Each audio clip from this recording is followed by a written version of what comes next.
things that you do to keep reminding me there's magic inside me and you. Dreams to reality. All of my worries and fears fade away with you.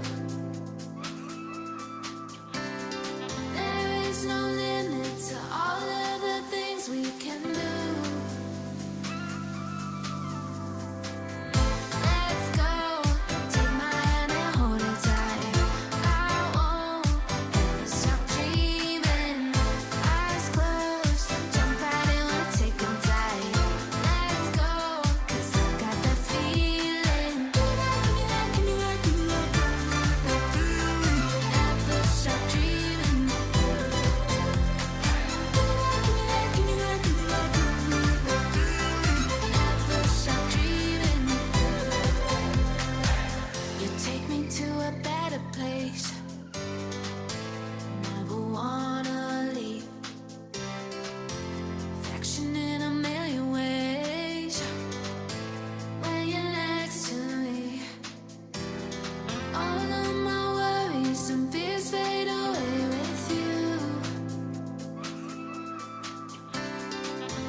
Gotta show them how bad you want it. You don't always get them second chances. Don't start chasing till you got it. Do what I gotta do. I just break the rules like that. Maybe I'm just cool like that. Staying focused, don't sidetrack. Always when I don't come last. I'll never go less than 100%. I'll just keep waiting while you're catching your breath. I'm only living if it's close to the edge. So come and dive into the deep end, cause the best is yet to come. I'm like a song you can't get out of your head. You press rewind when you get close to the end. Each time you leave I know you'll come back again. So come and dive into the deep end.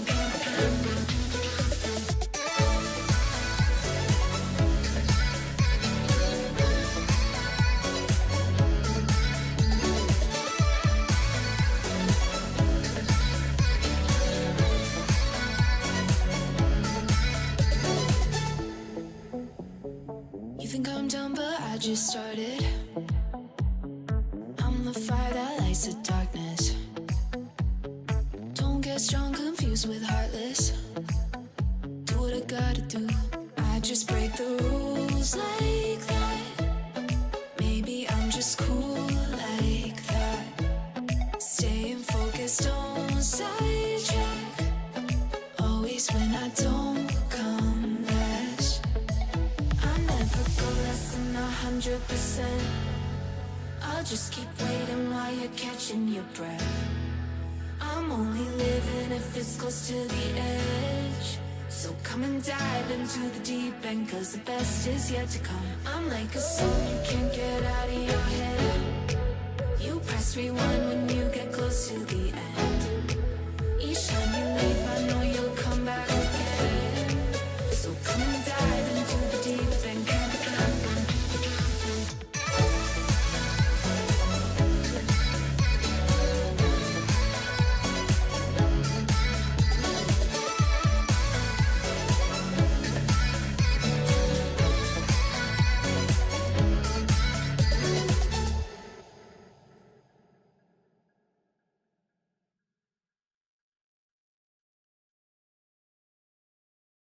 Underneath the neon, denim jacket you can lean on. In the drop we can be gone. Like a dream, I think I see one. On the rig, you know I need that. On my neck, your name is ink black. Got your hands up on your hip like a pin up in that fit. I be lying through my lips, say anything to see it dip. Drop it low, let it show. Lay your thing out on the floor. I'ma count to 1, 2, 3. Chorus on the phone. I'm better when I'm with you. I feel it in my bloodline. Ice cold with the go-to. But you the one shining bright. Bump it like woo, baby. Better get your thing ready. I'm better when I'm with you. So would you be mine tonight? Too bad we breaking woke pink. Might have take it slow. Back into the moment when the summer had a summer glow. Body like some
line up, get on the track. It's us, no looking back. Your love ain't no race, but baby, if I win, then you win too. I close, there's always lose. Your kiss, I can't wait to taste it. Oh, it's running through my mind, oh. But we're running out of time. Just tell me that you're mine. Gotta get you, want your hands on my skin. Gotta get you, need you pulling me in. Gotta get you, let the games begin. Games begin, games.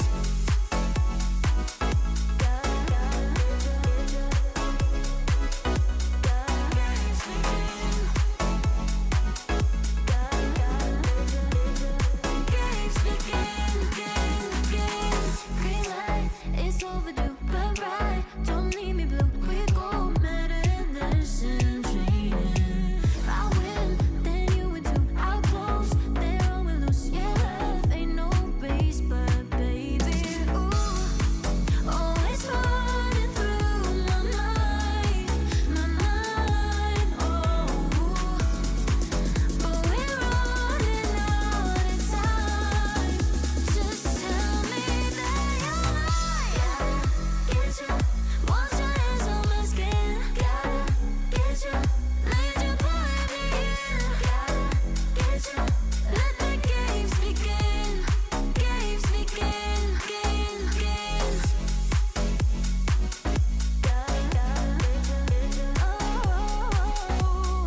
Pulling me in.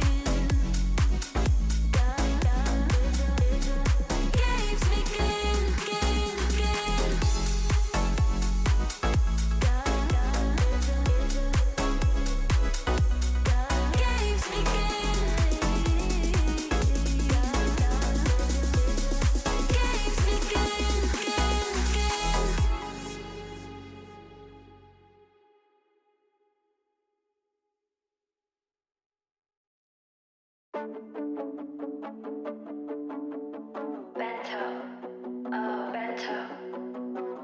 I can feel the walls closing in. Yeah, the hardest part is trying to get over them. If you could see, would you do it all again? Yeah. To take my time, I haven't decided yet. Yeah. It's just a Saturday night, I don't know if I should call you. Deep in my mind, I'll find it's always all you. Waiting in line, I wish that I could walk through. To tell you the truth, there's still ways to go, and I don't wanna get too far. Now it's too late for us, 'cause I don't wanna get involved, not this time.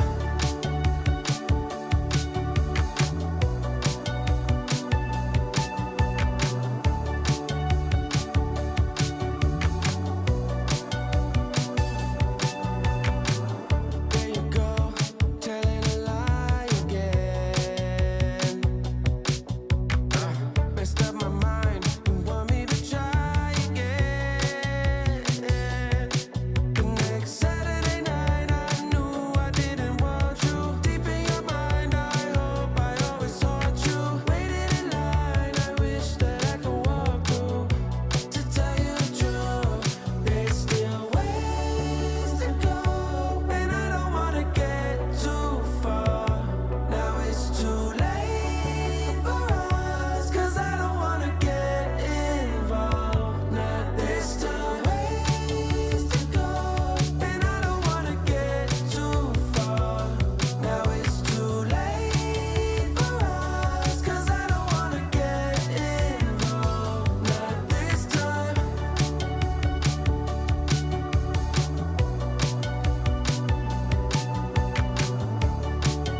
Every day think about you, every night dream of you.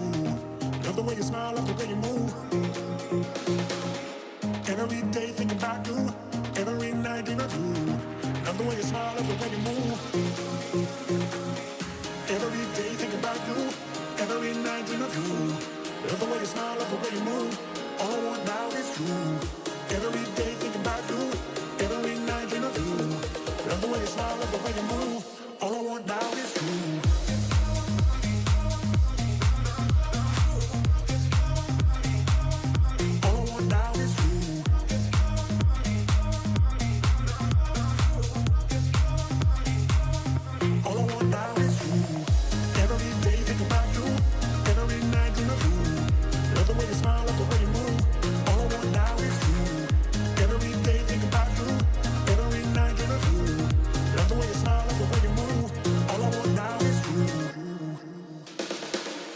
Doesn't really matter if the stars don't shine.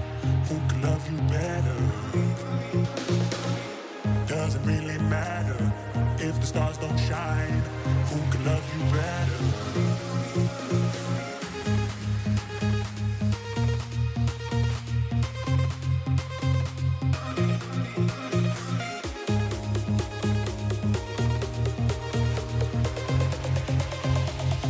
All I want now is you.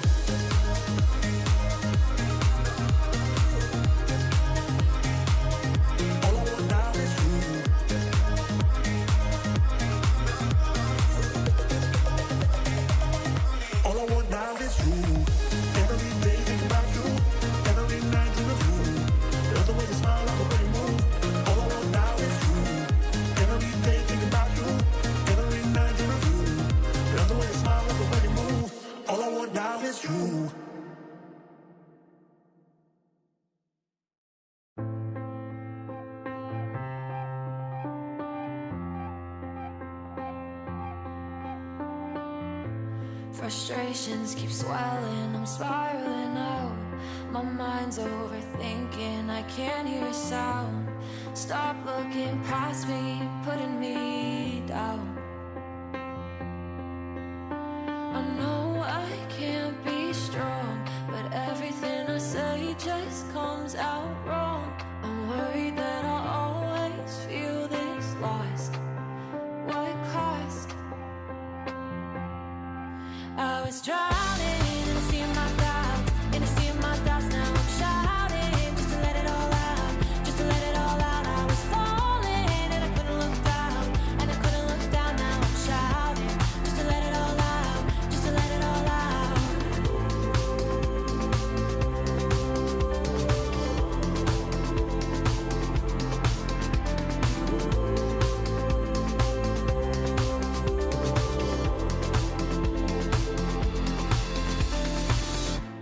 Resenting is easy, but anger gets old. Have trouble believing the things that I'm told, and I wish I could go back to the person I know. I know I can't be strong, but everything I say just comes out wrong. I'm worried that I'll always feel this lost. What cost? I was drowning in a sea of my doubts, in a sea of my thoughts. Now I'm shouting just to let it all out, just to let it all out. I was falling and I couldn't look down, and I couldn't look down. Now I'm shouting just to let it all out, just to let it all out.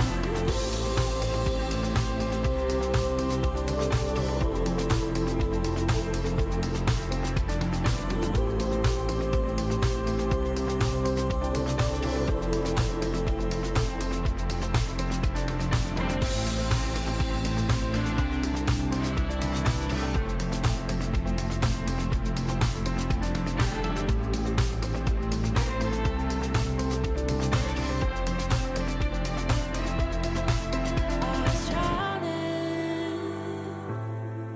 now I'm shouting. I was falling, now I'm shouting. I was drowning in a sea of my doubts, in a sea of my thoughts. Now I'm shouting just to let it all out, just to let it all out.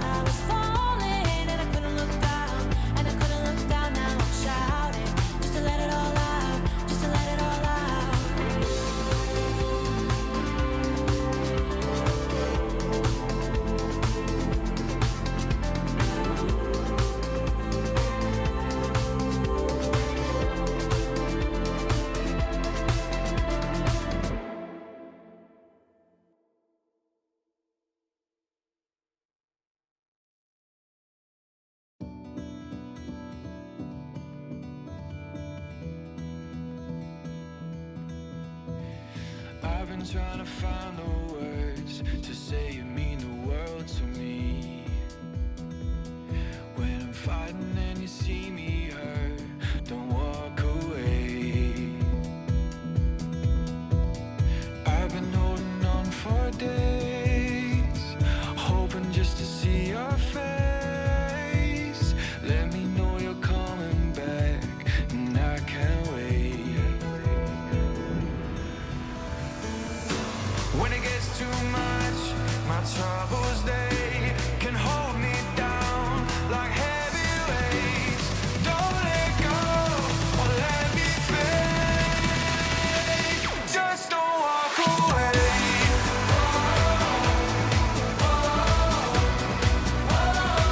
Just don't walk away. Just don't walk away. Hoping that I found the words to say you mean the world to me. When it's getting dark, you make it turn to brighter days. You found a way to lift me up, even when it's getting rough. You don't ever turn your back or walk away. When it gets too much, my troubles, they can hold me down like heavy weights. Don't let go or let me fade. Just don't walk away.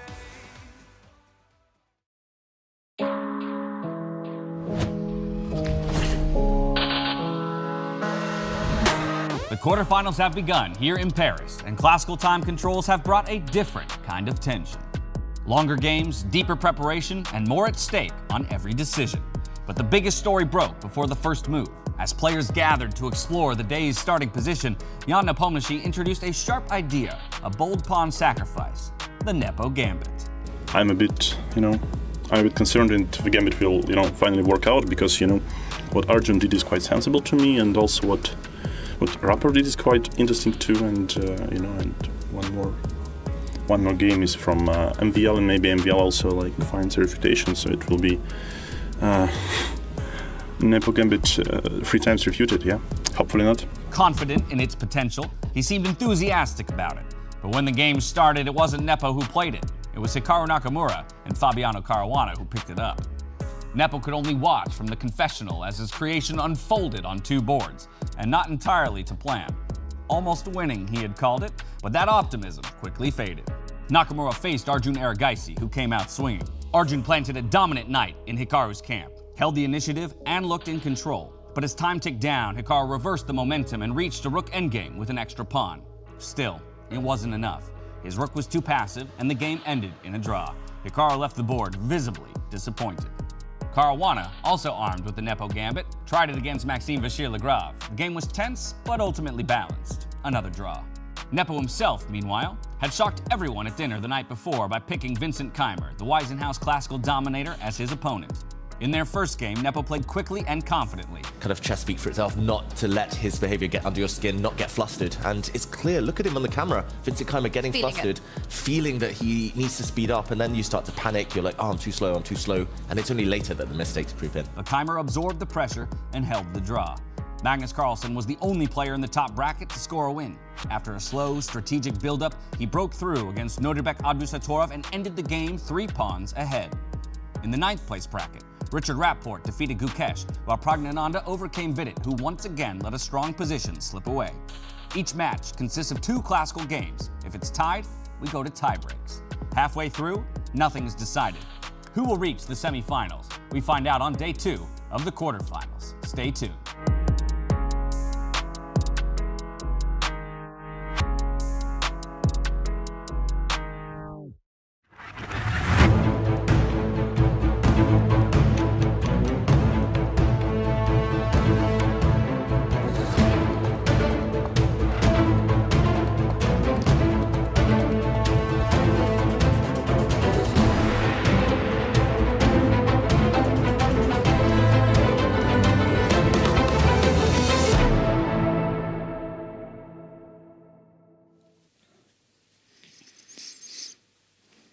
Hello, welcome again from Paris, from the Freestyle Chess Grand Slam. It's the second leg with full of excitement. It's happening. The quarterfinals is on, and today we're going to see who are the players who are going to be qualifying for the semifinals.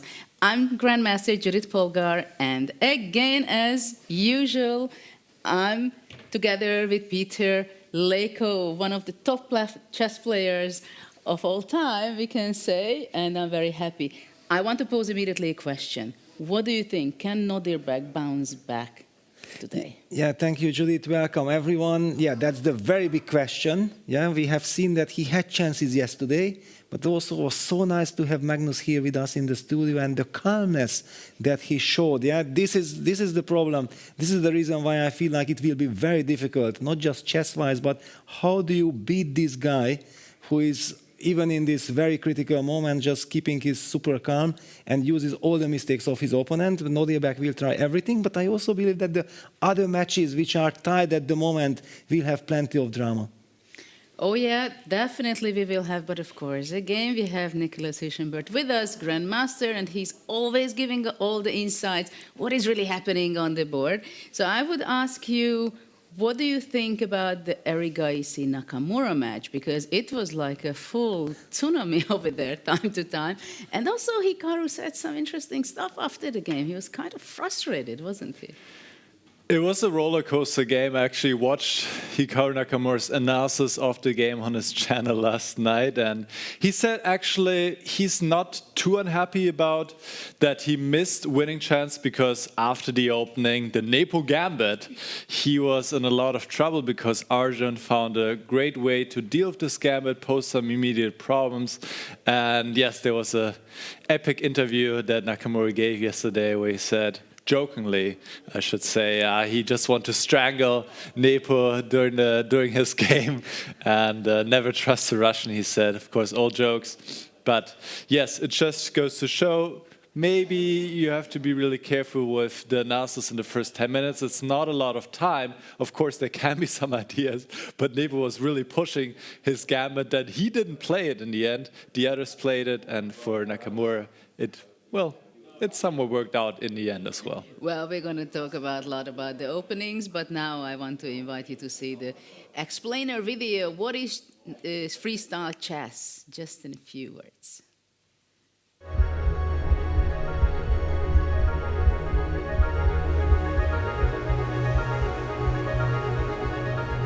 Welcome to the 2025 Freestyle Chess Grand Slam Tour.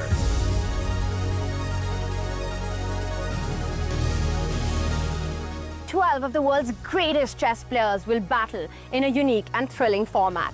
No opening preparation, no memorized lines will help the grandmasters here. Only creativity, skill, and instincts.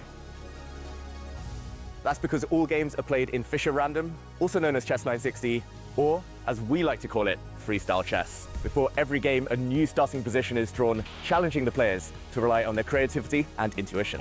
And with a $750,000 prize pool, the stakes couldn't be higher. Over 8 days, the Grandmasters will compete for first place and Grand Slam Tour points with the hopes of becoming the 2025 Freestyle Chess Grand Slam champion for all 5 tournaments around the world. The first 2 days is the round-robin phase. Every grandmaster plays each other once over. 11 rounds with a rapid time control. 10 minutes with a 10-second bonus per move. And if needed, 10 tiebreakers will decide the final standings. The top 8 grandmasters advance to the knockout phase, 1 round every 2 days, with 1 game per day in a classical time control. 90 minutes plus 30 seconds per move. And to reward the best performers of the round-robin stage, the top 4 players choose their opponents from the bottom 4.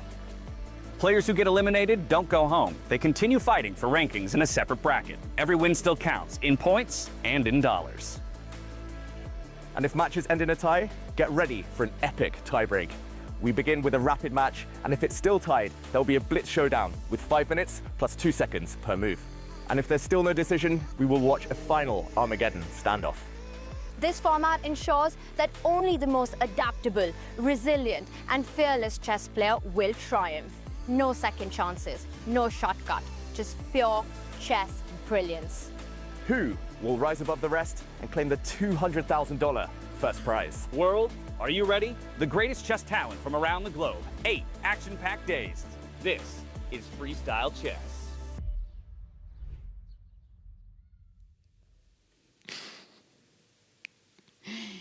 It's day 4 of the Grand Slam here in Paris, and we have a lot of excitement. We had one decisive game only yesterday, but there are a lot to be expected today. Maybe we can look at the brackets, how it is right now, so it's clear for everybody. And we are going to be able to see a playoff probably with more excitement. What do you think about the two sides? Well, you can see that Magnus Nodirbak, winner of that match, will be playing against Maxime and Fabiano. What are you expecting in those matchups?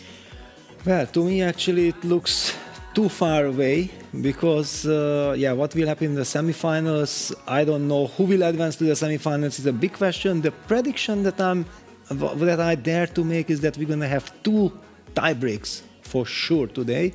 I just feel that we have so much heat among the players. They are so close to each other. For example, Hikaru against Arigaisi, I believe it's going to be a tiebreak.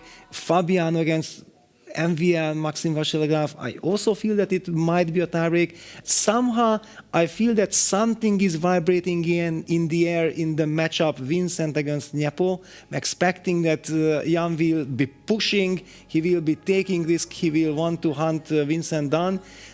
I'm expecting there maybe a fight back from Vincent or a win from Nepo, but I feel that the tiebreak is the most unlikely in that match. Of course, a part of the Magnus Nodirbak, when Magnus is leading, he has already shown that he has so much confidence and he has so much knowledge and coolness to keep his lead.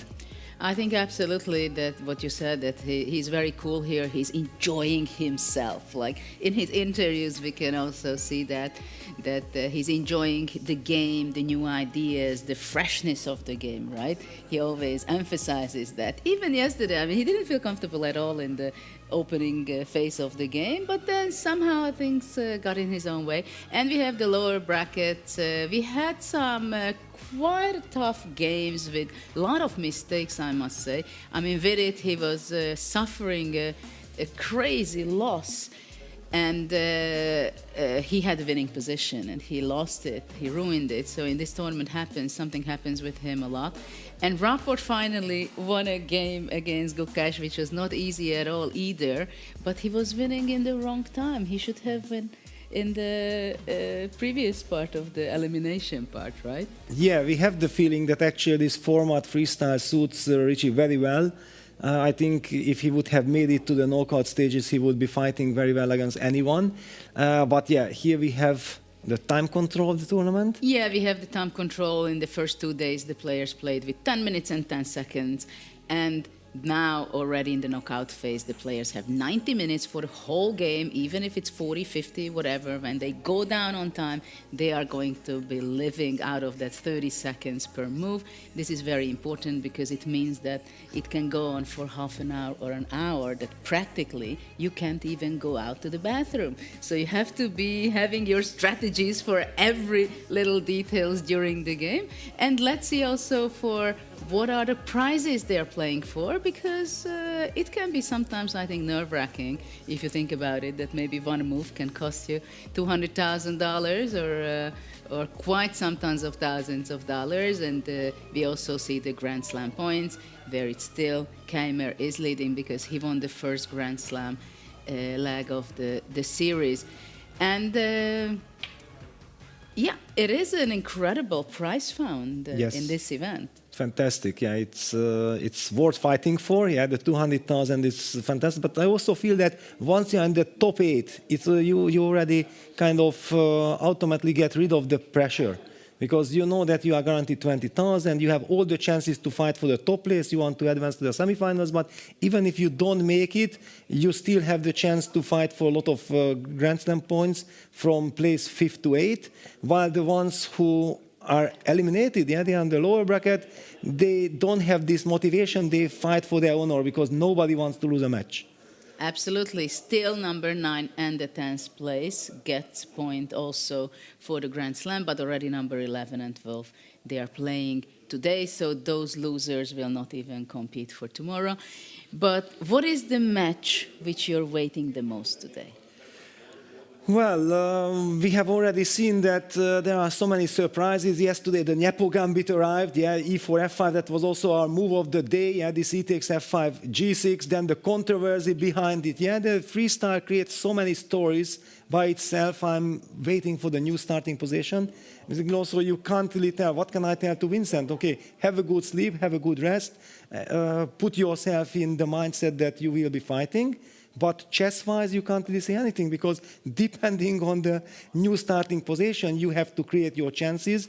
One thing was a little bit unlucky, I think, for all the players who had white yesterday, that, as Magnus also said, that he thought like the position didn't really offer too many chances of gaining the upper hand, while we know exactly that sometimes it can happen that you end up in a very unpleasant starting position. So this is our hope that now today also it will more or less a balanced position.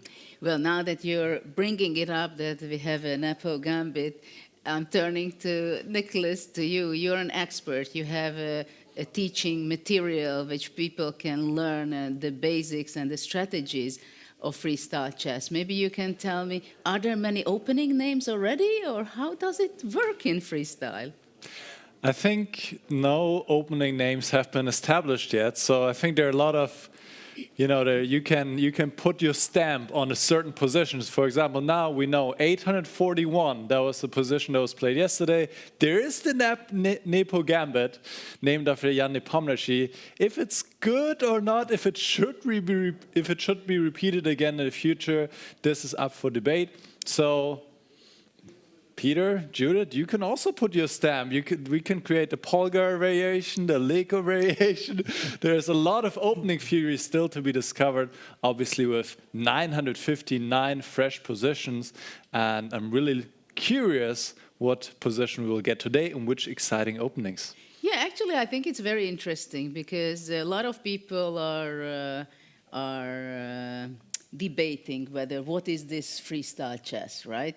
Is it good? Is it bad? Is it beneficial only for the top players? Is it something that for the amateurs it can be fun, it can be discovery journey or whatever?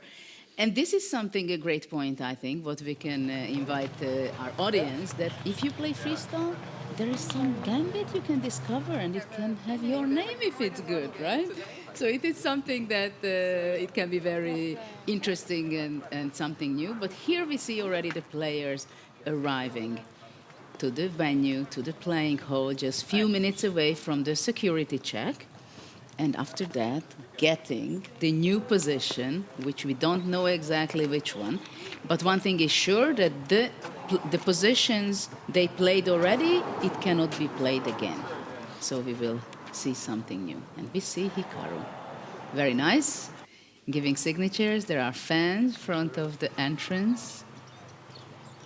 I really like that Hikaru is taking his time for the fans who are here, who came to the park here, to the playing venue. They're waiting outside.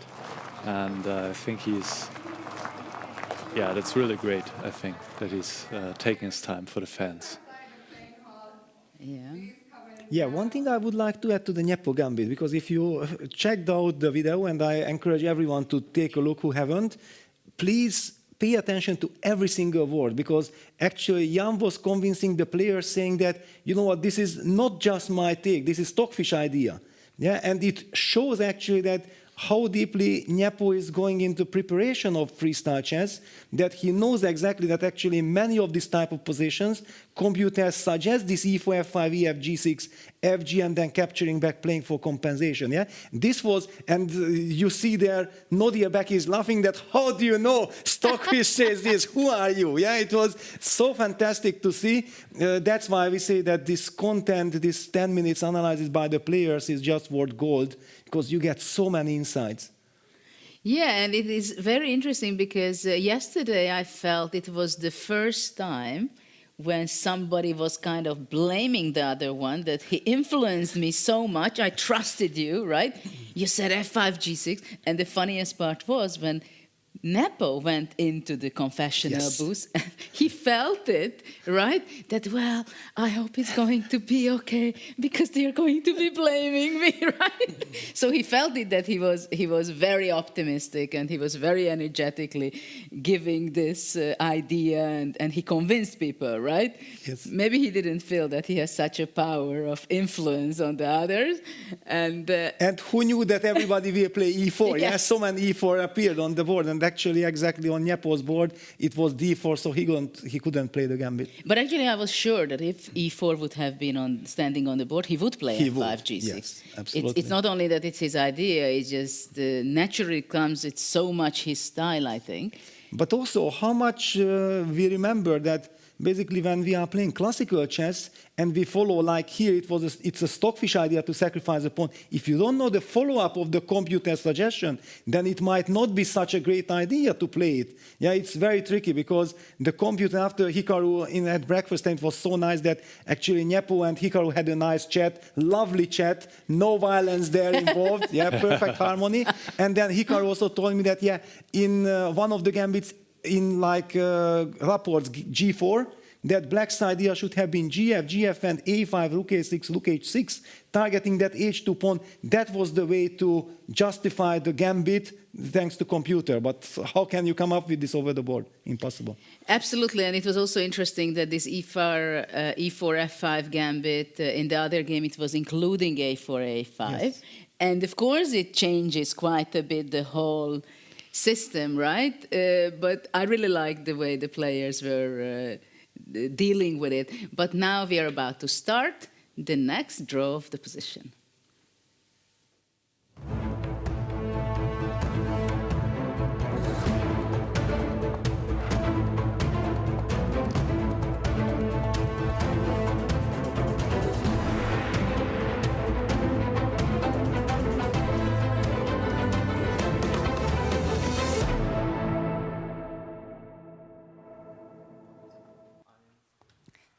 Hello and welcome to the Paris leg of the Freestyle Chess Grand Slam Tour. My name is Fiona Steil-Anthony and I'm delighted to be your host today. So it is already time, day 2 of the quarterfinals. Today we will determine 4 semifinalists. Unfortunately, we will also lose 2 players, so more about that in a sec. For now, let's take a look at the highlights from yesterday. Wait, I need to be prepared.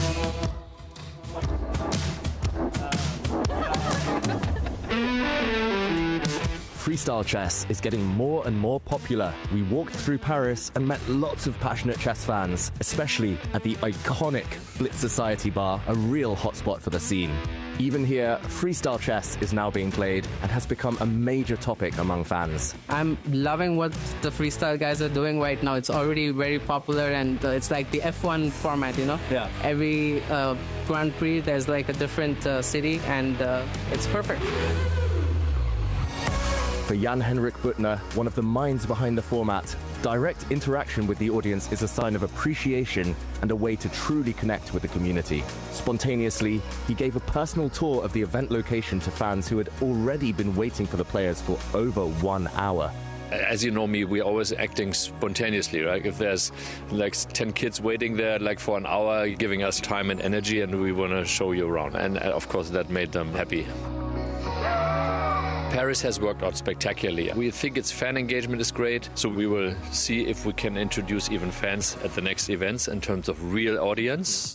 The journey of freestyle chess continues to grow. Day 1 of the quarterfinals brought excitement and set the tone for what's to come.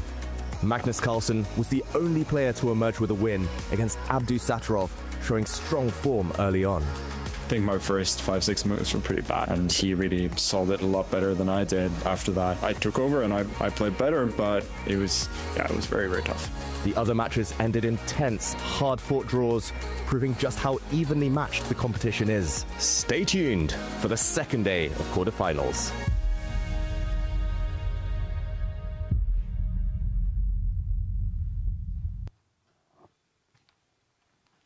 So there we saw what happened yesterday. Today, in case any matches end in a tie after the second classical game, we will go to rapid playoff and then 2 blitz, so 2 games of rapid, 2 games of blitz. If the players are still tied, we will see Armageddon. But first, it is time to draw the next position. And in order to help me, I would like to welcome to the stage the Chief Chess Officer of Chess.com. Give it up for Danny Wrench.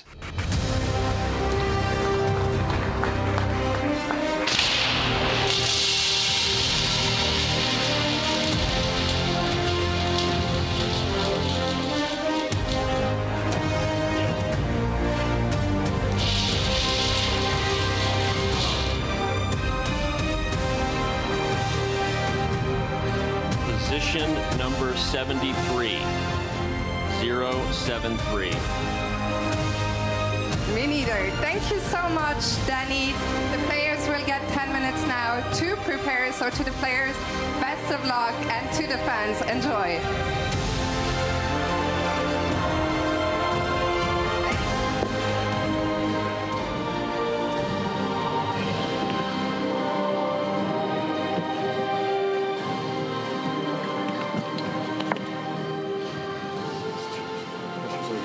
Bishops again. Isn't it very similar?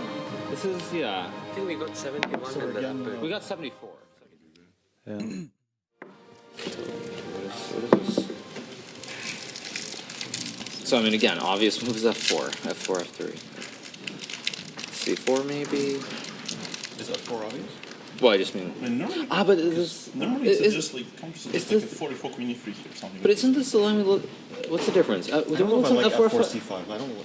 No, but I mean, isn't F4, F5 very similar to the position we played? But F4, C5, E4, I'm like scared about some G5 at some moment. Yeah. No, I was saying just because you attack the pawn, but anyway. No, I mean, I was scared, but it also opens like a file if you castle the queen. Sure. Why not D4? Yeah, D4 seems reasonable. D4, C4. D4 is initially like D4 is like very critical. If D5, we have C4.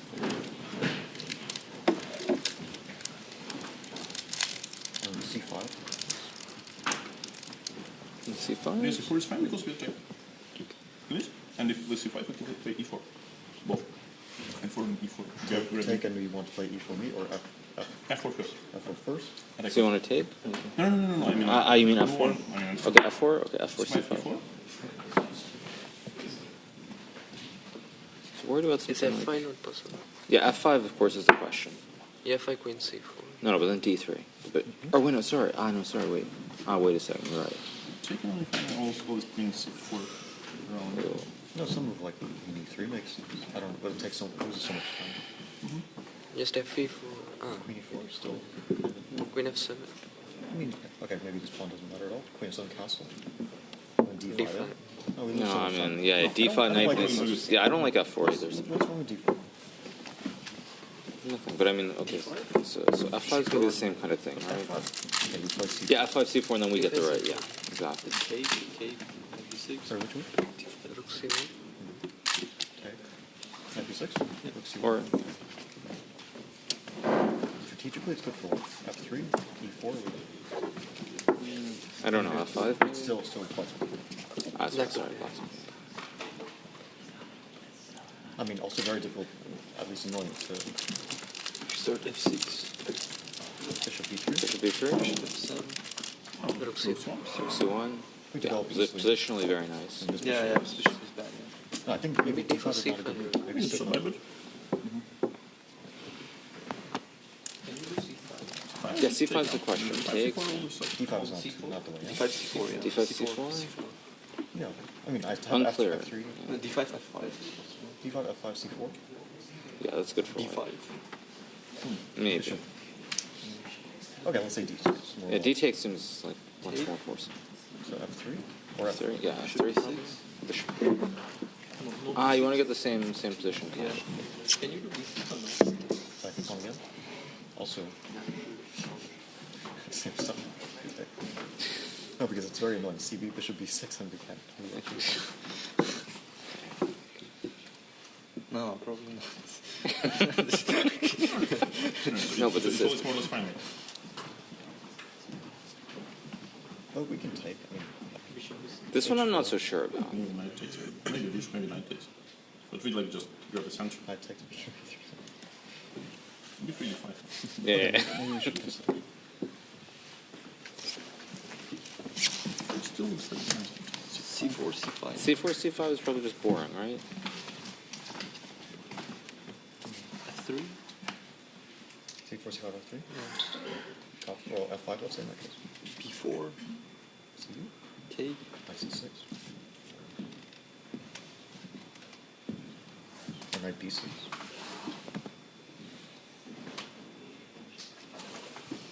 Yeah. Okay, let's try this again. And if we start C4, you want C5? Yeah, like we want this. To afraid. B4. Knight B5 C6. B5 is. I mean, I like the concept. E4, of course, is critical, but. E4 and F3, and then just development. Yeah? And then how? I mean, we need to get. No, but my question is F5. I think we need like the B5 square for the bishop against all E4s. I think that would be useful. Oh, that's a good point. I mean, I can also start with this, right? If I want to stop the C5 stuff. The D4, C5, and more than DC with C4. But now, I mean, Okay, do I even F5 maybe? It is risky. F. Maybe it's possible but risky.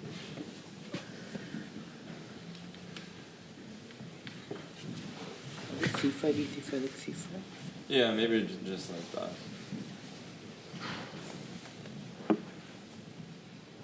Okay, D5 is. You just retreat. You just want to retreat, or one of Bishop those? B6.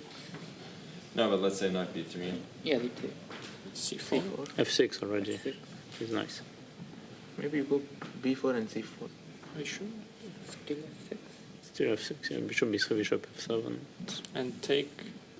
Yeah, F3 bishop.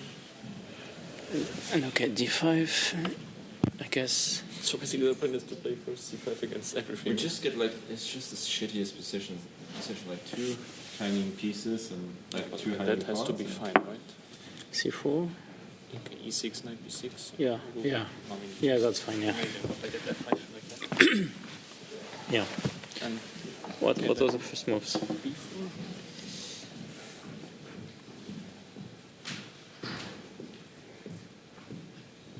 Should probably consider one of 4 as well. Yes. Okay, but I guess F4 were F6 also, like we. I would like to. Are we?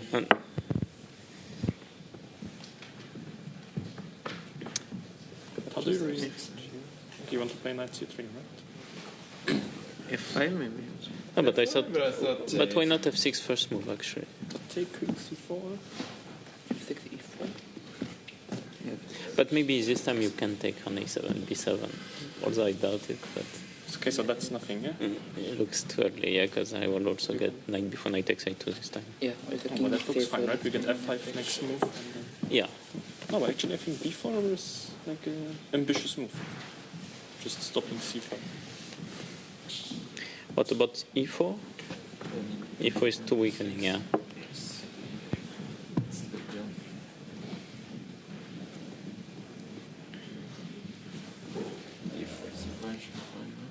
Yeah. Okay, but E4. Okay, I guess we play C5.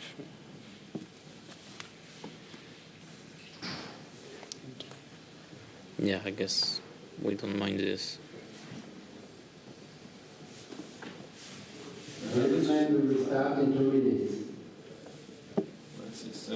Maybe can we get our knight B6 and against B2 quick play? It's never really working, like knight C4, bishop E2 anyway. Yeah, I mean, maybe, but I don't think there's an urgency here. I think we just have... Yeah, knight C6, knight B3, D6. Yeah, it looks like a decent... Pawn moves E5. I mean, knight yeah. B3 just... Yeah, also.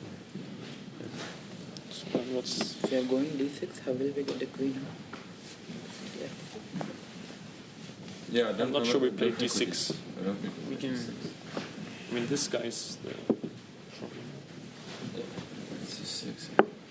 I mean, F4, F6. play to protect this? Or like not even I'm sure. also kind of tempted.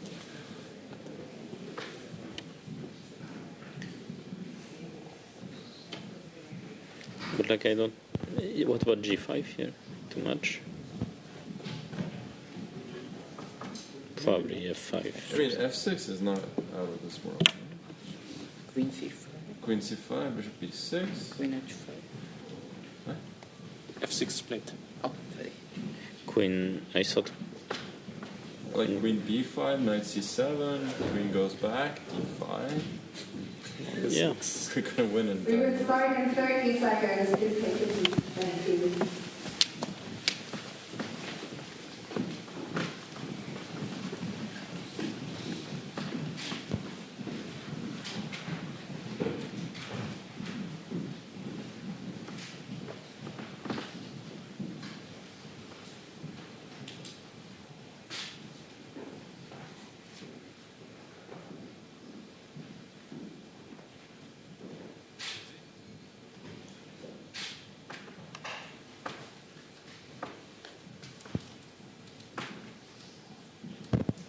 We are ready to start. You may start the clocks. Good luck.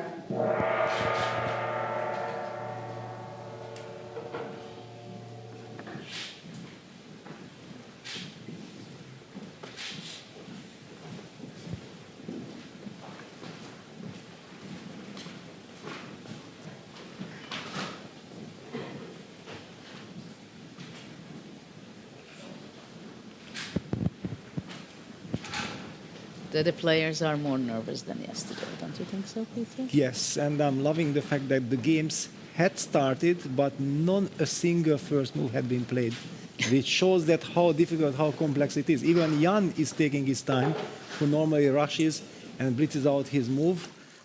Judith, what is your feeling? How do you feel? Do you really feel this tension?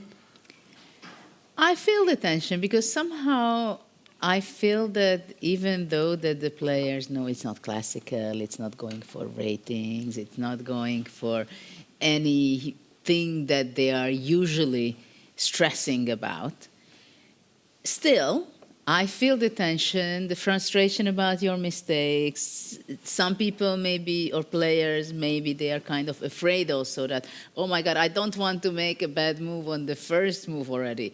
And also these 10 minutes what we've witnessed and the players have before every single game, sometimes it's enough, and I think they have a very clear picture, more or less, that in the first move what they want to play after they stand up from there and walk to the board. But sometimes they understand that the only thing I understand that my brain is even more messed up and I have no idea. I don't understand. I mean, really, do I have to play e4 or is it a blunder because black plays f5 and the queen from g8 captures the a2 and then the b2? Or should I go c4 or b4 or should I bring the knight out first? And it is king on f1. It's also kind of standing in a place which is like almost castle, but it's not really castle. Is it going to stay there forever or no? And of course, we talked about it many times that these bishops in the center. So it seems like everybody's kind of confused. Look at Magnus is also like waiting there. Nodirbek is very much thinking because he's in a must-win situation, right? So for those who is in a must-win situation, they have a much bigger pressure, especially if your opponent is Magnus and you have to beat him. Definitely. When I look at the games, and only one game has really started with the first move, 1e4 from Nyepo, and I would call it a breaking news. Why is it a breaking news? Because we talked about the Nyepo gambit yesterday, and actually with e4, Nyepo is inviting a gambit and a counter gambit, yeah? Because now after e4, f5, for example, which is a very dangerous, risky move, e takes f5, queen takes a2, and we will be, maybe it's even a chance because everybody else is thinking, and this is so fascinating. I think we should have a closer look at this because this is stunning. I think we can pull up the Nepomniachtchi Kramer game. Others are still thinking. We'll keep an eye for how long they are thinking, but of course the players have 90 minutes to start with, and they understand that it's much more difficult to start thinking when it's move 5, move 7, and you have a bad position. I mean, for a moment at least you did not make a mistake. Maybe you can blame the machine, this whole freestyle that they made the shuffle wrongly, but you have the same shuffle as your opponent because it's mirrored, right? Yes, and now it's very interesting. Yeah, if we can take a closer look, yeah, after e4, we did see that the players a little bit discussed the Sicilian with c5, which I think is a solid choice. But what we want to talk about is that what happens if black actually goes for the move with f5. I really hope that Vincent will not play f5, because I know that Nepo loves and thrives in all this craziness. Yeah, he's so happy when there is chaos. And Vincent, on the other hand, is famous for liking to play a strategical game when you play with feelings, with harmony, and you don't provoke into some crazy jungle.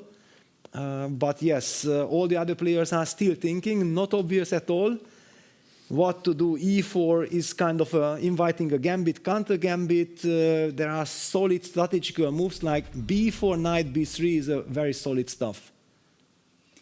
Yeah, it is very exciting, and I think this also shows the pressure the players are having, experiencing, and feeling there, because still already like 4 or 5 minutes passed from the start of the game, and still only one game has move 1, e4 on the board, and now Keimer is thinking, and it was exceptional what he did in Weissenhaus, where when he played against Magnus in his second game, he was thinking 20 minutes on his first move, and actually it paid off because he could figure out what actually really the best continuation was.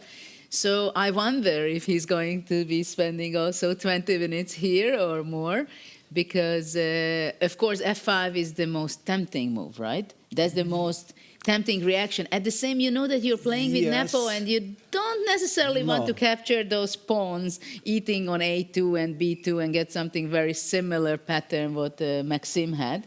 Yes, exactly. That's why I'm also highlighting it. There was the two different approaches, and I feel that c5 is the move that suits Vincent's style. Yeah, then you play the so-called Sicilian, the knight goes to c6, then you take it from there.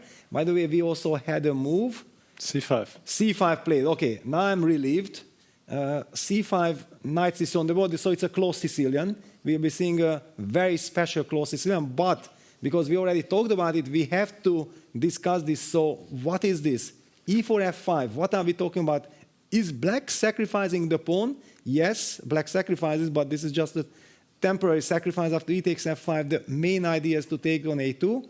Now the queen attacks the knight on a1 plus the pawn on b2. And the reason why we did not like this so much from black's perspective, that if you play against Jan, you know exactly that he will be blitzing out knight b3, queen takes b2, knight c3, and all his body language will tell you that, what have you done, my friend?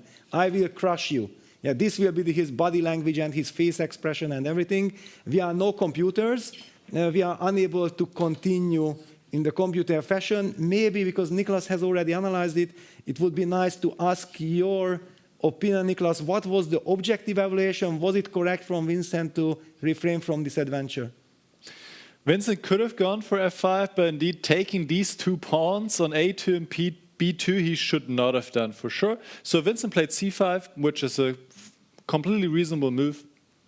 f5 was possible, but after e takes f5, the computer does not want to take these two pawns. As so often, you get stuck with your queen on the other side of the board, and you have just won one pawn. It will take some time to bring the queen back.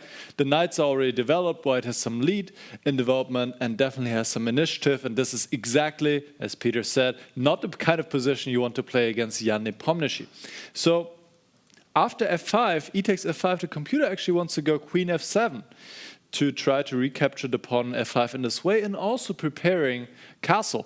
So bring your king to safety and get the rook into a game on the half-open f-file. And this is actually quite decent for black. For example, one computer line here is to play f4. Now let's say black castles or takes his pawn on f5, white brings the queen out, black castles, attacks the pawn again, white castles as well, maybe black goes c5, and this is a very reasonable position for black. But I think this concept to play f5, open up your king immediately, and then move the queen to take back on f5, this is just something that you don't really see in normal chess, so quite difficult to come up with. And what Vincent did here, playing c5, is very reasonable. We see knight c3 now, and now it's Vincent's turn. But probably in many of the lines, the computer still, sooner or later, wants to play with f5. So this is the current position, and we'll see what Vincent will decide on in this moment. In the meantime, we also do have some more moves in the other games. I see f4 twice, and also e4 has been played, where some players are still thinking about their first move as well. Judith, are you surprised by the opening move so far? Well, I'm kind of smiling because, I mean, visually, of course, when I look at such a diagram position myself, I say, okay, it's a close Sicilian. And then, you know, I'm looking at it a little closer and I see something is wrong, right, on my screen. I see the pieces are messed up. So I have mixed feelings, of course, the old patterns which I grew up for 30 years having, the classical close Sicilian, but Boris Spassky was one of the biggest experts. Of course, f4 would be the next move, and we'll see some developing moves. But you know what, we have a short interview by Keimer, so I think it's interesting to listen what he had to say, what kind of feelings he had before the start of the game. The most stylish man in the Freestyle Tour. Is that a fair assessment here, Vincent? I don't know. Yeah, I will just mostly prepared for the game. That means yes, by the way. He is the most stylish man in the Freestyle Tour. But how do you feel about your chess? What kind of feeling did you bring in sleeping after the game yesterday?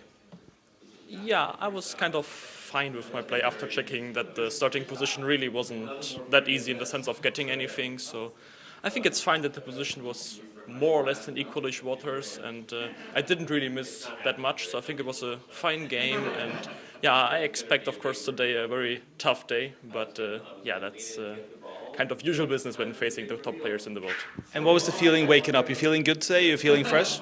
Yeah, I tried to repeat the same routine as in Weissenhaus, and I'm feeling good. So I think that's pretty much the best preparation I could do.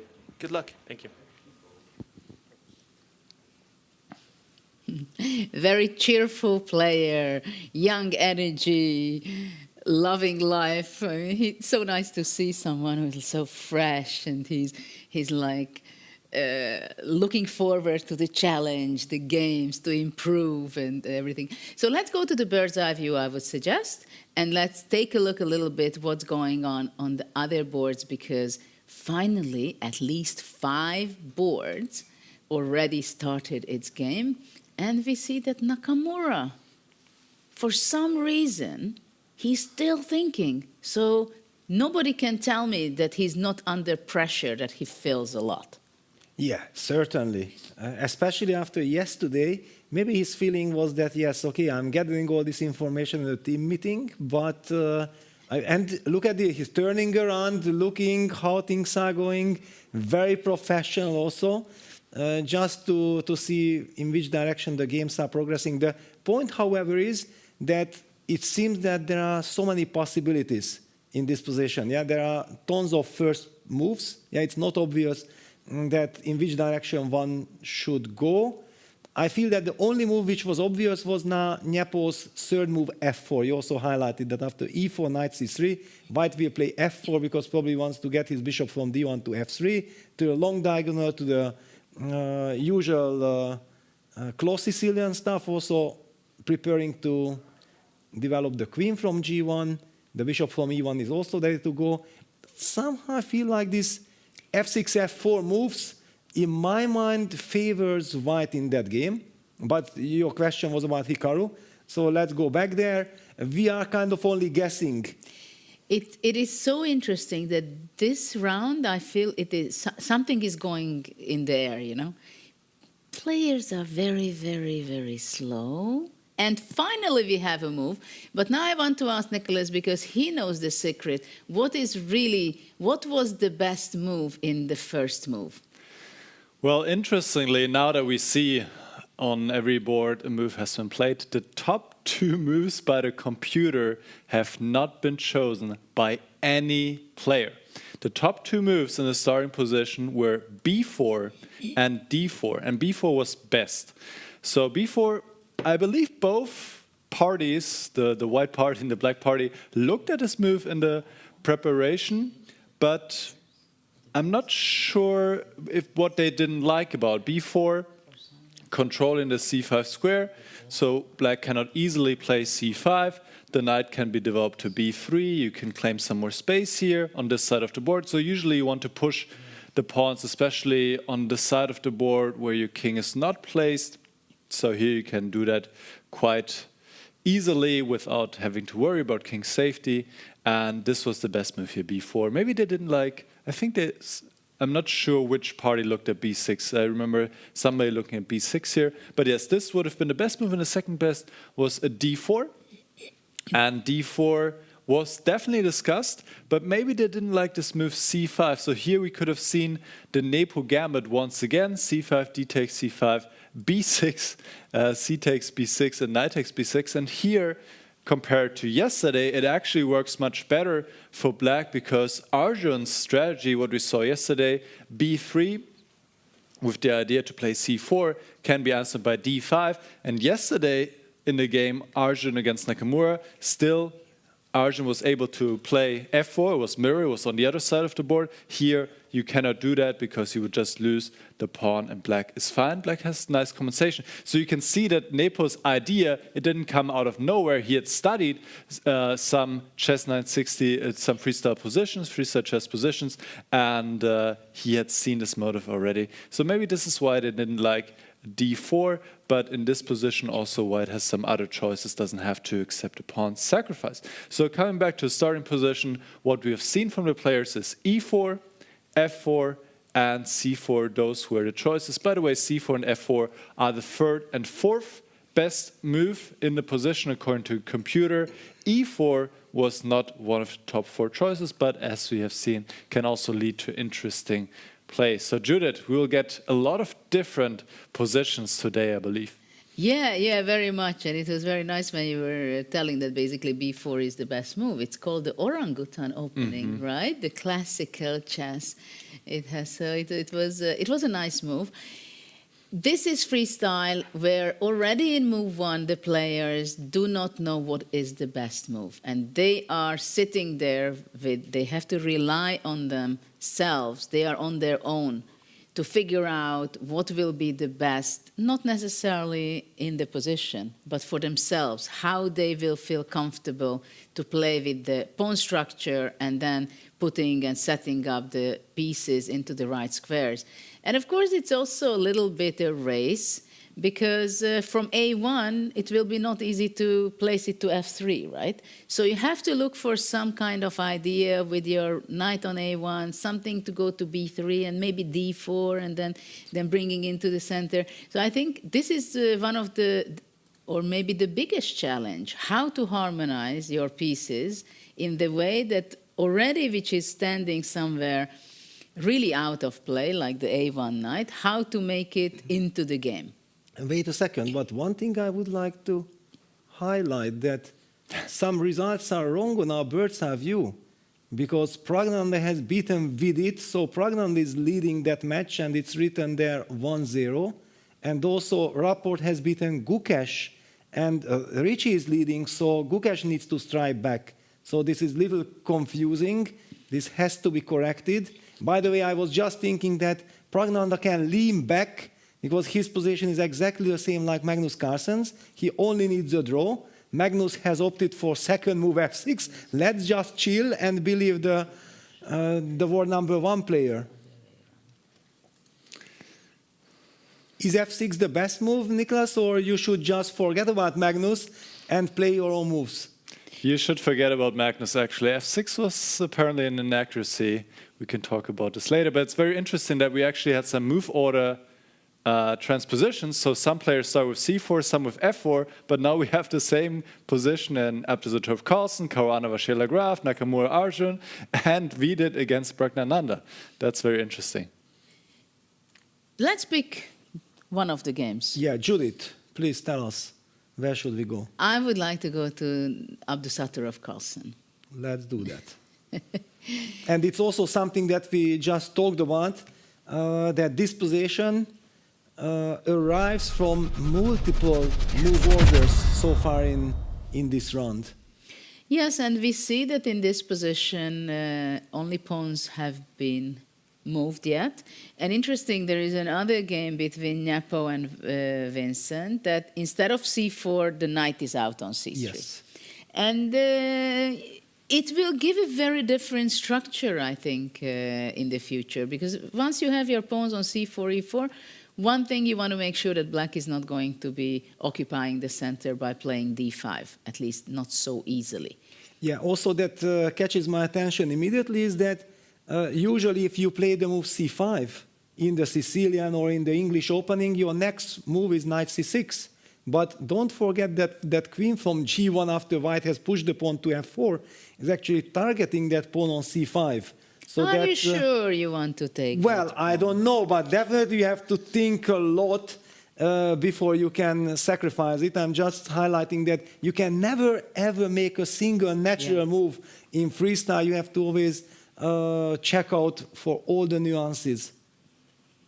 Absolutely, and actually, it is a very good question already to start with. Maybe we can make it on the board. Well, but wait a second. Let's just start from the very first move, because we also talked about that from different move orders. So in the game, Nodibek Abdusatov, Magnus Carlsen, the game started with f4, c5. By the way, f4 opens up the queen's diagonal, threatens the a7 pawn, so the move c5 suits back perfectly, avoiding this. Now white played the move c4. Magnus played the move f6, and this is exactly the current position where Pragnanda is thinking against Vidit. Should he follow in Magnus's footsteps, or should he find his own way? And one small little highlight that in the Hikaru game, also against Arjun, the same position is featured, but it happened from c4, c5, and f4 transposition. All right, so we talked about it, we highlighted this. Let's go to the game.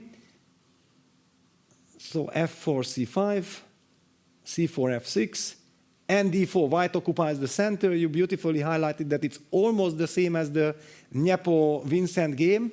The only but big difference is that white has the pawn on c4 instead of the knight on c3. Absolutely, and so now what I wanted to check, can black go knight c6, the straightforward continuation and the most logical move for us, I think, though I must say that... Okay, first I will grab the pawn, just for illustrating purposes. And of course I want to go bishop b6 to activate my bishop, but I don't know, first of all, where the white queen will be moving. Yeah, that's a good question. Intuitively, I was thinking like, can I play queen d5 or not? But it's too risky. I would probably retreat the queen to a3. Just try to get out of every kind of thing and stabilize my position. How do you punish me? Yeah, this is a big question because your next move is c5. So I'm not sure with black I can get anything against it. Maybe I have to go d6 to stop c5. Okay, but thank you very much. Then you give me a tempo. What do I do with this tempo? Is the big question. Because I would love to protect the c4 pawn, so with d3 that I'm able to develop the knight to c3, but I feel that d3 weakens everything, then you might get access to the e3 square. Also, if you play d3, your queen is very much out of the game. Yes, so basically I cannot make the desired stabilizing move that I would like to do. I would love to develop the knights, but knight c3 can be met by queen takes c4, that disturbs me. And knight b3 feels awkward because then my queen will be kind of trapped. Not easy. Not so easy. You know what I love this d6 move. And finally I can make my move. My next move is g5. What? Don't do this to me. My heart was already, like, okay. Well, not? very interesting, because after f5 you will get access to the e5 square. Well, you still have a d pawn which can reach to d4 if I go knight e5, but I like g5. Finally, I find a position in freestyle also where I can come up with my patented move, g4, g5. Yes. Okay, so let me. I don't see any other natural move than d3.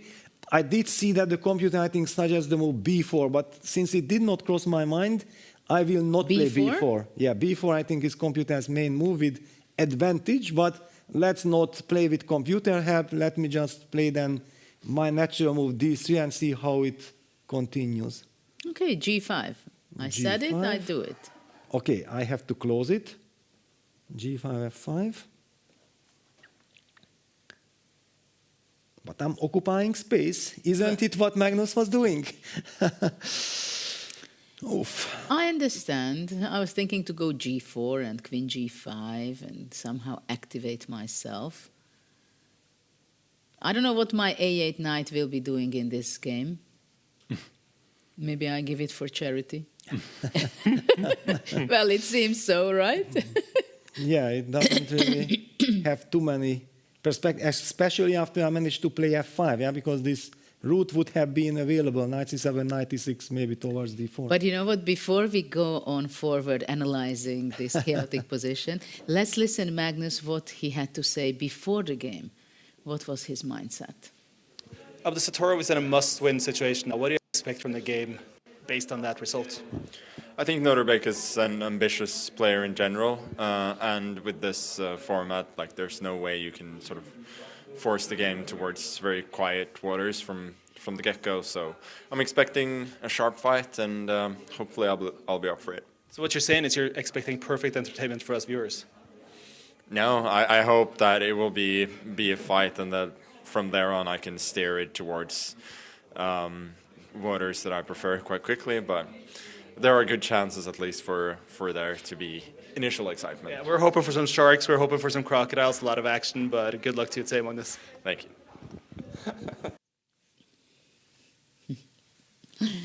Good mood. Before we go on and look further this game, I suggest let's see what are the strengths of the player, because we have a very nice statistics what we can analyze a little bit. What are the strengths of Abdusaturov, and also what are the strengths of Magnus Carlsen? So maybe we can a little bit analyze that part.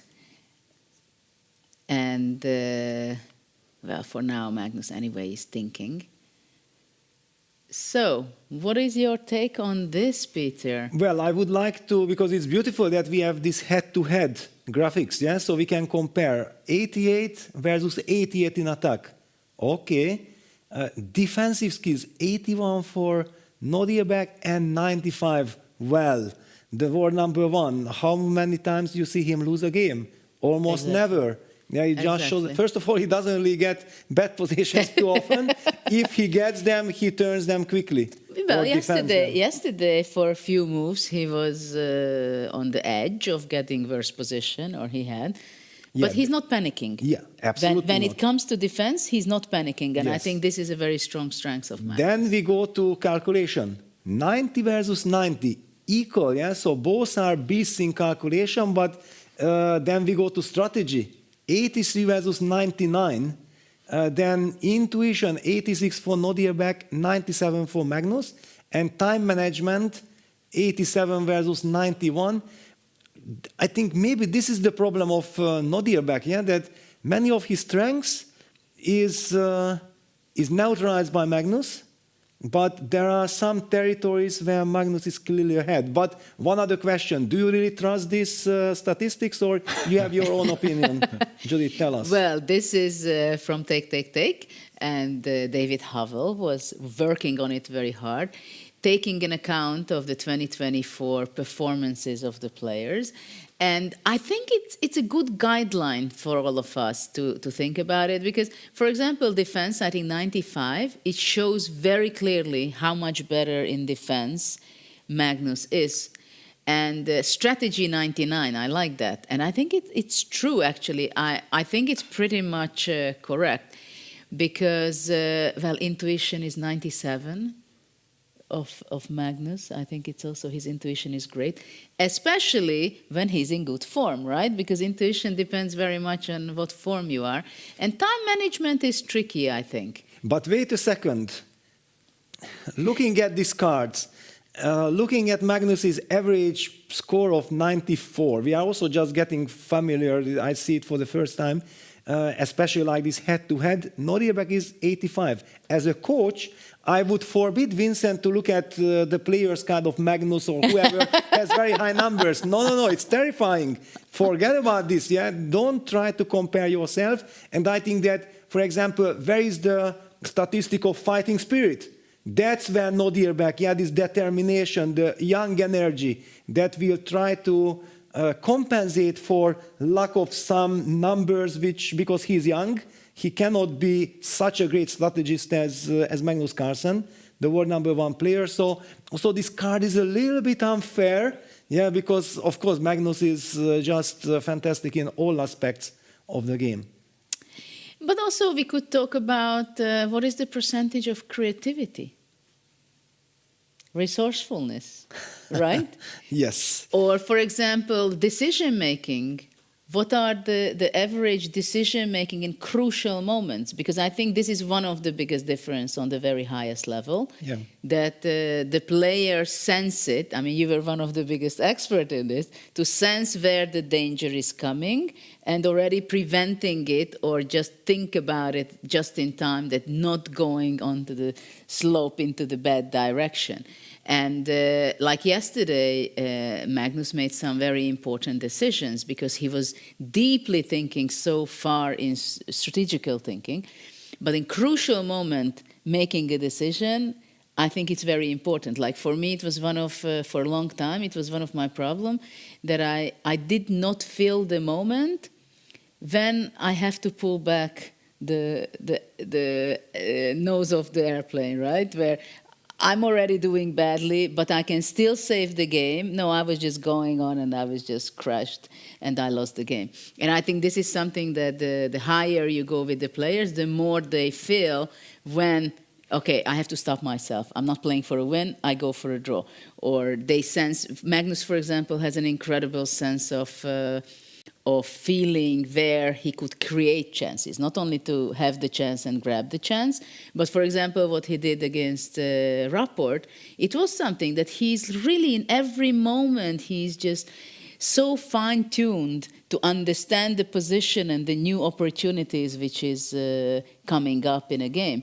That is exceptional. Yeah, well, exactly. Also, in my mind, the game between Rapport and Carlsen came to my mind for the reason that if I compare myself, then I always felt that I was lacking the ability to adjust to the new situation. So if I had a worse position like Magnus had against Richie, then when later I survive and I have the chance of taking the 3-4 repetition, then I will do it. I feel like, okay, we already had enough adventure, my heart can hardly take it.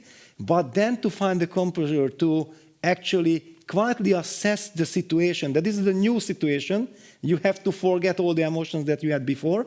And I think also Karpov was very special in this regard, yeah, that he could always switch. He had a bad position, suddenly I have a chance, forget about draw, I will use my chance and I will beat you. Yes, yeah, we can say also for Magnus that he's very much in the presence. Like he's not thinking about what happened in the past, right? Like this game you just mentioned, yes, with the Rapport.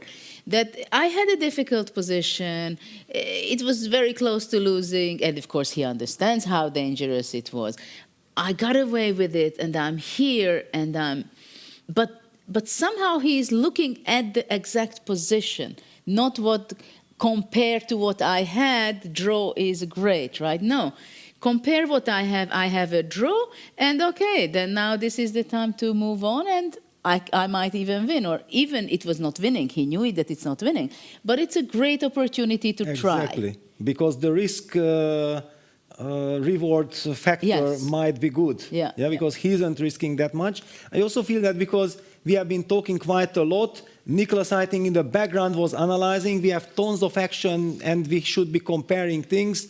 I believe we should give Niklas the chance to explain all the finesses, all the details here in the positions. Yes, I'm happy to do so. Magnus is taking quite a long think, and I believe in this moment he is fairly unhappy because none of the other players actually followed in his footsteps, and for good reason.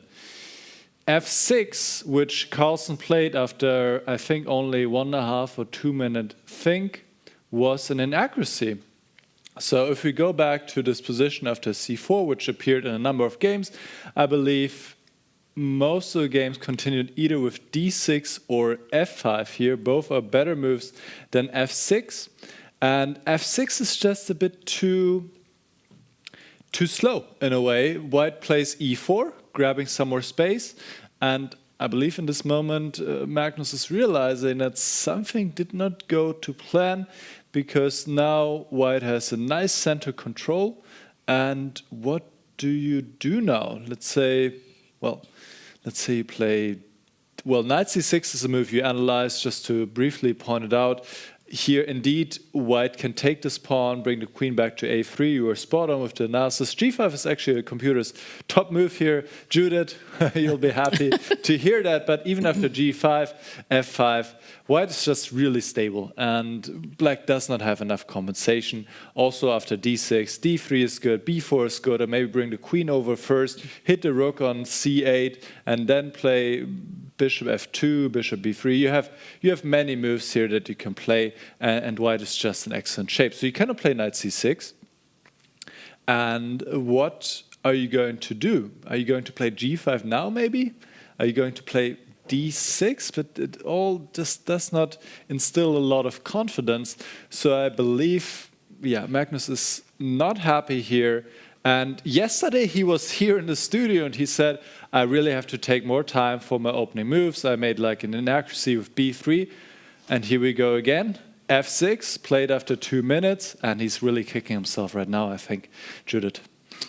Absolutely, and it is shocking. We were just seeing the statistics in time management, how great Magnus is, but it means it's a very clear sign what we are witnessing now, that he is very much behind in time, like 15, 20, well, more than 15 minutes, I see, that basically he's not comfortable in openings again and again and again, because yesterday he also didn't feel good about it at all. Yeah. So that's quite strange that in his favorite form of chess, in freestyle, he ends up in positions where it does not come naturally for him to come up with the best reactions. And it shows how deep is freestyle chess, because Magnus is really very experienced. He knows so much. We also know that Peter Heine Nielsen in the background is definitely working. We know that Peter loves this game a lot, and he loves to do research. He loves openings. So I'm pretty sure that Magnus has a lot of ideas, but still, every single position is different. I also believe that this is great news for us, because before the start of the round, you asked me, what do I think about Nodiel's chances of fighting back?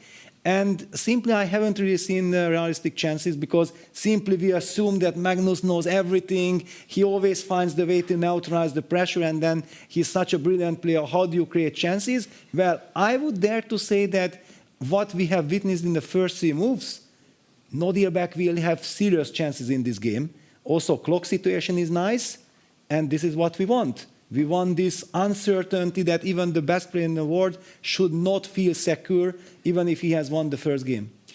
Yes, it's true. And I think this is what Magnus likes about this form of chess, that he's challenging himself, because he was always a player as a very young kid, I think, that he always challenged himself. And I remember he gave an interview, and when they asked him what is the best advice he got or something, and then he said, well, one of the best what his coach said, Simon Agdestein, who was #1 in Norway, and it was not even a serious coach, but a mentor of his. And he said in openings that, you know what, if you know some opening, you feel comfortable, go and try another opening to widen your understanding of the structures, of how the pieces are playing and so on.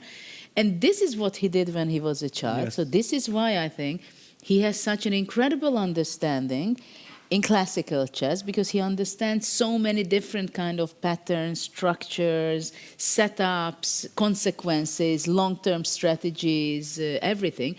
So he learned as a young kid to always get the new challenge for himself. So even if the opponents couldn't challenge him well enough, he was always continuously learning and learning and learning and widening his understanding. And I think this is why he likes freestyle so much, that he wants to understand the depths of it. The new discoveries is something great experience, because sport people is not in chess. They are not only sport, and it's not only that you want to win the game. Of course, that's the goal. But to reach that goal, you have to be a researcher as well, right?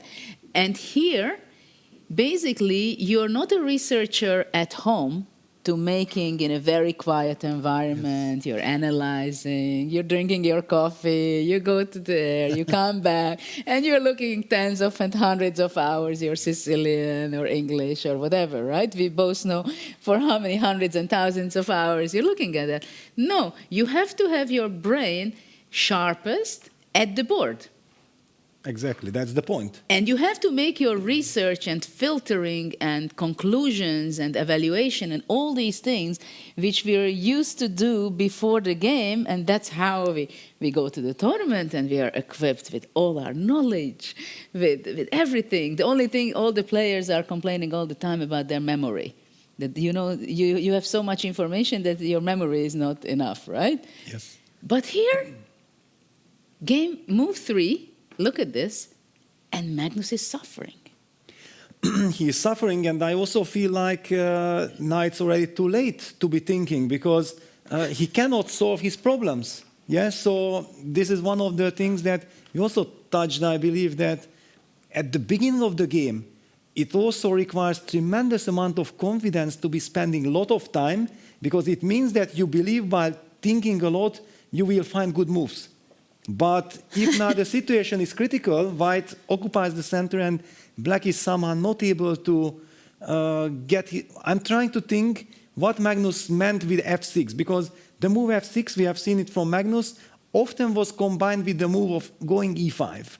Now, in this regard, I would like to understand that what is the reason that Magnus dislikes the move e5, which would be kind of a natural follow-up, as we have seen in his earlier games, when he plays f6 to go e5? Well, first of all, it's possible that just white goes f5, and white has a space advantage, something that he likes all the time. To have f5, g4, h4. Yes, but on the other hand, then it also gets a strategical game, when Magnus finally can maybe play d6, can get his knight to d4. But he's on the passive side. He's on the passive side, but still he believes that he will handle things. Somehow I feel that something is more dynamic, especially if he thinks about Nodirbek. And isn't this move that Niklas highlighted, like activating that queen, like this f5, ef, queen f7 idea, that maybe white is the one who is putting the queen out, getting ready for short castle. Let's not forget that we can get this very quick short castle in, and then will black be able to evacuate with his king on f8? Well, black can also try the same thing, right? He goes also queen f7 or queen e6 and then castles. Okay, queen f7, let me castle, you castle. But this f5 bothers me quite a bit. Well, I can do this f5 in the right moment when it hurts the most. You can even especially, go, wait a second, now that you castled, you cannot castle the long way anymore, I mean to the other side. Then I go f5 and I will really say that, you know what, your king is there, and we will be seeing all these King's Indian kind of ideas with attacking on the king side, and you have no escape. I wouldn't play d3. You know what I would do? I go rook c3 yes. and rook g3. Exactly. You know, yes, and yes. then d3, and then I bring all my knights. That's frustrating even to think about that. This could never happen to Magnus, this position. Yeah, I think this will never happen to him. And you remember yesterday also when he talked about his game against Nodirbek, and he was saying, yeah, my king from C1 will go all the way to G1. Black's king is still on B8. He can castle any moment. That's why Black is flexible. Magnus is taking perfect care of all these nuances. But it was, I think, very important to highlight the dangers and the reason why the players are thinking and why we are also now worried for Magnus. Because if a natural move like E5 isn't possible, then okay, white might just develop the queen next, castles, and black is kind of stuck. Well, maybe this is the time when, before moving to another game, I would like to ask Nicholas, what do you think, what can you suggest for black? What is the best strategy, what can be, and why Magnus is struggling, you think? Yeah, it's really, really difficult, actually. And I'm not surprised that Magnus is already thinking for, I believe, more than 20 minutes, or maybe it's 25 minutes.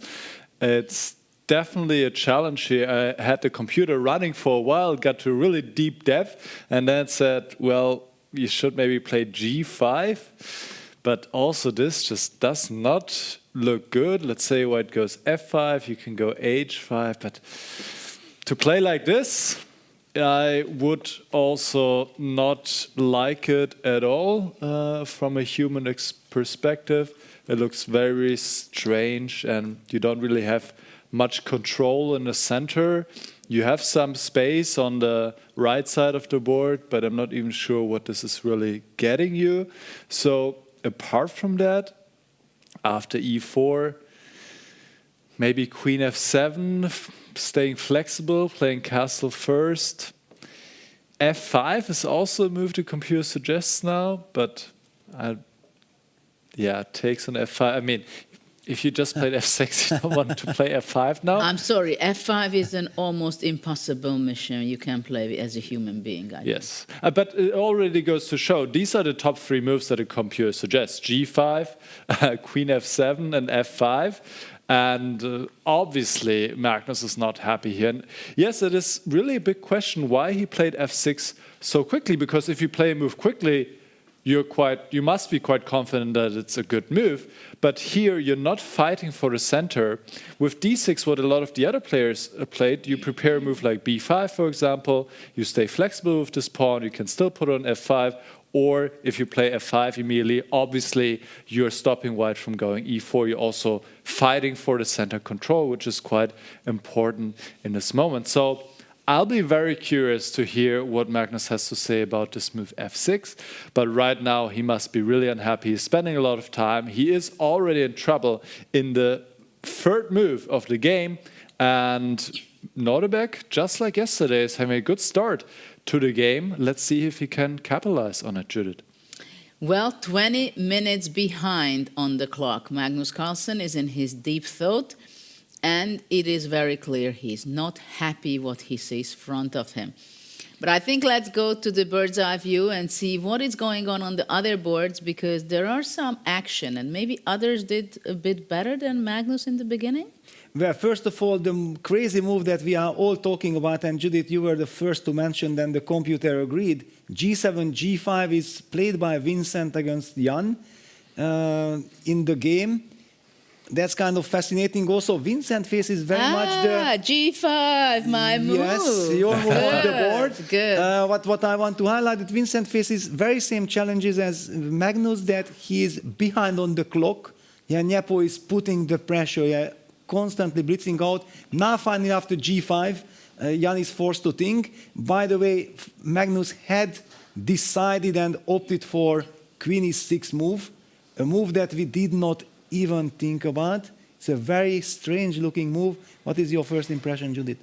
It's a desperation moment for Magnus. What can I say? I mean, after he's thinking what he spent 20 minutes or something. 25. I mean, you don't see Magnus thinking for such a long time, and then eventually you have to make a move, right? You can't just sit there and curse yourself for another half an hour.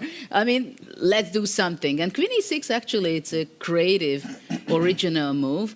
He just didn't like any other options. I don't think he likes this. It's just, You have to make a move, right? Strange, yeah. This Queen is what E6. you got. But yeah, he's probably thinking about this f5 break, yeah, because this queen e6 Yes. move, certainly now it targets the e4 pawn, sets up the short castle idea. It's a very strange looking move, but it might make sense.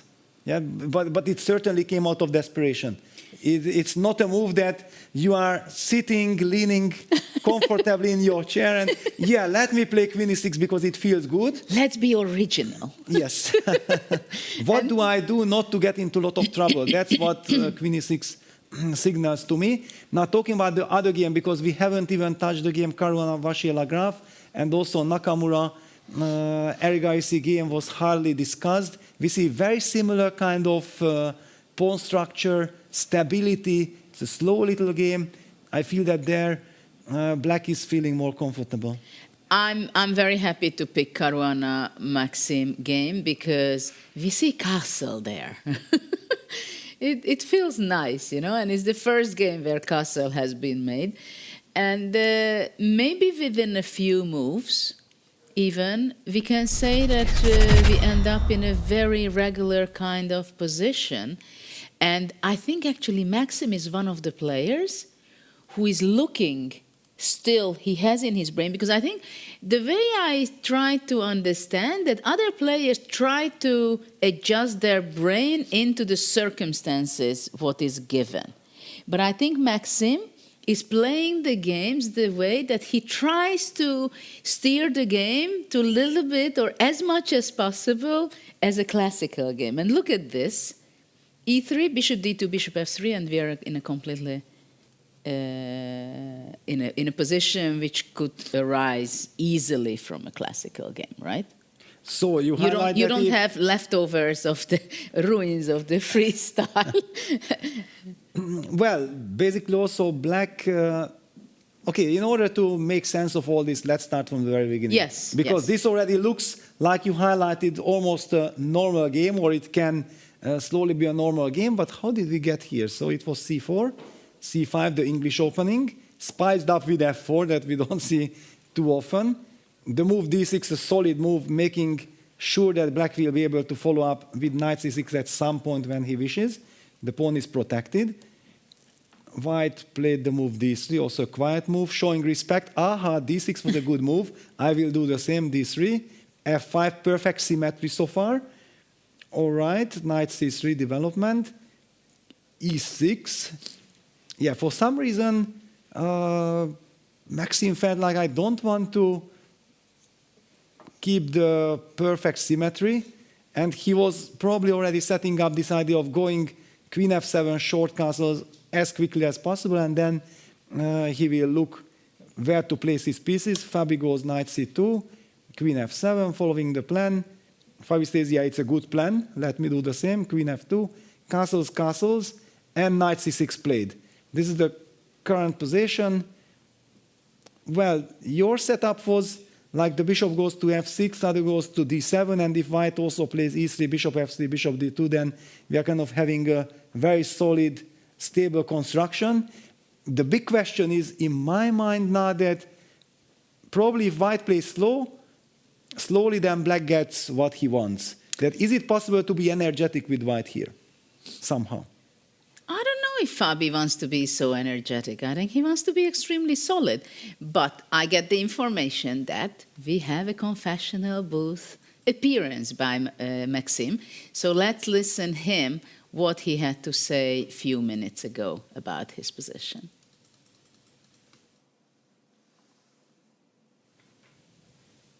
Yeah, it's quite interesting. We didn't really look at c4 seriously. For white, we were more focused, for instance, on d4 or even e4. But it seems like they all had this plan of playing with c4, f4, knight c3, d3 in various move orders. I'm not sure why this should be so good for them.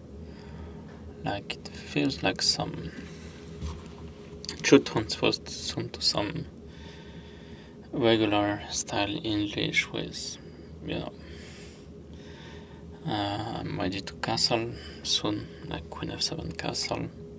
I'm not sure yet, actually. I probably don't want to castle too early, just in case white decides to go castle queen side and then launch an attack against my king. So, but in general, it feels like a pretty safe position for black. We were like thinking also with these bishops, however, bishops on d1 and d1 like yesterday. It's much tougher for white to actually get the fight because the bishops don't have any natural square to go to, like c4 or f4. And it has to go through g3, but then it's hindered by pawns. Anyway, we'll see, but so far not too much is happening on the other boards as well. Except Jan against Vincent. This is gonna be fun. Jan is playing everything without thinking for a minute, so it is in his own style. Looking forward to keep on thinking about my position and watching the rest unfold. Thank you very much, Maxime, to share your view about your game and also about some of the others, right? Yeah, it's a quiet game, right? It's a quiet game. Also, we should just highlight that because he did mention he did not really understand what white is aiming for in this position. He's kind of confident. And he mentioned that probably he will play queen to f7. He might not castle too quickly, but he already had in mind that he will castle, keep the harmony, and what is his problem? And we don't see the problem. I feel like it is one of those games where Maxime have solved his opening problems in a very professional way. I'm loving the way how he plays, and once you get this position that you have currently on the board, we feel like even we can step in and play this game finally. I'm not sure about any of the other games, but this one, yes, we know where the pieces belong. Yes, exactly. So this is something very special in Maxime's mindset, I think, that it's the first time that he's playing classical time control freestyle chess. So this is something very different, I think. And somehow he wants to go on the familiar environment of chess. I think it's going to be a slow development in this game. And we had a confessional booth appearance by Magnus. He shared his thoughts. Let's see that, I think, because that's something important. Yeah, this is a little bit of a weird move and a weird think at this stage in the game. I think when we looked at the position originally, my idea generally was that I could go knight c6 in these positions and sack the c-pawn, but I was trying to make it work and I couldn't. So I was looking for another idea, like d6, b6, none of them really satisfied me. So kind of by default, I ended up with this stupid maneuver, queen e6, and the idea is to go d3, queen d6, and then knight c6 and e5. And I think it's not terrible, but it's certainly a little bit worse for black. Yeah, at least it's one of the peculiarities of this format that you get to make moves like this.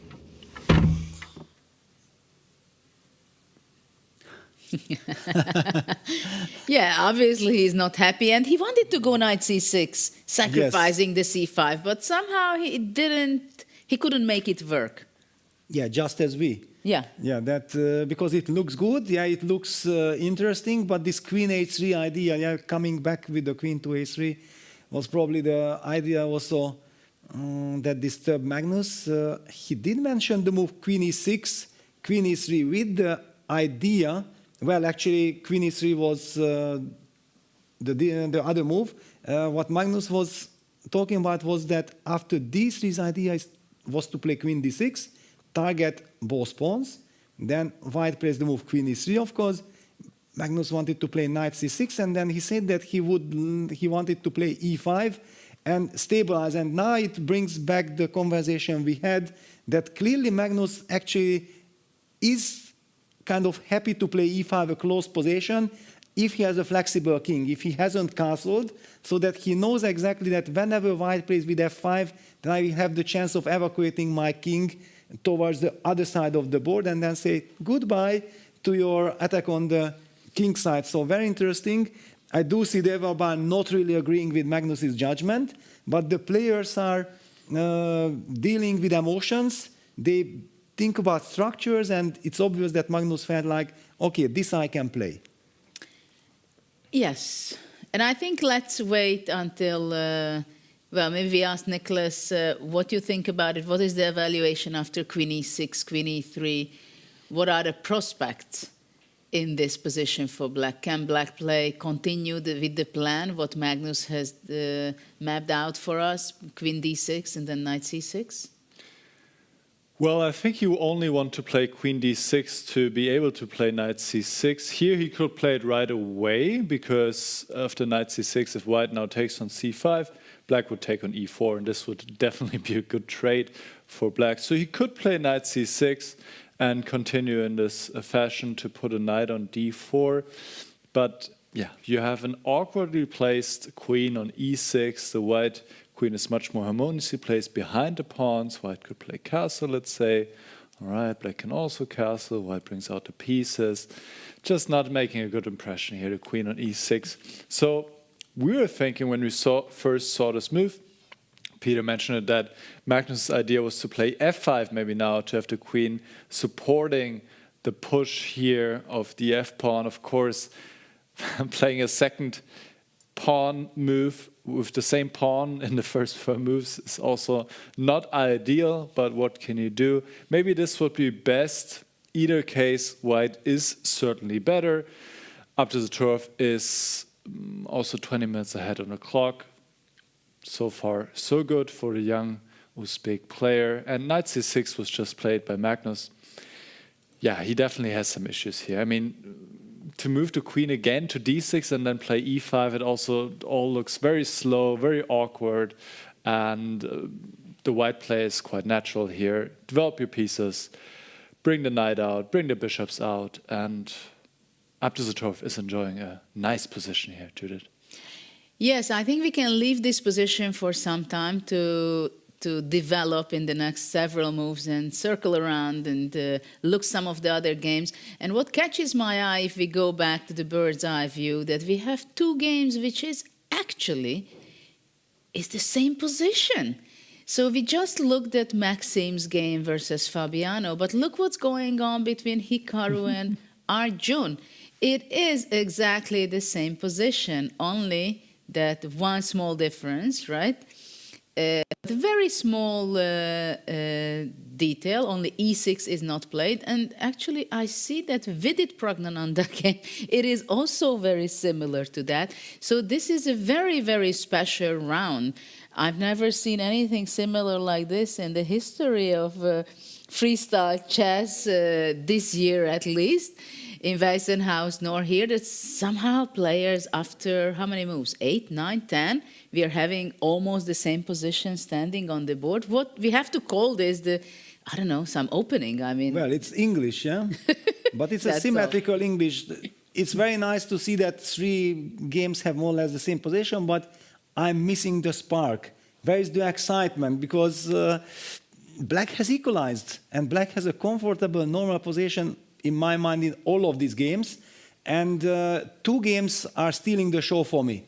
One is the Vincent game. Look at this G5, FG, we need to go there. We need to go genius move by Vincent. Exactly. Genius. This bishop e3, c4 stuff, and look at Jan is very unhappy. Suddenly the queen is hanging on g5 and it does not move away. c4 happened. We have to head there right away. Let's go there quickly because there is a lot of action already in move 5. So with the game of Nepo, wow. Look at this, and the last move, the last 2-3 moves were very interesting because the move g5, your move, Judith, you were the first to mention this. It's on the board. Then computer also approved. Then Vincent played it. You are in a very nice club, and the pioneer of this club. F takes G5 happened. We were never exactly sure that should White react with F5 or how does White react. In any case, Jan took on G5. I think it's also true to his style. He wants to keep dynamics. Queen takes G5, Bishop E3. Obviously, he thought the queen has to move. I'm going to go Queen F2. I'm going to castle short. I'm going to crush Vincent with a very quick, very dynamic, straightforward attack. But Vincent said, you know what? I spend a lot of time for the moves Bishop B6 or move 3. I followed it up with G5. Those were not random moves. I was following a very deep strategy. And here it comes, the mind-blowing move C5, C4, opening up the bishop from B6 to the diagonal against the queen on G1.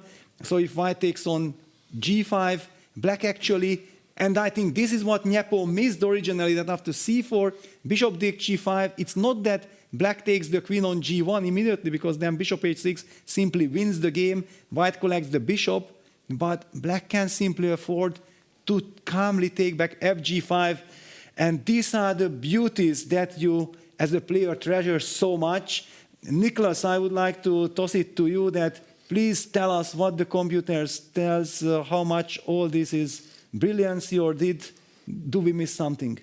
It is a big brilliancy, and definitely something that Nepomniachtchi missed, because for the move Bishop E3, he just spent half a minute, if I see it correctly here, typical in his style, playing quickly, but now we see the downside. Sometimes it can happen that he rushes, he plays a move too quickly, and then he misses a nuance like that after Bishop E3, C4, after Bishop takes G5, F takes G5. Black can just take back the Bishop on G5, and the Queen is trapped. Very unusual. You rarely, if ever, see a motive like this where the Queen is trapped on G1 on this diagonal by a single bishop, and Vincent is more or less equalized now in this position. So first of all, White should take the Queen, because otherwise Black takes on E3 and White has double pawns. This would be horrible positional-wise. And if you take the bishop on B6, the Black Knight is developed, the Queen is active, the pawn is attacked on F2, the Knight goes to C6. This pawn is also well placed because it's hindering the development of the Knight on A1, and Black is clearly better. So you need to take the Queen, and after Bishop takes G5, F takes G5, you should play D4, forcing Black to play en passant. Very important that you have en passant here to take on D3. And now White can, for example, take back. So now at least you have some routes for the knight again to be developed. And Black still doesn't have to take. Could even play knight c6 here, still keeping the tension. Or you could also play castle, let's say, give a check with the rook. King goes to e1 now, you take on g1, and we get to this position. Black develops the knights, and Black is definitely doing much better than he was out of the opening, where indeed Nepo was better.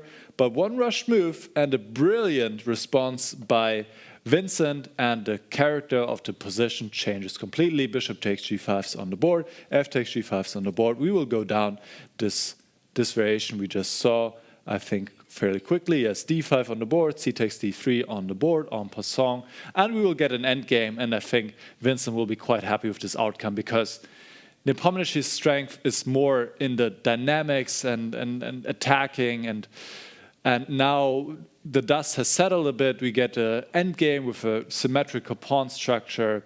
This is, I think, much more Vincent's kind of position, where he feels quite safe, quite confident, and just a brilliant find by Vincent, Judith. What a brilliant move by Vincent C4. And it's not easy to surprise a caliber of player like Nepomniachtchi, right? He is the guy who makes these kind of moves, and he doesn't like when people are playing jokes on him.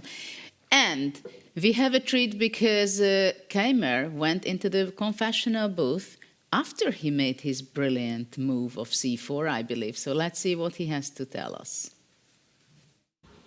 Yeah, it has been a very up and down opening, I would say. In general, I am not really happy with the way that I played. I think first move c5 should be fine, but after knight c3 I should find a different a different way to continue. My idea was that after f6, f4, I thought I can play b5, knight b5, and then queen c4, bishop e2, queen e4. But here I thought that after spending a little more time, that after knight a7, if I have to go to some endgame after, let's say, queen f4, queen f2, take, rook c7, knight b5, rook b7, he will just have a better ending. So that's kind of the problem, that I relied on f4 not being too great because of b5, but I actually don't think that b5 was that great. I mean, there was an interesting option to go b5, knight b5, d5, but that also, I was not really sure. And what I played, bishop b6, it can't be a great move. I mean, bishop b6, bishop f2 again, I think g5 also not a good move, but I assume that he must have blundered that after fg, queen g5, bishop e3, there's this c4 move, because I think if he just plays f5 instead of fg, his position should be somewhere between better and clearly better. And now after c4, I'm quite happy with my position.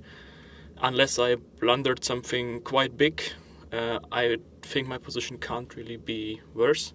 Like, I will, after bishop g5, take fg5, and this queen on g1 is trapped, so I will win back the material, and then he still has this issue to solve with the knight on a1, so I assume he will have to play d4 to force me to take cd en passant, so that he gets rid of the c4 pawn, which strangles the knight on a1, cd, and then I can even castle with check if I want to, bishop f3, bishop g1, king g1, and maybe, let's say, h5 here or something.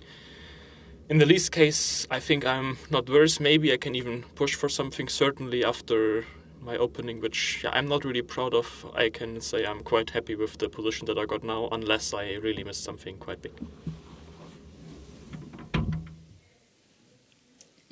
Well, what a great explanation he gave us, with details, with all the lines. His plan originally, what he had, he was not happy with the position, but he found this incredible, amazing move later on after bishop e3, c4, which we analyzed together with Nicholas. And it is quite amazing. I'm sure Napo will be very unhappy. He is unhappy, and he's kind of frustrated, right?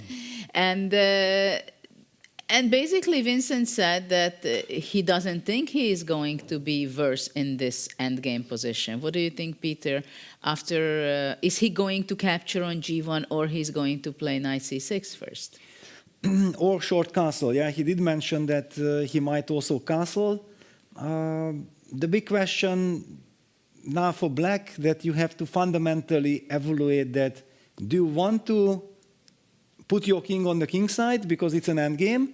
Or do you maybe think about that eventually I would love to get e6, king e7, clearly black wants to develop the knights, get a grip on the center, and then we don't need these castles. Yeah, it's the reason why also Vincent believes that he's fine, but it's not a blitz game. He does not need to rush with his decision that he castles or not.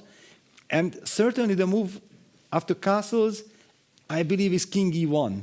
I think this is a much smarter move than bishop f3, because after bishop takes g1, king g1, suddenly it's white's king who is in the center and eventually can go to e3, support some d3, d4 push.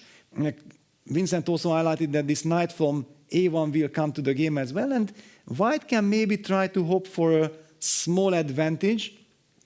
I don't know exactly what is the correct choice, because it do seem like black should be fine. What you have to do in such cases, spend time, compare the nuances. If I play like this, then what are the consequences? Okay, actually I don't like the consequences in this. Let me compare if I keep my king in the center, and then finally you come to a conclusion with which you feel more satisfied. Actually, I like very much what you said, to go e6 and position the king in the center on e7. I think it fits much better to the position, and also later on bishop g6. It also, I mean, after e6, the d6 square can be weakness, right? So it's also very nice for the king to be on e7. It just simply has a better spot on e7 than on g8, I believe. Though it is very tempting to play castle now. With a tempo. Not to take the queen, but to give it check with the castle, right? I mean, it's very tempting, but I have the feeling that it's not the best move. Maybe I would toss it to you, Nicholas, what is the best move and what is the evaluation of the engine? What are the plans? Is there any danger for black here that he has to worry? Well, there are definitely some options, as you guys highlight. You can take on g1 right away, you can play knight c6, you can play castle. And to be fair, all these moves are evaluated fairly evenly. Knight c6 and castle are maybe a bit more preferred to bishop takes g1. But yeah, let's have a look at castle. Just a satisfying move to play. Castling with check. How often can you do that in chess? Not that often. And yes, the question is, where does the king go? Peter preferred king e1. King e2 is also possible, but the problem with king e2 is maybe that there could be another check on h5, and you don't really want to play g4. It would weaken the f4 square.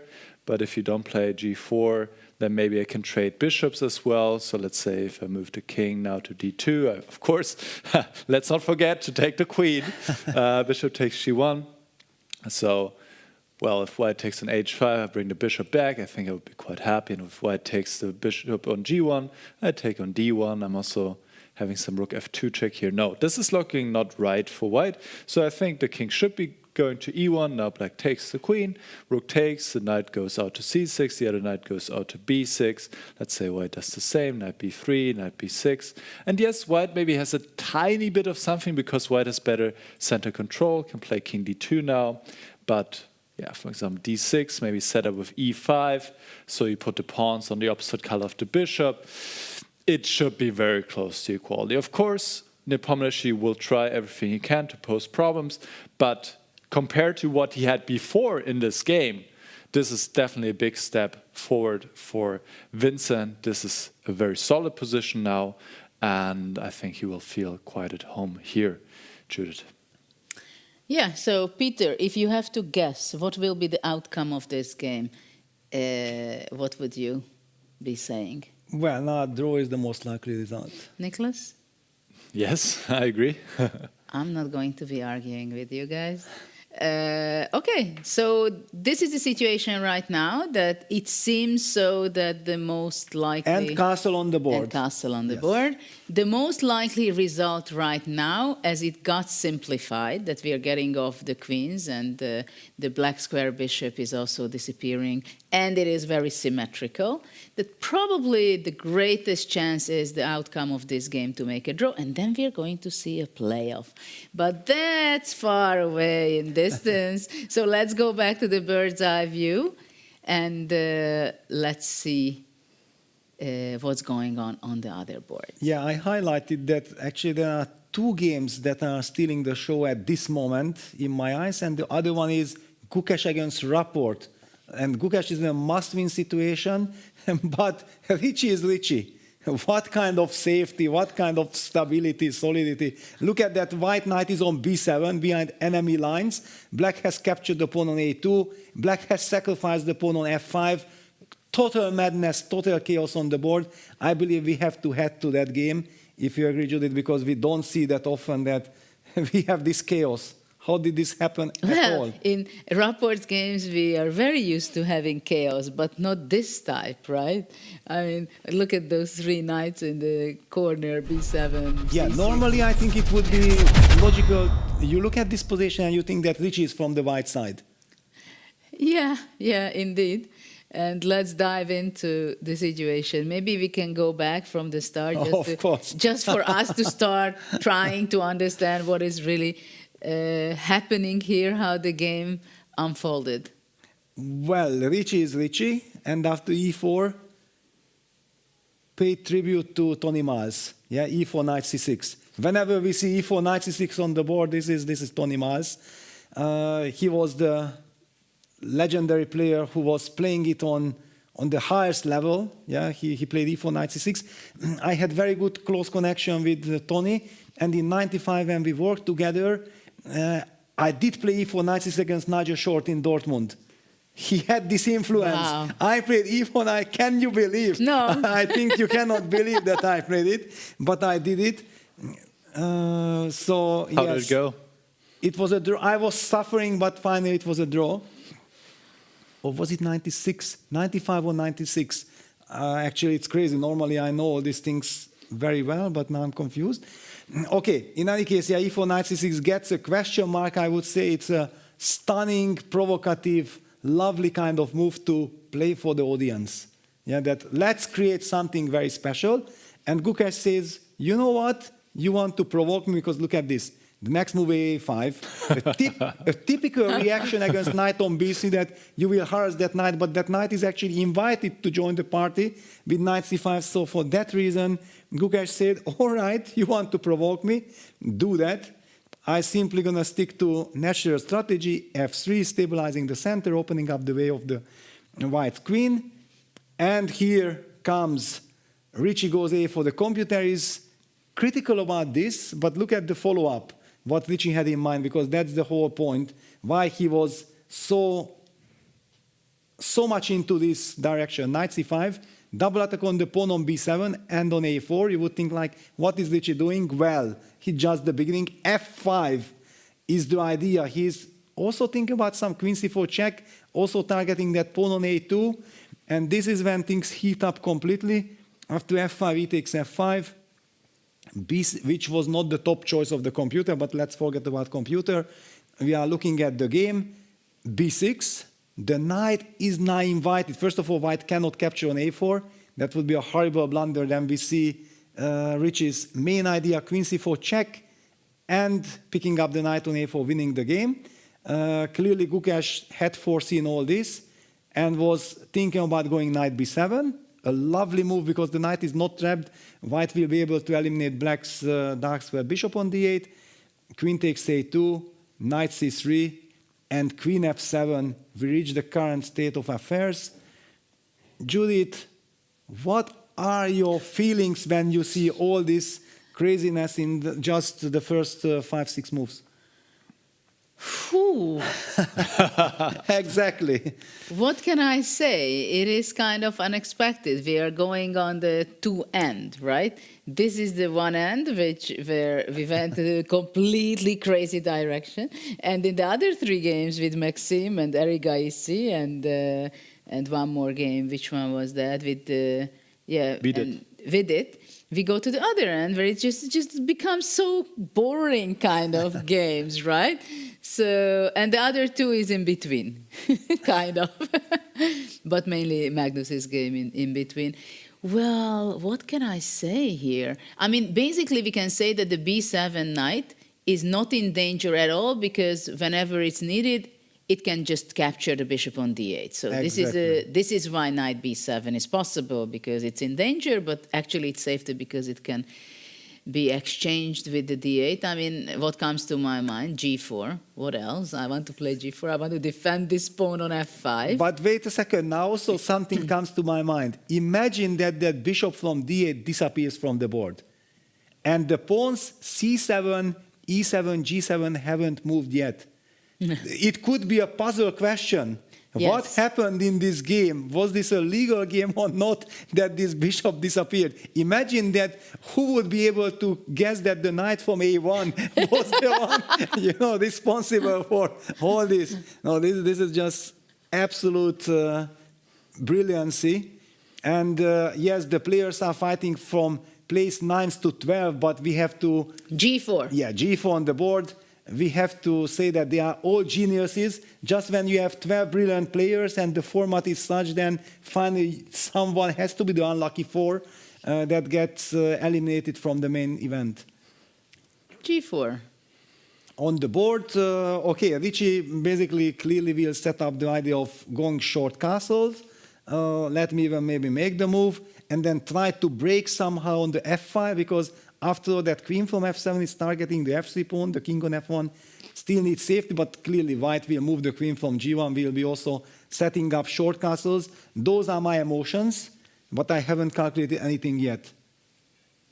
Nicholas, what can you tell us about this position? Because, I mean, I understand that whatever evaluation you're going to give us and share with us, the players are not aware of it. I don't understand how can I evaluate this position? Yes. Can you help me how to evaluate this position, Nicholas? Well, there are some factors we can take a look at to help us understand what is going on. I think g4 was quite a risky move, a double-edged move. I mean, it is a decent move. White is better after g4, but you could have also just give up this pawn on f5, for example. Play something like this. All right, we'll get into a position like this.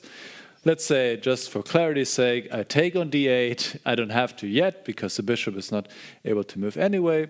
We get into a position like this. And I think here, with the pawns equal, white is definitely better because, for one, I have the bishop pair, Sorry, which is the long Nicholas, term. Yes. black is a pawn up. Oh, black is We the are pawn not up, equal. actually. Oh, that's true. I But missed you that. already assume that you will collect a4 whenever you want, right? Well, I was not necessarily assuming that, but yes, the a4 pawn I can probably take at some point. Can I take it here already, just for clarity? Okay, I'll take it here. It's not the best move, but okay, let's look at this position.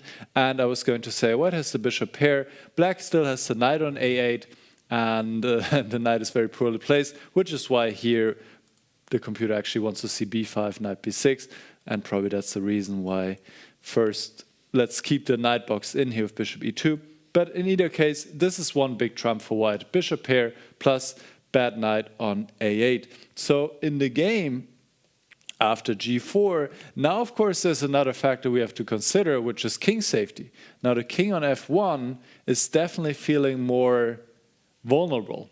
And as Peter highlighted, black can play e6 at some point, let's say castle, queen e3 and e6, try to open up the f-file. The black king is fairly safe, the f-file will be opened up, let's say something like this.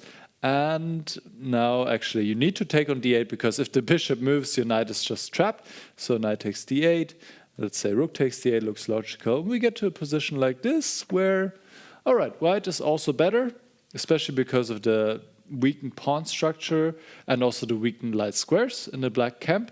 But it feels quite messy with the slightly weakened king. I mean, in general, what I will say about this game is just a lot of fun. I'm very glad we have Richard Rapport here in the tournament, who's playing very creative chess from move 1, knight c6, a5. Just he's enjoying himself. He's having fun. He can play in his creative style all the way. And Gukesh, he's playing along. I mean, he's not backing down, going g4 here, and we're just in for a really fun game. Absolutely. What a fun, adventurous game we are seeing between Gukesh and Richard, where Gukesh is in a must-win situation. And it's very interesting. I mean, as you say, Richard is Richard. He could be playing exactly the same or very similarly as Ari Gaisi, for example.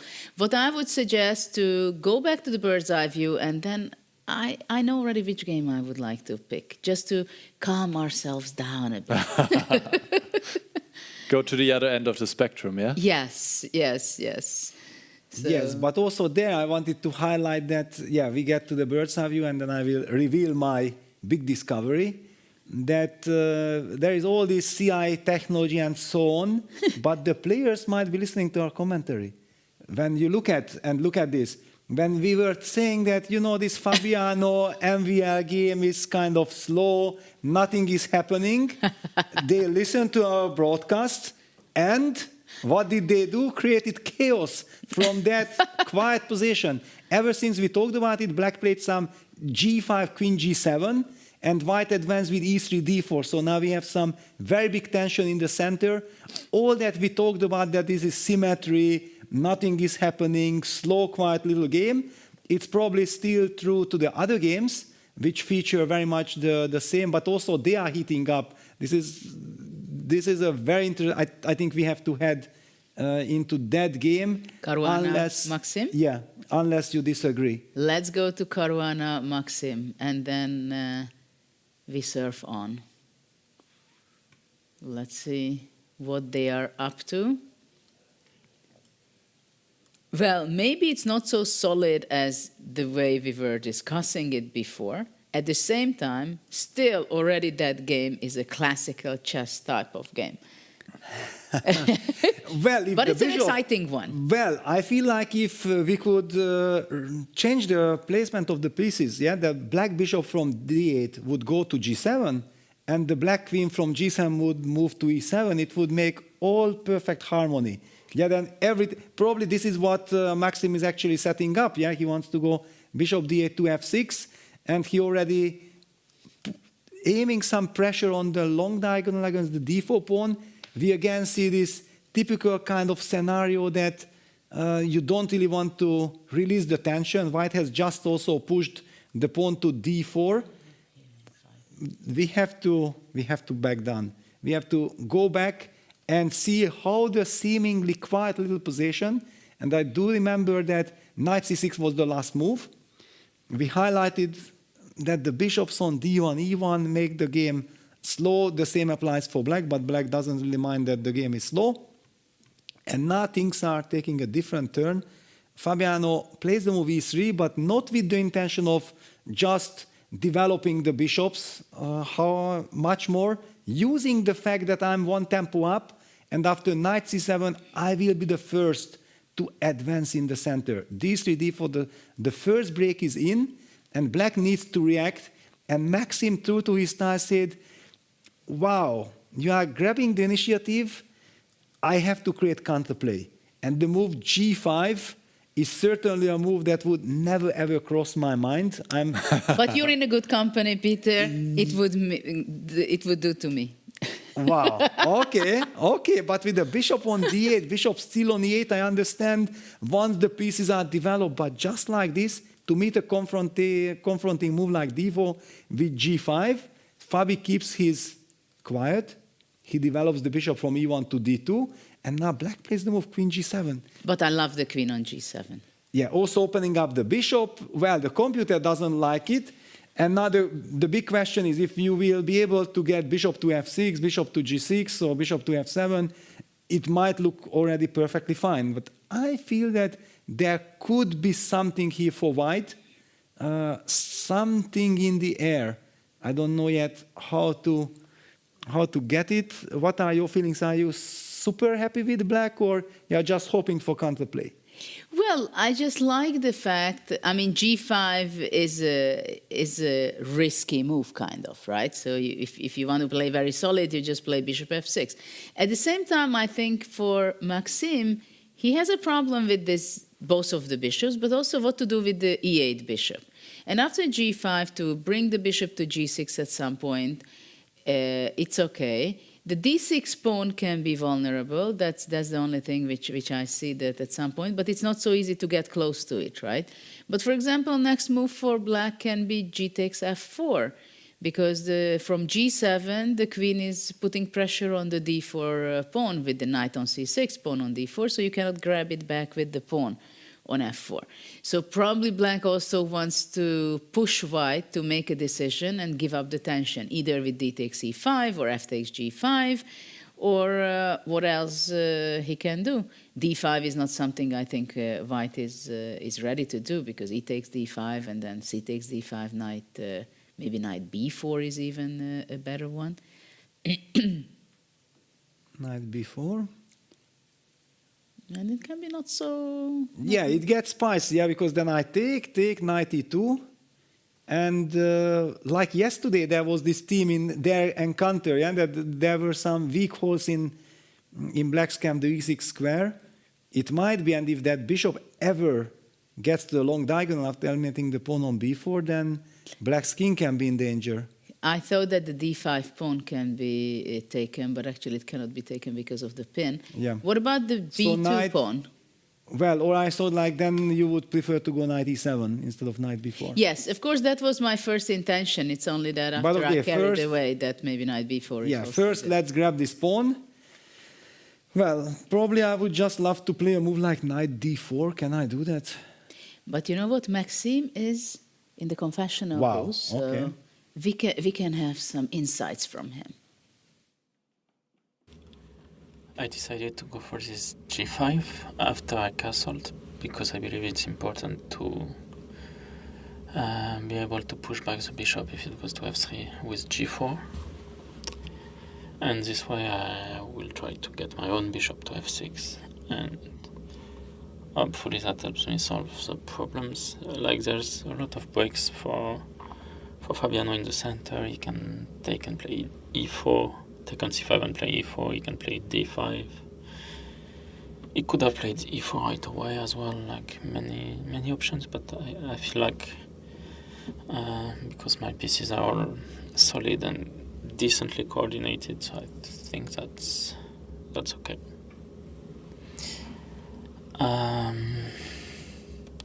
I saw that Arjun played bishop f6 instead of g5.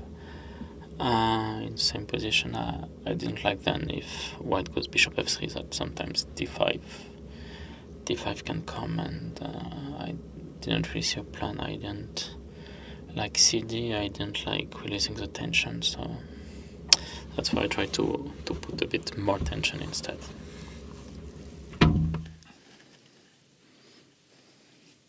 Well, we have a treat by Maxime because it's the second time that he already went to the confessional booth. And actually he played g5 for prophylactical reasons because of bishop g4 and bishop f3 g4, right?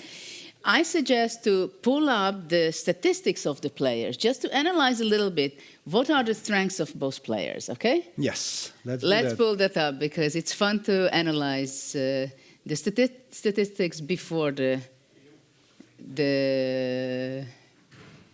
game continues. So wow, but this is some surprise. Yeah, Fabiano is better in attack than Maxime. That surprises me because we know MVL being a very dynamic player, whenever he gets a chance to attack, then he is just merciless. All right, interesting. Defensive skills, 88 versus 82. Also somewhat surprising. Calculation, 97. Okay, we all know that Fabi is a beast in calculation. Exactly. He's like a supercomputer. Against 91 for Maxime, the mathematician. Okay, who else can calculate better than a mathematician like MVL? Okay, that's a close strategy. Yes, okay, strategy. Fabiano's, of course, brilliant. 90 versus 84. Intuition. Wow, that's where the statistic says that MVL has the upper hand. And the time management, 85-84, that's... I don't agree with that because Maxime is playing much more faster usually than Fabi. Okay, but 89 for Fabi against 84, that's the average. That we see that this is much more closer than the Nodirbeck Magnus statistic. Judith, what are your feelings? Well, we would need more time, right, to think about it exactly what is really going on here. But in time-wise, I also think that's kind of tricky. Intuition, I think, is very good of Maxime. I would give more than 90 to him for intuition. Maybe.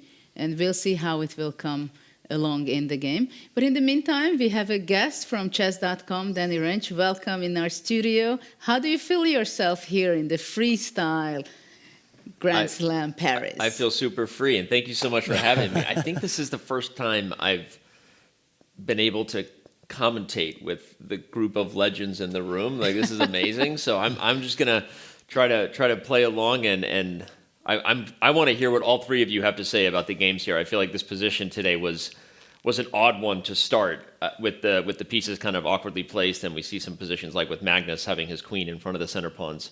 Not patterns you see every day.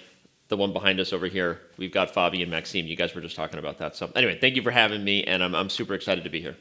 Well, it is a very special round because in the first few minutes, none of the players were ready to make a single move on the board. Yeah. So somehow they were getting into this zone, it seems. And Magnus is kind of struggling today. What do you think about that? It's interesting because I stayed in the room and I observed both of the kind of the dialogues that were going on between the two different camps, and it didn't seem like anybody had a lot of confidence about what was going to happen here. And again, we know the position was one of those odd ones with bishops in the center, not traditionally where we are familiar with bishop patterns when they're on their long diagonals. The knights were in the corner. So I'm kind of not surprised to see a lot of very different looking games and that some players are struggling to coordinate.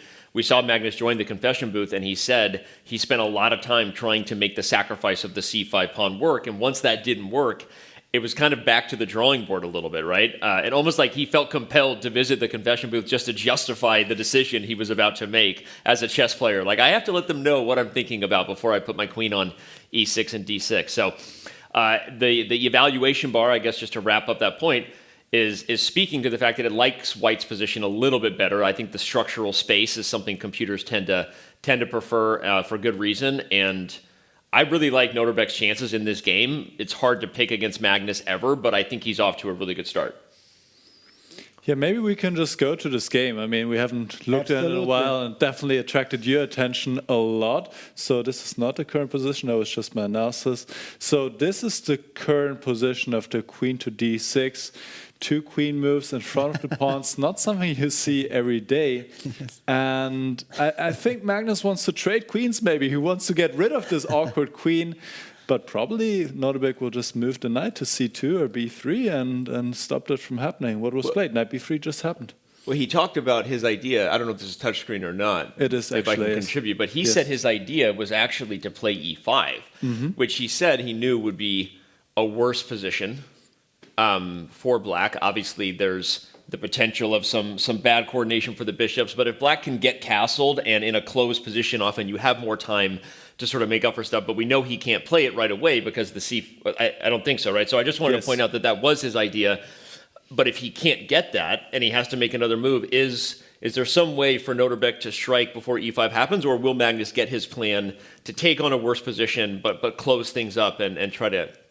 I think that is the big question probably, if who can get e5 in first. So let's just, to your point, so if black goes e5, now he gets some stability probably, and castle next, as you said, and the position is closed down, and still black is worse, but maybe it's not so bad. So the big question is if white would be in time to play e5 here first, and what would happen now. Wait a second. I mean, do I have the right to waste the tempo with black to play b6? Well, the pawn is hanging. Yeah, well, I would like to go knight e6. Activate that knight, try to get the grip on d4, try to castle as quickly as possible, because my heart is not taking this. I feel like I'm going to be just crushed. But I think to Nicholas's point, now if e5 is coming, I know. So I have to fall back with the queen to b8. What a beautiful regrouping from g8 to b8. I'm not happy. I'm just trying to survive. I'm sure Magnus But it feels like one of those happy, positions that this could steamroll quickly. I don't know. I mean, without doing a lot of calculating, but taking f6 and developing a knight into d5, it feels like a position where at least if you are in Nordebek's camp in a must-win situation, you can't really ask for much more. I think the opportunity is going to be there. It feels like winning already. This is horrible. But I just wanted to highlight that, knight e6 looks so tempting, but it runs into e5. Yeah. And it's a problem, but do we really have the luxury to play b6? What stops white from playing e5 then? Do we then balance back with the queen to e6? It's like a ballerina then. You have to. It's the only move. Just to show this, black cannot take an e5 because this would open up the f file, give a check to the king, and the queen is hanging, so you just lose the queen. So you have to, after e5, you have to go back, another move with the queen. But now white keeps developing, and you just still have this very awkward queen, the bishops on d8 and e8. I'm surprised, actually, the advantage is not bigger. Like I agree. Yes. I think this is a strange situation to be talking about, the best player in the world in a position that you would be providing a lecture on why you don't put pieces in front of center pawns and why you need to think about the bigger... Obviously, of course, joking, that's what Fischer Random, Chess 960, Freestyle Chess can do to people. But still, I think I was kind of joking to you. I don't know if you ever feel that way. Like, if you play a weird idea, you feel like you have to explain it. When Magnus went to the confession booth, I was like, Magnus feels like he has to justify this decision he's making because actually, I don't know that he's that confident about it. And maybe that's what's happening here. And then he turned around. Knight e6 just had been played. We will see e5 coming. Of course, it's Nordebek's style. Yeah, will Magnus survive this storm? That's the big question in the I don't think this one he will not survive. He's 20 minutes down on the clock. This is exactly Nordebek's position. It's easy to play.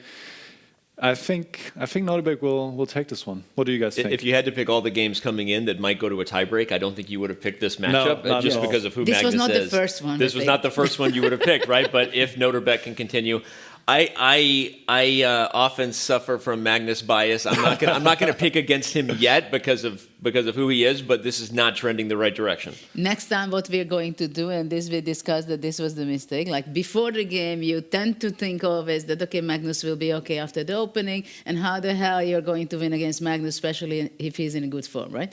We have to wait the first 3 moves, and only after that ask these questions. Yeah. I mean, it's quite amazing, but Nordebek is a player who has such a position in his hands. like he's grabbing the opportunity and he's not going to be letting go. And he's a last-minute player who came into the tournament, who usually have the luck of the tournaments, right?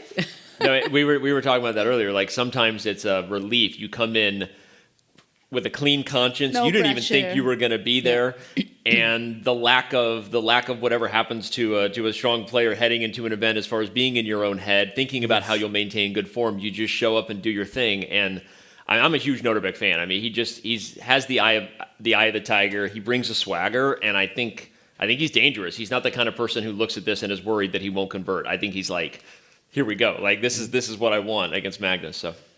So what do you think about freestyle chess? Why is it important for chess.com when you have like more than 200 million registered in the platform, and you teamed up with the Grand Slam series, right?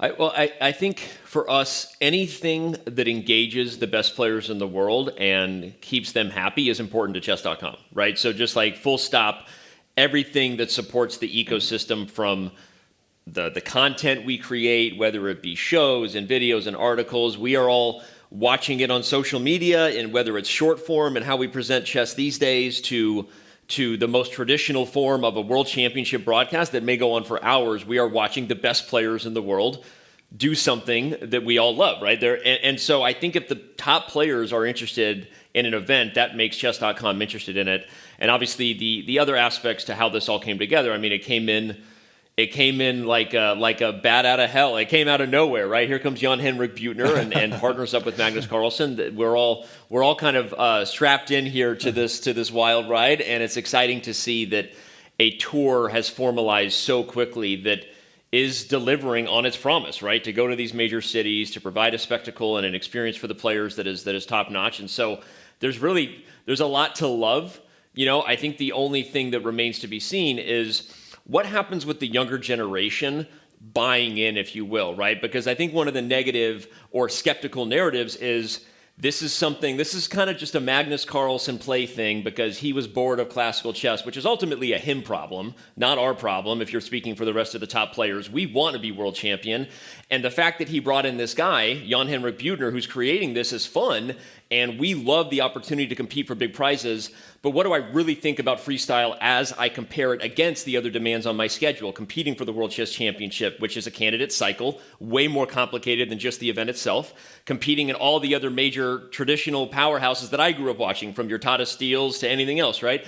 So I think when push comes to shove, how the younger generation feels about this event. And we saw Noterbeck say this week that there's no denying he wants to be world number one in traditional chess, and he wants to be world champion, but he also admitted, I actually think I enjoy playing freestyle more. I'm paraphrasing what he said. And so when you add that to the fact that Vincent Keimer won the last event, I said in Weisenhaus, I said the absolute best thing for this event would be if someone not named Magnus Carlsen wins. And I said that at the start of that event, and I was thrilled to see it, because it's the one thing that I think will slowly captivate and challenge the rightly skeptical narrative about how freestyle chess has taken the spotlight when a lot of people are still trying to figure this out. And I'll wrap my long point to say, I think a lot of tournament players, which tend to be most of our audience that watch online, they're a little bit like, we're not into freestyle. I like my Chessable opening courses. I want to study opening theory. Like, Magnus may not be into it, but I'm into the Sicilian, right? And so I think there's just a lot to figure out about how this will find its place in the broader ecosystem. And, but long story short, chess.com is interested in partnering with any event that serves the top players, because top players engage and inspire and motivate people to get better at chess. That is what our business model is based on. And to us, that is what serves the community. So it's kind of a no-brainer for us to try to figure out how to partner with anyone and everyone in that regard. But I think it remains to be seen. That's just the honest truth of where we are standing here over the next year or two and what happens with this tour. Well, for freestyle chess, many people talk, and we were discussing also that, okay, it's for Magnus because he got bored, right, from the opening theory. And basically, it's so interesting for the top players not to make the preparation in the opening.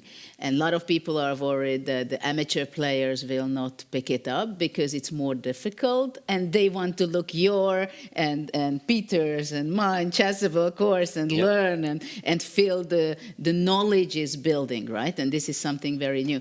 And I know you have already events, probably every Friday, is it correct? Yeah. So every Friday you have an event on freestyle. How do you want to encourage amateur players playing more, and what is the beauty in that for them?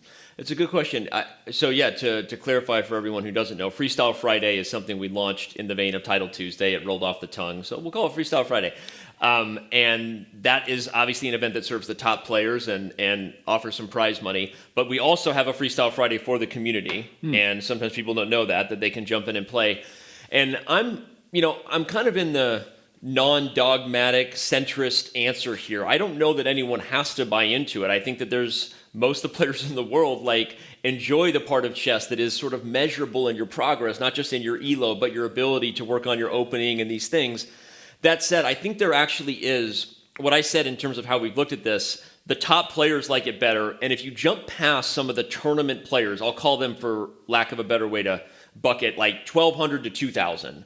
I think if you go below that, which is where a very large part of Chess.com's user base is, a lot of those players actually get stuck and don't like that they lose very quickly if they don't know an opening. And that a lot of players within that bucket don't mind and don't even inherently initially think about it that differently. We've kind of tested some beginners on this, that they can see when they look at a chessboard that it's chess.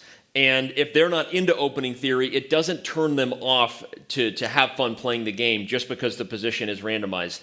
But I will be honest, that bucket, that 1,200 to 2,000, maybe even lower, is a tough bucket, I think, to convince, because a lot of those players are enjoying the parts of the game that has turned off the top players of 6 months of preparation for a world championship match where you're begging and pleading for the computer to give you some sort of water out of the stone to have an advantage these days, right? So they're not turned off on that. And I think that that's the dynamic of what happens. I think ultimately, Judith, people root for their favorite players. I think people root for their heroes and the ones they admire. And I think as long as the best players are playing, fans will want to watch a little bit or at least care about what happens. But as far as whether they're playing freestyle or not, a lot of that stuff, remains to be seen.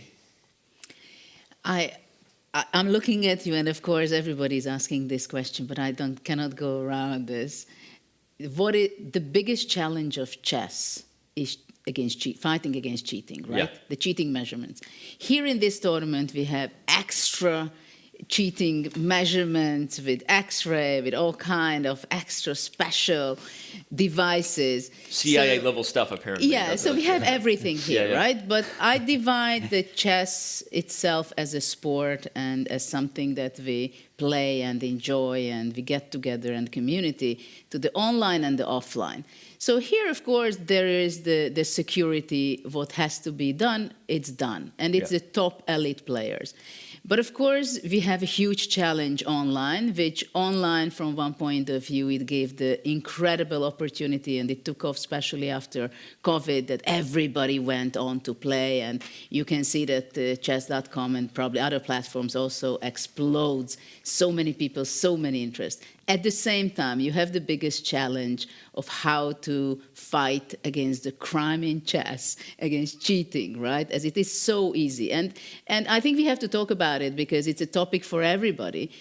And what can you say to the people and to us that this is what we have, this is life is, don't allow yourself to ruin your party and have fun. What can you say to the amateurs to feel safe and good and anything? What you can share on that? It's a tough topic, right? It's a big topic, and everyone's sort of perspective and feelings about this are valid. It's hard to play a game when you don't see the person across from you and have the assurances that they're playing fair, right? And it is the existential crisis that we have been dealing with, speaking as the chess professionals in the room, and I've never close to your level, but having grown up and watched what happened in the evolution, right? We were kind of afraid of this day would come, right? And it has continued to come. And I think that, there's a lot to talk about it. One of the things I would encourage everyone to do is, we can only put out there so much without revealing the I guess if you want to call it the secret sauce, the thing that goes into teasing out a very hard piece of information, which is how do you judge someone for doing what they're supposed to do, which is play the best chess move on the board, when a lot of them do it a lot, and how do you measure their performance? There's a lot that goes into the algorithm, to use that word. But I would say that before we even talk about what's happening in the title community, we do publish a lot on this every month, and I would encourage everyone to check out our monthly blog posts and educate themselves, if you will, because I think when we're publishing that, yes, there is a cheating problem, but because we can't prevent crime, you can only ask us to do what we can to act when we know. And every month we close, on average, somewhere between 10 to 15 titled players. And so you don't hear about it, but if you look at it, you go, oh, okay, well, they are catching people. It is happening, right? And then the fact that, I'm not even talking about the tens of thousands of accounts that we do close, whether it's repeat cheaters, some abuse cheaters. There is a lot of automation that goes into catching people. We'll call it cheating at scale, cheating with a lot of people. So I would ask people to sort of dive in and look. And then the big thing I'll say, I've been on a couple podcasts recently talking about this, so I'm happy to continue talking about it if the fans want it. We can have a long dialogue. But I will say one of the things that I, am interested to see what happens is that this year we have made the change that we are, for the first time in our history, officially closing titled players publicly with their real names, and we are not removing them even if they request it. And this has been something that I think people have been calling on us to do for a long time. There's a lot of reasons that we have leaned forgiveness, albeit the criticism would say we've sort of kept the secrets of the chess world in our closet, and we've allowed titled players to not feel the consequences of their actions, which you could argue was enabling the problem to not be brought into the light. I think that's the critical view.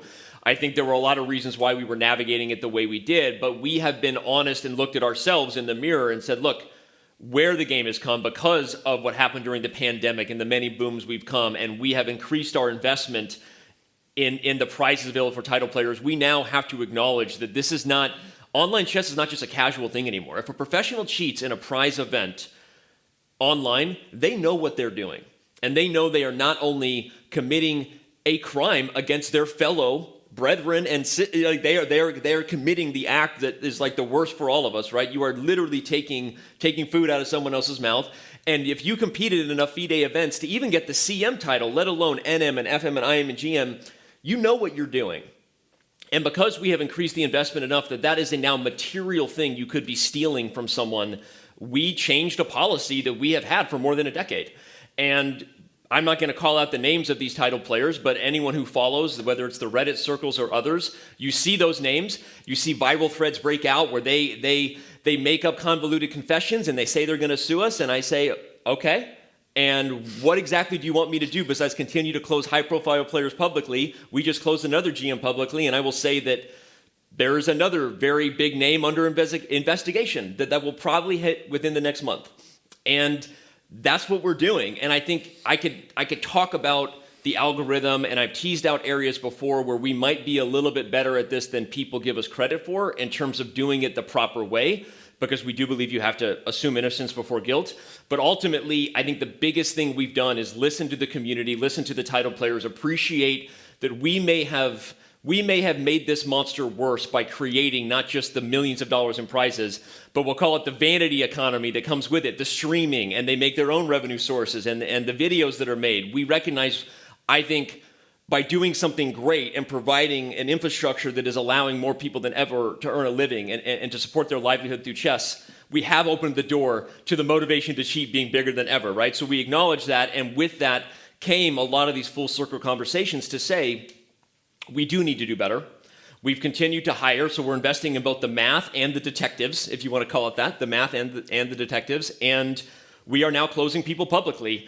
And so I think if title players are out there wondering, if we're bluffing, we're not bluffing. We've stared down $100 million lawsuits before. We have never acted in any way, not only to based on the person or whether our worry is about them, what they would do to come after us. You can agree or disagree with the decisions, but we've stood it down. Cases that were dismissed with prejudice, which means, by the way, they cannot be brought back. And a lot of the craziness that was made up, I'm just talking about, of course, the most infamous one. But we continue to say, we're going to close you. We close you. You can go yell on Reddit. We're not changing it. And where's the evidence, right? So we're going to keep doing what we're doing. and we feel pretty strongly that we are going to lose a lot of battles in people's perception and in little PR moments along the way to potentially winning the war together. And the only thing I would ask everyone to remember is, like, it's not like we're all not on the same team here. This is hard. You can disagree on the level of innocence we allow to be presumed, like how we, but this is a complex problem, and we can't stop people from doing bad things, sadly, in our world. So that's what I would say. And I feel like the criticism was deserved. We are now stepping to the plate. Public closures are happening. Title players, be warned. It is going to change your life forever if you cheat on chess.com, because we're not going to take it back, and it's going to be public, and I hope you're prepared to stand by the consequences, basically. Well, it was a rich explanation, and well, I can only encourage people use the online platforms to have fun and enjoy it with your friends and play who you trust at first, and if not, then go with the flow, right? Yeah, I guess you're right. I did focus a lot on the professional aspect of it, but you're right. I think for low-rated players too, I do think they should check out the articles. Maybe anyone in chat, I don't know, can throw a link. We do publish a lot of information. We're closing tens of thousands of accounts. You are safe. I can't promise you won't get cheated against, but we do find them, we get to them eventually, and we are closing a lot of them. And you're taking it seriously. But what's going on Magnus's board, it's also something very serious. Yeah, let's do it.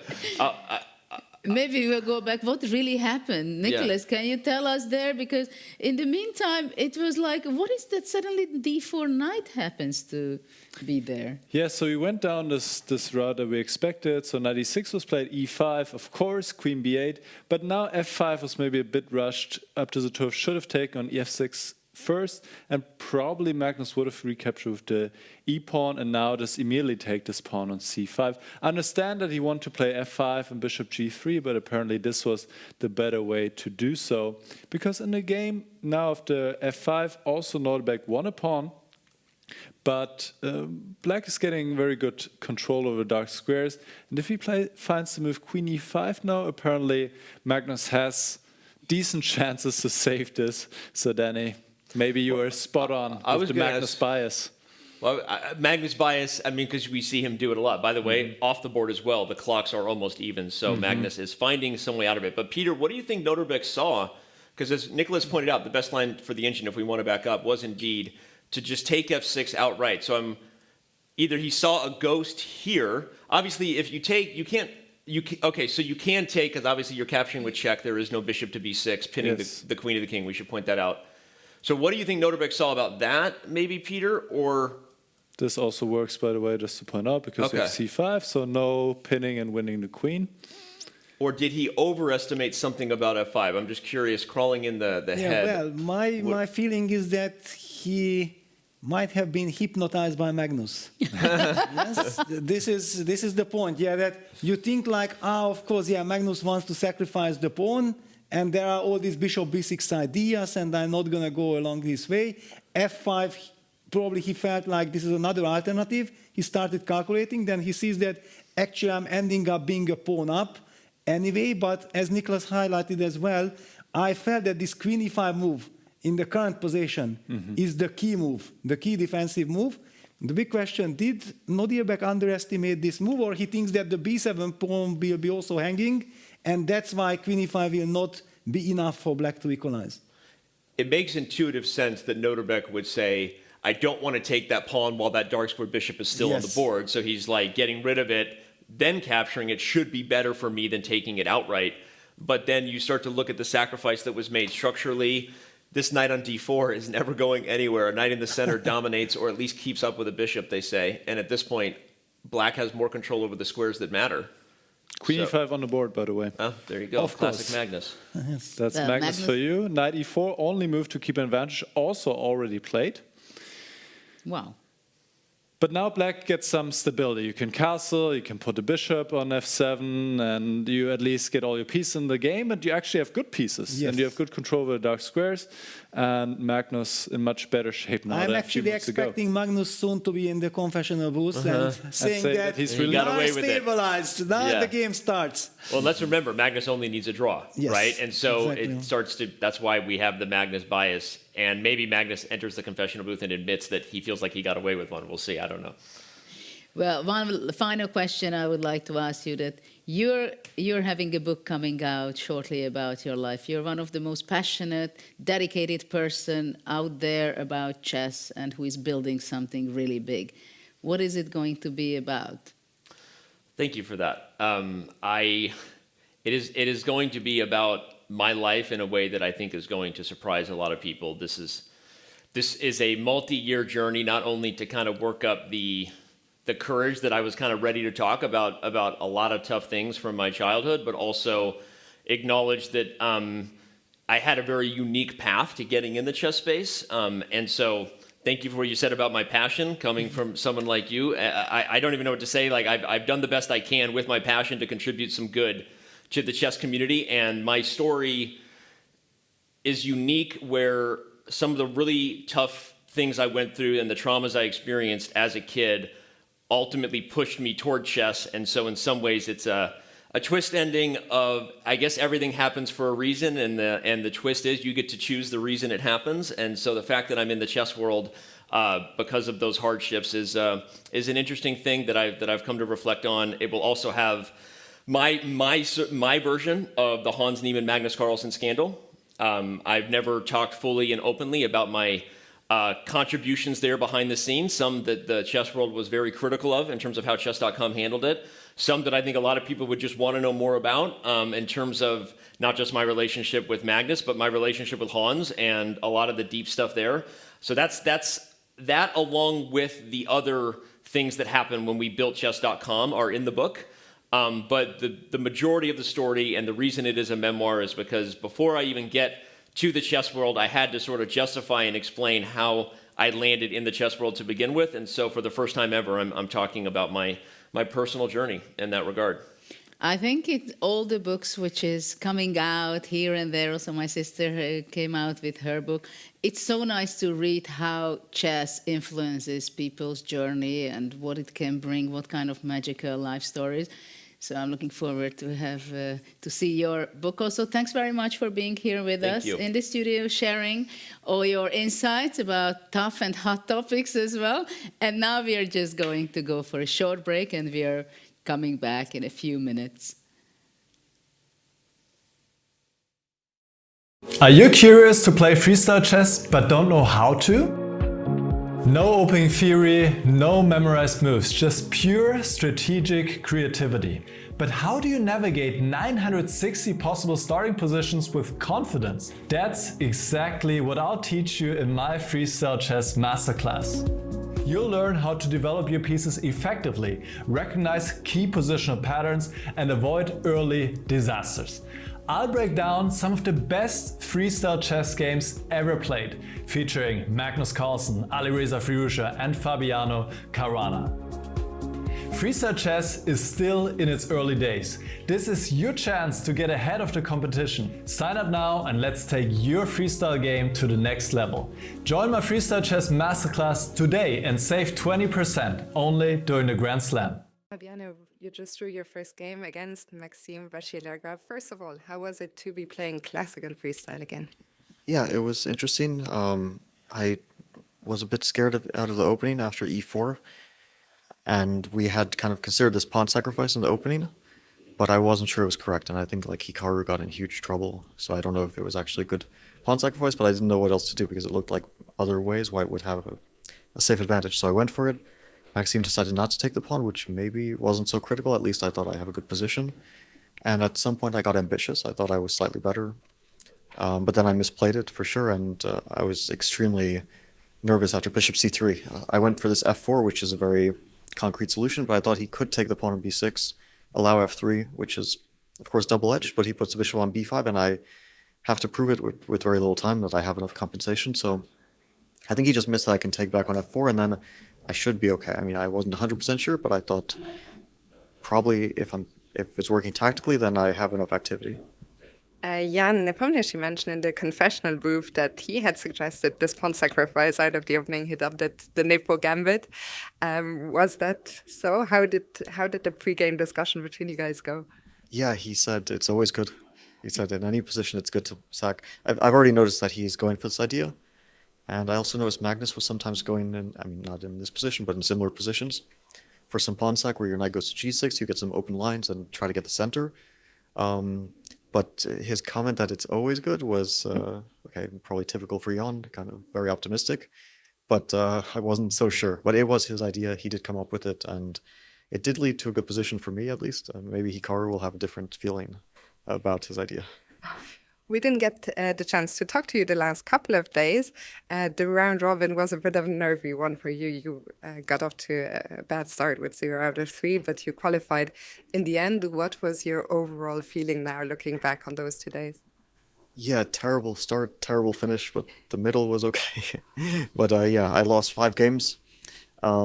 Especially the last 2, I think, were so unnecessary because I just need 1 draw to clinch it, basically. I know that I need just 1 draw. It's not too difficult, I think, to achieve 1 draw out of 2 games, and didn't even manage that, and then got lucky.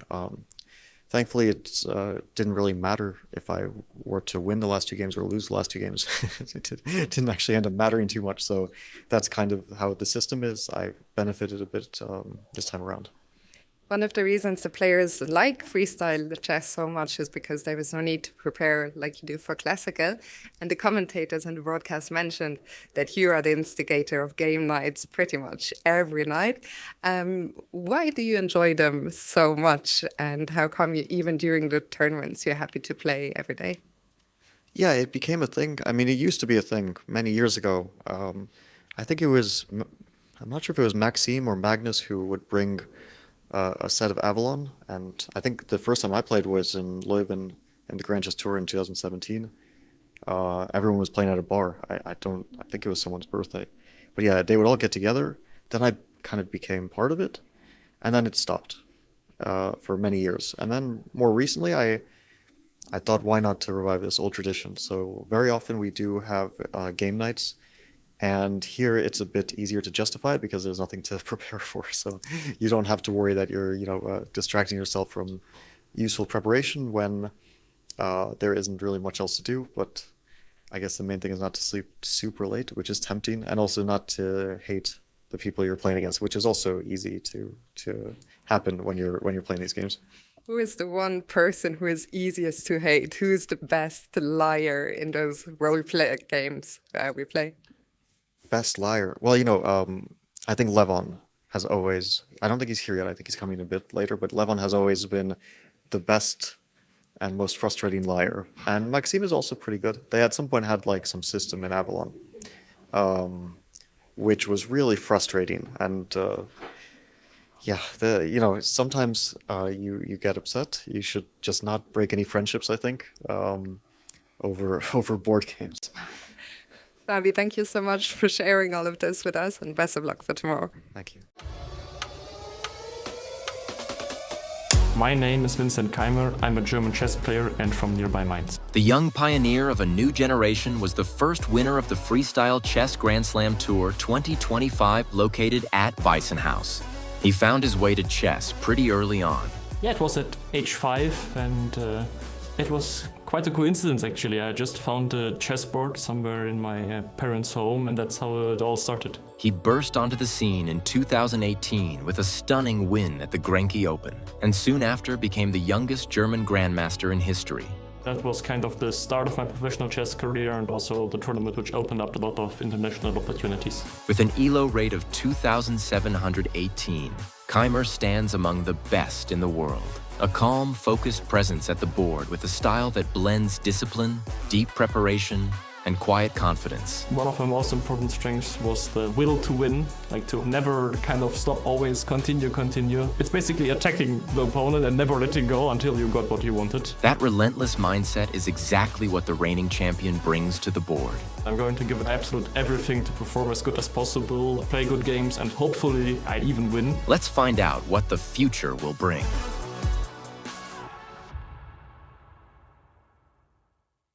Hikaru, you just drew a game against Arjun. Before we talk about the game, you were the last player to be picked at dinner last night. Is that what you were expecting? I wasn't really sure what would happen. I figured it was between Fabiano and myself. Both of us have had our ups and downs in recent times. So I was mildly surprised, but, doesn't really make a difference who I play. You just talked about ups and downs. The game today also had ups and downs. What was your feeling at the board? Yeah, I'm trying to think of a nice way to put it. I mean, basically, one of the things is we analyze in groups, and sometimes certain people have some outsized influence. And in today's case, I think we were looking at a couple moves, and we were unsure about this about this e4 move, and then I was like, f5 takes g6, knight g6, e5 d5, knight d6, black's great. Develop your pieces. You're winning. Computer says is always great. And then I played it, and I mean, Fabiano also played it, but Arjun was the one guy who was very, very principled. He just took the pawn and sort of asked me the question of what I was going to do, and very early I was upset, and I just like. I wanted to kill someone, or maybe kill Nepo specifically, because I just thought I was going to lose a game because of what he said.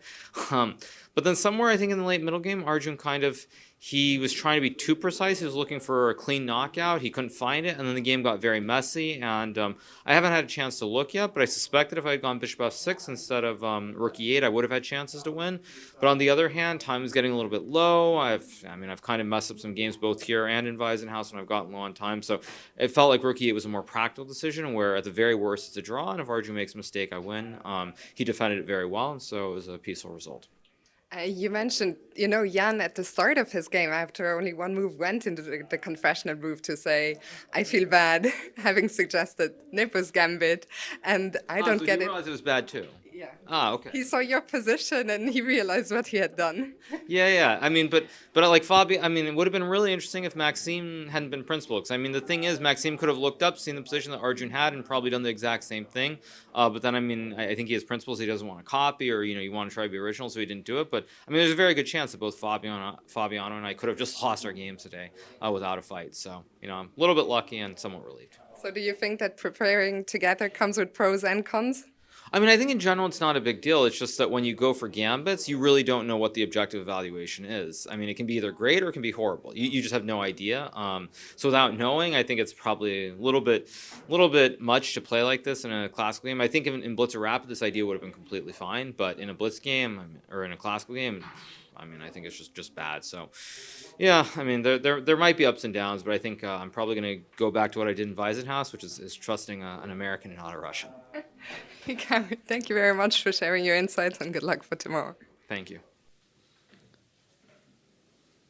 And we are back after a short break, and there are a lot of things happening, and we are eager to break it down together with Peter and Niklas.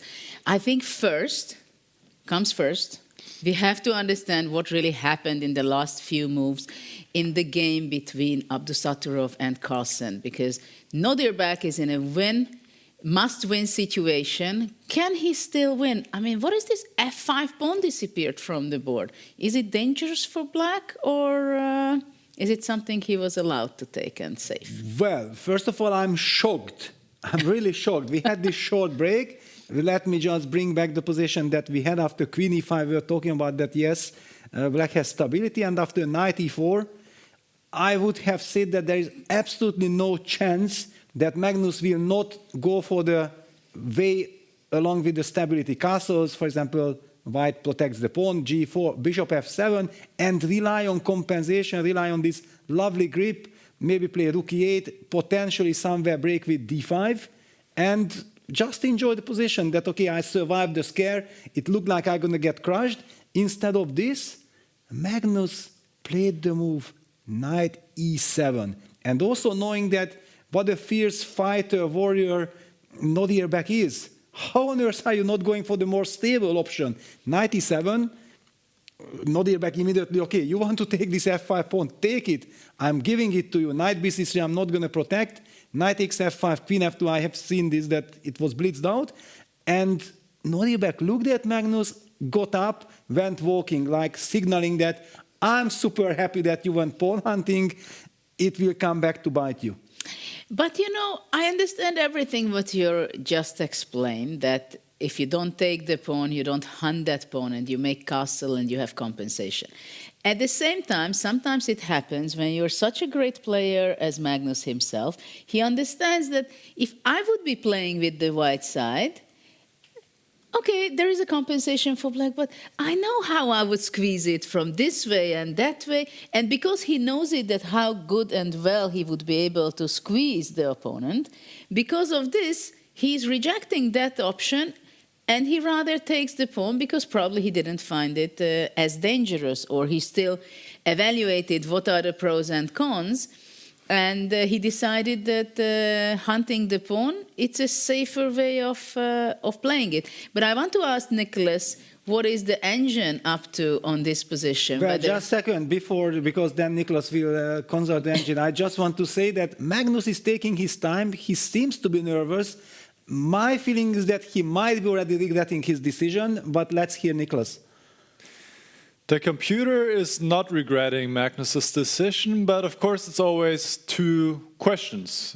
One is the objective evaluation, which has improved for black, but the other one is the practical implications. And as Peter said, now white has some ideas along the f-file, for example, g4, g5 is in the air, and black has to be precise. Now bishop f7 was played, and this is a mistake. Here, black needed to play h5, absolutely need to play h5 to stop white from playing g4, and you have some stability here with the knights on f5 on d4, the queen on e5. It's not like 100% stability, because after rook e1, of course, you always have to worry about some discovered attacks, but actually you can ignore it. This is not easy to play, and this is what I just was talking about. Of course, we would rather have maybe a slightly worse position where we can play a number of moves and the evaluation doesn't change so much. We have stability, the moves are easier to play, whereas a position like this where the position is maybe not as bad, but you have to play a number of precise and maybe only moves to not be clearly worse. And Magnus, being down 25 minutes on the clock, he just played bishop f7, and now once again, Norderbeck is clearly better. He has some different ways to play here. g4 looks interesting, but apparently moving the bishop to g4 or a4, going on this diagonal, activating the last minor piece, which is not in the game yet, is even stronger. And once again, Norderbeck has a clear advantage in this game. Can he capitalize on it? This is the big question now, Judith. Yeah, it is a big question how the continuation will follow with white, because h5, you mentioned that would have been a good move with black. I mean, I understand for concrete reasons, but things are changing very fast in this position, right? I mean, in the last 5 moves, I mean, if you think about it, what a journey this queen made, yes, which is standing now optimally on e5. And we touched this topic that for Magnus, one of his great strengths is that he's not thinking about the things what has happened before. He's thinking about now what is the position, now what are my opportunities, can I force things, can I play for a win? Of course, in this game, he is not aiming to play for a win. He just tries to play the best possible decisions he can do, because draw would be enough for him to secure to go into the semifinals. So what is white going to be doing? I would be ready to push g4. Yes, actually also my eyes are all connected to the g4 square. g4 or bishop g4 at some point. Yeah, those are the moves. And I was shocked to notice that the computer actually also mentioned bishop a4 as a move. I haven't seen that move at all. It wasn't on my radar because I don't really understand what this feels like a random move. I would say that you are going in the wrong direction. But yes, it touches the d7 pawn. It might set up the idea of rook c1 with a tempo. Yeah, then there will be direct attack against the queen, so maybe winning the tempo is the key. Let's just put it on the board. Yeah, bishop a4, targeting the pawn. Black would, I believe, agreeing to sacrifice this pawn for stability, but the problem is that if he castles, he loses material, because after bishop d7, the rook and the knight on f5 both are hanging. So that's the reason why black has to react to bishop a4, and if you try to cement the position with bishop e6, then I believe we will be seeing rook c1.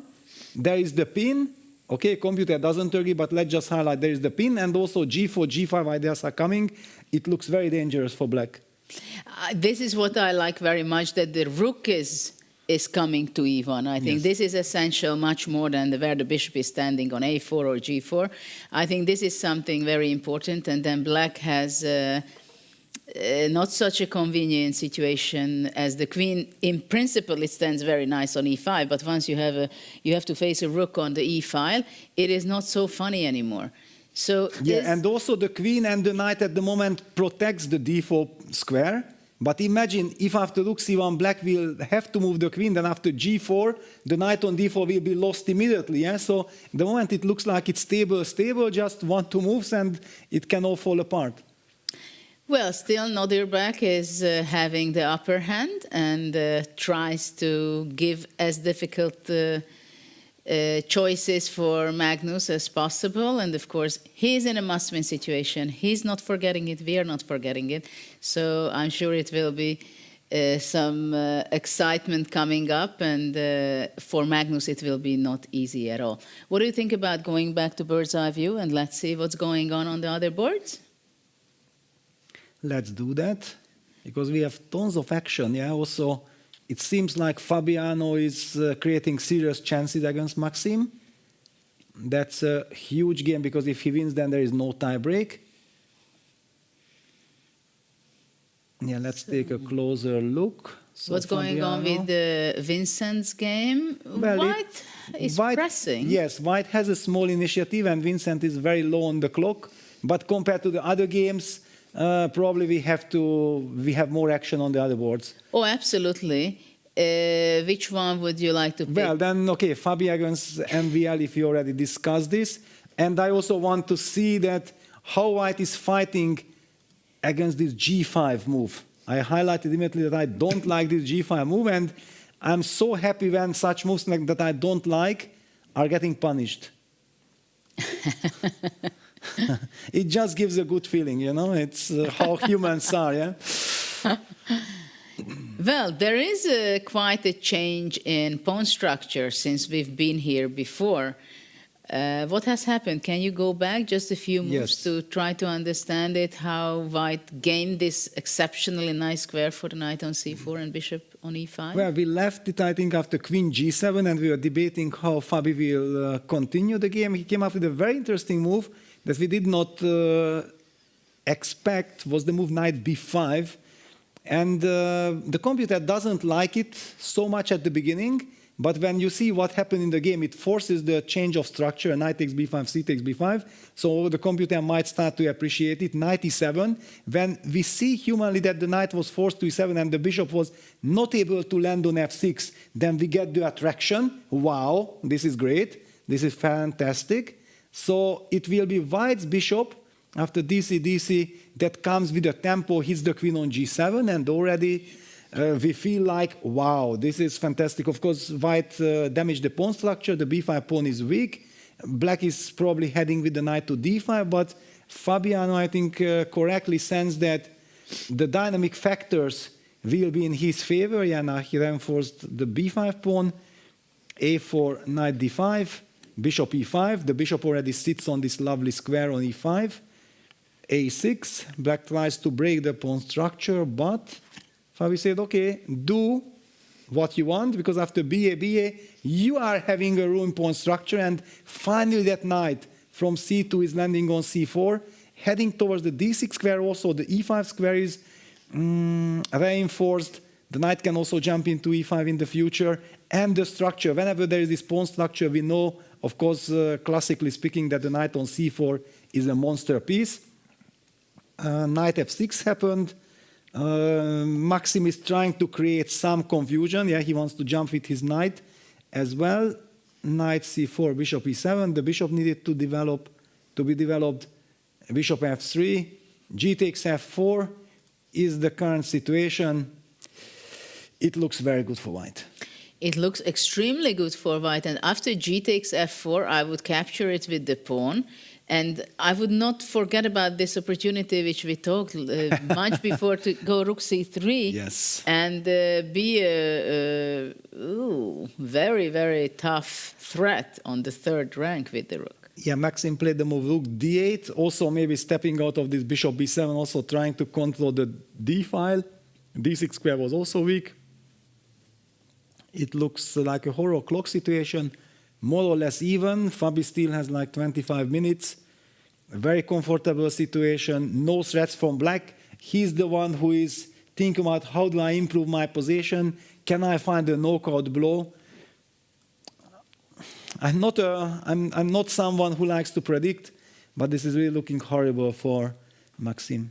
Well, from practical point of view, it's definitely, I mean, positionally it's completely devastating. Yes, you know me. I usually consider such positions to be lost. Yeah, of course you have to be Maxime. Yeah, that you have to find, and he is this type of dynamic player who will not go down without the fight. He will always create chances. He will look for imbalances. How do I pose problems to the opponent?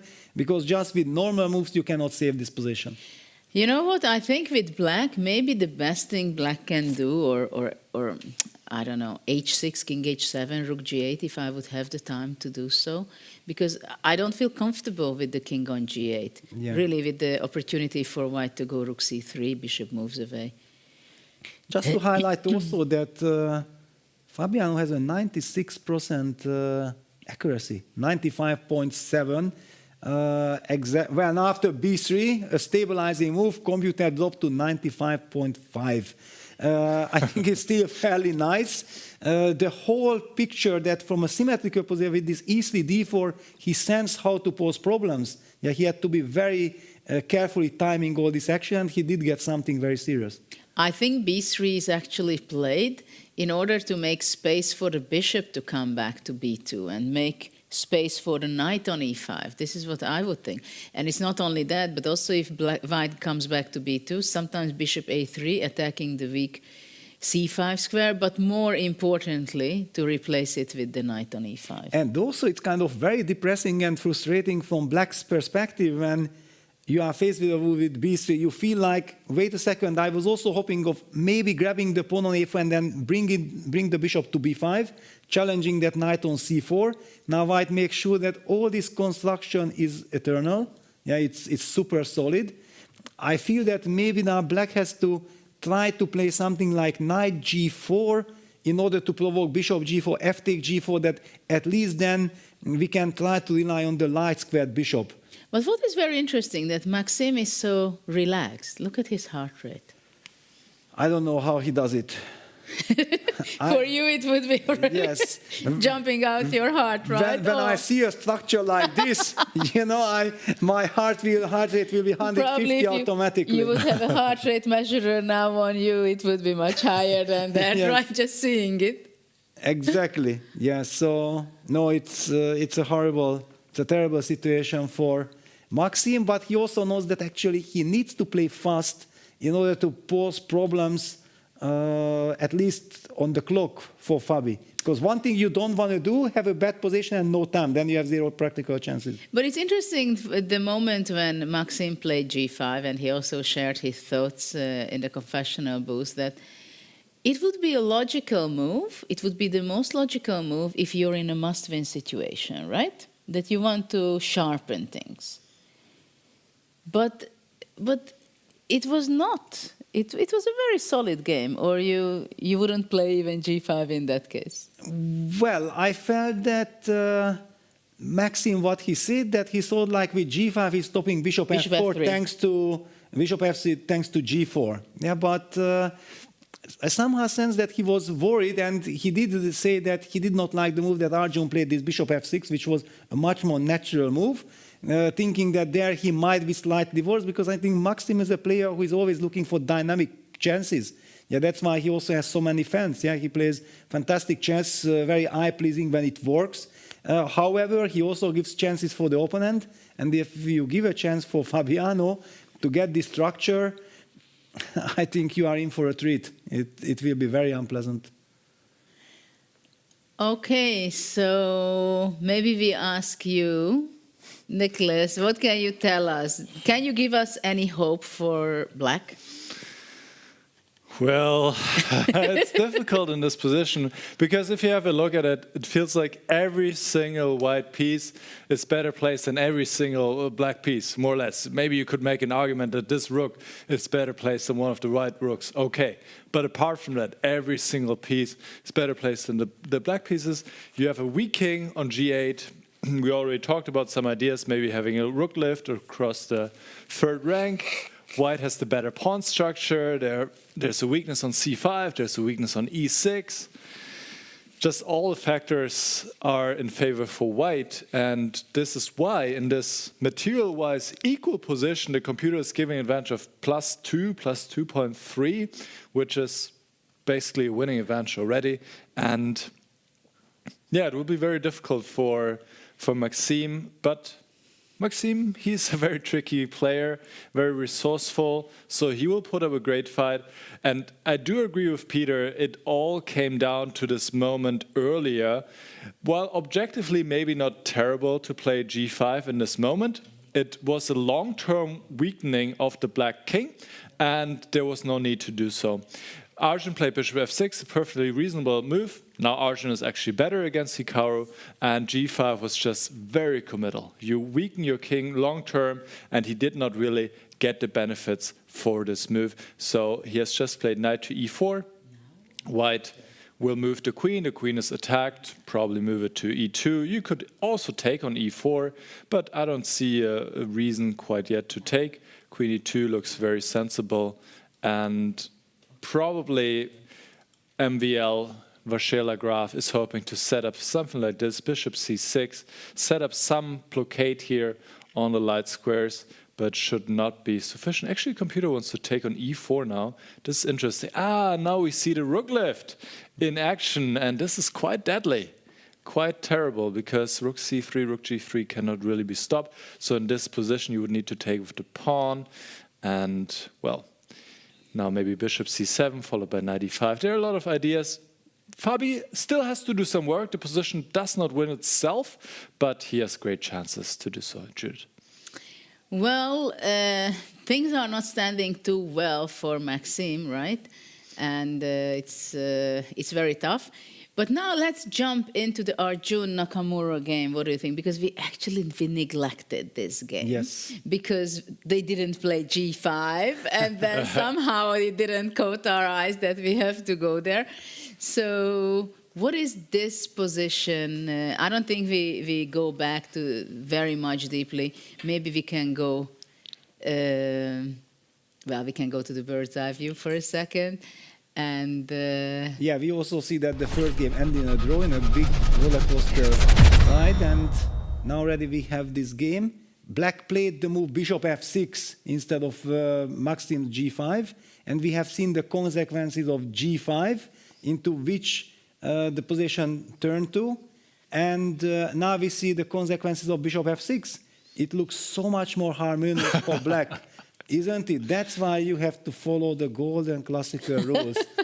Of course, I'm kidding, because yes, sometimes you play like this and it works. Sometimes you play the other way and it works the other way. But yes, this game so far proves that following the classical rules of chess makes a lot of sense. And actually, Arjun is a player who is ready to play g5 kind of moves anytime if he feels that that fits best for the position. But it was indeed more logical to go bishop f6 and bring the bishop from d8 to an active spot in the position where it serves much better, and also for the rooks it can be a better play. And well, now it seems to me that the f7 bishop is the only piece which is actually could be better placed. Let's say on c4, it would be a much nicer spot. But it defends the only weakness in the position. But for the moment, it serves only as a defender, not an attacker and a defender. Yes, say, okay. Right? You are maximalist, yeah? And if it would be on c4, it would serve for both, for attack and also for defense. And okay, the e6 pawn, of course, at some point in the game, it's also possible that black could sacrifice it in order to have great compensation. But for the moment, white to give it up, right? But for example, with white, I don't like very much the knight on c2. It is not very active, and I don't see also how it can be optimized to a better spot. Because, well, of course, white also has a passive bishop, like black has on f7, white has it on f2, symmetrically, defending on the isolated pawn on d4. Knight on c5, though, is standing very well. That's kind of what saves the game for white for the moment, I believe. But let's say the c2 knight, if it could go to e5, things would have been much completely better. Different, yes. So basically just not the game. I would love to see the last two moves, just to understand where the structure came from. So there was some trade, knight d6, yeah, kicks the bishop away. Bishop retreats to f3, black goes knight d5, very harmonious, and now threatening knight c3, fork, and Hikaru's last move was queen e2 to d2. The big question you highlighted very nicely that White's real problem is the knight on c2. Imagine that knight on e5, of course it's fantastic, but even just on d3 or e2, it would already be so much more harmonious. My question is that, can actually black play a move like rook b2? Can I enter and try to say that, you know what, it's not only that the knight is standing awkwardly, but I will even pin it. Let me even make this move. Yeah, it seems kind of a promising move. How do you untangle? Well, maybe I start with, can I go to fe1, put pressure on the e-file, or you're threatening with knight b4? Well, I hoped that I'm threatening something. With No, I'm not sure. Maybe after knight b4, I go queen b4. Magnus style. Well, you have to learn from the giants. Get rid of the bad pieces. And the only problem is I might not have left with enough one. But then the bad knight from c2 becomes a monster on b4, on just C6. to highlight. Yes, exactly. So knight b4, the idea was just to sacrifice queen b4. Maybe even you can take with a knight. I don't know exactly if that makes a difference. Very similar. Knight takes b. No, okay. So queen takes b4. Okay, it's the first intuition takes. And all of a sudden, I would be not worried at all for white. White has enough compensation. Knight c6, knight d5, both are options. So be careful. It means that after rook b2, rook fe1, if you just ignore this, wait a second, isn't the f4 pawn?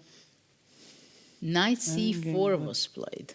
Knight c4 was But played. look at that. Okay. I mean, white has trouble to move the queen to a right spot. Yes, also, but you can come back to c1. Wow, what an active spot for the queen. Yeah, but at least you don't lose anything. Yeah, that's how the situation is. Yeah, that we are already not cooking with beautiful ingredients. And after knight c3, you go rook d3, right?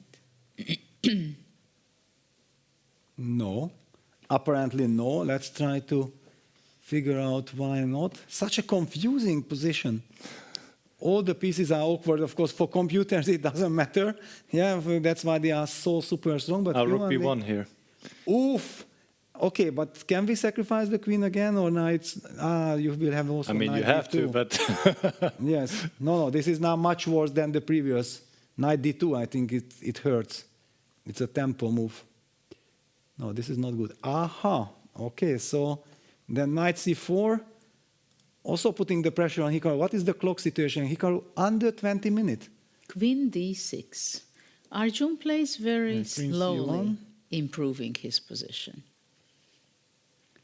Well, still I want to remind you that the c2 knight is not standing very optimal.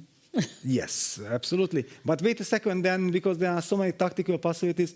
Nicholas, can you just quickly highlight then after knight c3, what was the move or what were the tricks? No, absolutely. No, Hikaru found some great resource here. Queen c1 was necessary, and after knight c3, there's the answer knight b4. So this is what Nakamura had cooked up, and suddenly already white would be better because you're hitting the knight on c3, and you also have this knight c6 idea. So if black takes on b4, you take on c3, and you're actually just winning because black cannot keep everything together here. It's not, sorry, just for one moment. Queen c5 would be there, but dc and the d8 rook is hanging. It's bad luck. And if I move the rook to b8, then there's knight a6, and yes, you lose material. So after knight b4, you would need to take on d1, but then there's the family fork on c6. And in the end, actually, white is solving all issues and is maybe even a bit better. So Arjun, of course, saw that, being a great tactician himself, and he moved the queen to d6, hitting upon f4. And Now you should not just defend this pawn. Let's say if I play g3, then knight c3 already comes out under better circumstance, because here the same trick wouldn't work since you're not attacking with knight c6 the queen. This is why Arjun just moved the queen to d6 to create somewhat of a double attack. The pawn on f4 is hanging and knight c3 is in the air. So here the computer is saying knight a1 would be the solution. But it also goes to what you said, the knight on c2 is bad. We need to improve it somehow. And by going knight a1, you can go to b3. You win a tempo against this knight on c4, but definitely not an easy move to play. Nakamura is certainly feeling the pressure in this position. Well, when you said knight a1 is the best move, Nicholas, I thought, oh my God, I mean, that was the starting point of the knight, a1. And once you come out from a1, I think you tell to yourself, never, never go back there again, right? And then you tell me that knight a1 is the best move? It's a very sad truth and reality. And I don't know what are the chances that you find such a move. But okay, also you have to stop knight c3, and also the f4 pawn is hanging. So with knight a1, actually you are threatening the knight on c4. But psychologically, you just can't. You can't do it. That you came out, you know your position is not really good, and then you really. I mean, you have to have such a deep understanding to be able to play a move like knight a1, because knight e1 is also possible, right? So if someone tells you that you have to choose between knight a1, knight e1, what do you do immediately? Don't ask me this question. You would go knight a1? No, I don't know. Exactly, because I thought it was so obvious for you that knight a1. It just it's such a tough question. Yeah, that's why I said don't ask me. Ask Hikaru. Yeah, he's there sitting, sweating, because very difficult spot when you don't have any real counterplay. Yeah, you are under pressure, and it's not obvious. And by the way, also, after knight a1, there are these tactical moves like knight e3. It's one of the moves that Nicholas was just checking with the computer, and it leads to completely strange position. Yeah, but you have to calculate, and if you are a tactician like Hikaru and Arjun, they certainly have this move on their radar. Knight e3, bishop e3, knight e3, queen e3, bishop takes d4. Humanly speaking, very difficult to evaluate, but after rook d4, queen takes d4, if, for example, white is forced to trade, then after rook takes d4, this endgame might be very bad. Is it? Because, with the rooks on? Okay, but pawn on f4 is hanging, the a2 pawn is weak. Of course, if white gets coordination, then it might be... I mean, maybe I would get knight a1 to b3. I don't like my knight on a1. So you give the f4 pawn. I give you the f4 pawn, and my plan would be to go knight d7 to reach to e5, or knight d3. What do you think about that? Knight d3, knight e5 also possible. Well, but then I will get access to the a4 square wherever you go. I thought like this knight on c5 was beautiful. Now okay, I go knight a4. d7. I go knight d7, not knight d3. Knight d7, I push away your rook from b8. Okay, from the 8th rank. rook d8 maybe, or rook c8. Knight e5. If you play, okay, no, I played, I don't know, yeah, rook d8, knight e5. I might correct that bishop. The bishop that you disliked on f7. We see Hikaru played g3, not knight a1. Of course. It's not a human move, knight a1. Not a human move at all. So he will sacrifice the queen, or what does that mean? He played g3, yeah. He's setting up the queen sacrifice. Knight c3, rook d3, rook b1. So yeah, this is what... Yeah, but it's such an unpleasant position for white. And clock is ticking down. Only 40 minutes for Hikaru, so let me just put it. So we are expecting knight c3, rook d3, rook b1, what we already talked about before. And there are no more these knight b4 tricks that worked and saved white earlier. So now what? Rook takes c3, rook c1. Interesting that he thought that the position is already so difficult that the best he can do is to give up the queen. Yeah, somehow I feel like humanly it's so tempting to give up the queen in a bad position if you feel like thanks to the queen sacrifice you get activity, you get good pieces, or you get rid of your you get rid of your problems. But we will have to see how the game progresses. Who will be right? And now it's a question how to continue it with black. If we go back to that position, after knight c3, After rook knight d3. c3, yeah? Yes. So because this is so important, yeah, queen Yeah, sacrifice. this is the crucial, right, at first. Rook c3, rook c1, rook c1. Because now the knight is hanging on c4 and knight b7 is also a threat. Yes, well, we talked about that knight d2 was very important in another position. Is Knight that d2. still the case? Bishop g2. Yes, bishop g2 natural. And knight's the moment of truth, yeah, that can black find a good move here? Well, knight b7 is coming. So Yeah, maybe also, rook b8. And also rook d1, yeah? Yeah, basically rook b8 serves both purposes because you are getting access to the b1 square as well. Yes. Also maybe rook b1, yeah? So if rook d1 happens, then maybe you can play rook b1. Knight b1 is also to discuss, but... Yeah, this, rook b3, and I'm not settling rook b8, so you have time to jump back with the knight. But still, But I also had an it's idea murky. to go knight b1 instead of rook b1. What do you think? Also possible. With an idea, if you move away to d3 or somewhere, then rook b2. Yeah, I was only afraid that, yeah, maybe I'm going too far away with my pieces, but... I understand that knight b1 is not necessarily so obvious. Yeah, so the players are thinking about this. It's such a crucial clutch moment of the game. But let's go back to the current position. After g3, let's take a look at the body language. What does Hikaru signal us? Well, he signals us that, well, I'm not that happy, but actually I have a plan. No, it feels like this. He tries to get the relief of this pressure by Arjun, having Arjun's pieces very active and all the time the threat, knight jump, c4, c3. And then somehow if you can give up the queen, you say, I'm breathing, right? Exactly. Maybe I don't have enough pieces left, but at least it's a kind of feeling of a relief.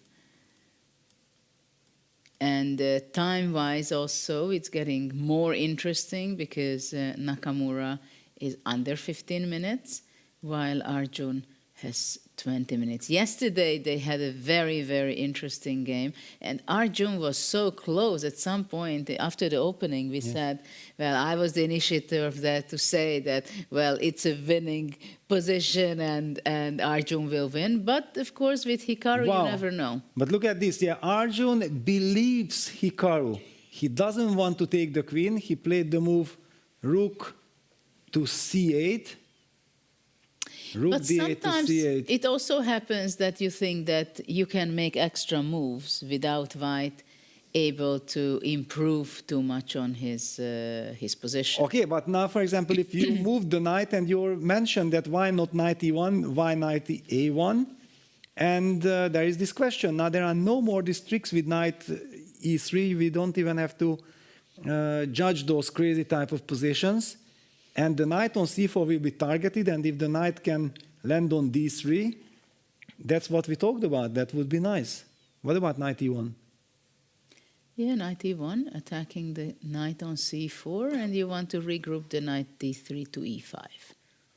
Yes, then we play for advantage, if we get that. Yeah, I don't know what black wants to do with the knight on c4. Yeah, where are the tricks? I mean, is black going to be... And look at this. Hikaru is jadubbing himself on his chair, saying like, wait a second, what?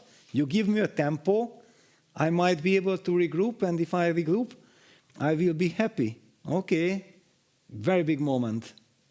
Actually, I feel that Hikaru might be taking over, at least psychologically. And the time trouble is coming, and it will be eternal time trouble. It will be very important to get a position where you believe and you know that you can play by hand, you can rely on your intuition. But maybe he played rook c8 in order to go out of all kind of knight b7.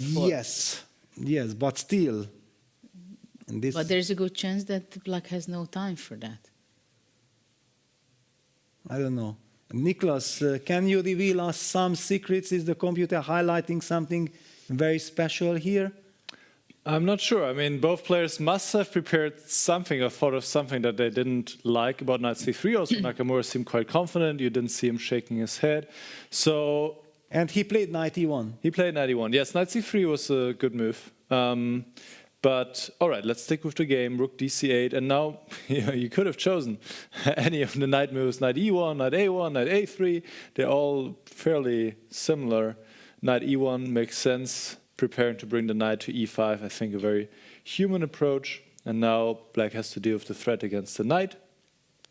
And maybe we'll see a bit of a similar story like yesterday. Could be that once again Arjun had a better opening, had a great advantage, which he just missed. And who knows, with both players under 20 minutes, it is also possible that somehow Nakamura takes over. We're definitely in for a hot game, because this is still a very complex position with a lot of pieces on the board, and both players are getting low on time slowly. Well, before we go on and analyze the next move of black, because I'm thinking of knight b2, I want to bring up the stats and look a little bit, analyze who is strong in what field, because it's interesting to see, maybe we can get some more information on that, because it's interesting to compare the two players, right? What are their strengths in calculation, in strategy, in tactics, in time? So they are very similarly given the point by David. And what do you think of that? Attack, wow, Arjun is so much better than Hikaru in points. Yeah, this is surprising. Well, defense 96 from Hikaru, that we know is true. It could have been even 99. That's the feeling. That's the feeling, because yeah, Hikaru is known for calculation 90 versus 92. Okay, slight advantage for Arjun. He's younger. Okay, it makes some sense. Strategy, the big maestro. Yeah. Hikaru, with his tremendous experience, is ahead. 91 versus 86. I also agree with that. Intuition 93, 92. My intuition tells me that both are very intuitive players. So, but I think Nakamura is more. You think he's more, yeah? A little bit more. And time management the same. They are not famous for getting into big time scrambles. Here the classical time control is 90 minutes. Finally, they have to get into time trouble, but not because they are spending so much time for just one single move. Yeah, but 87 for Hikaru as an attacker, I think that's an understatement. Give him an attacking possibility. When have you seen him not crushing his opponent? Well, yesterday he had a winning position, but that was not an attack. Exactly, right? And he was also happy from what happened before. Yeah. But we do see that, yeah, these players match each other very much. Yeah, and probably that's why also Arjun is quite an unpleasant opponent for Hikaru, because it's not exactly evident where he is clearly stronger.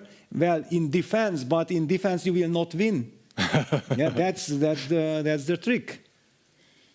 Okay, so let's bring up another graphics about the overall accuracy of the players, because that's also a very interesting part in modern chess, that we can talk about the accuracy of the players. And what is catching my eye, Magnus Carlsen is only 87.5, and Nepo is with 98 of accuracy. Yeah, look at this, 98 versus 97.7, Nepo versus Vincent. We understand why the evil bar says it's equal.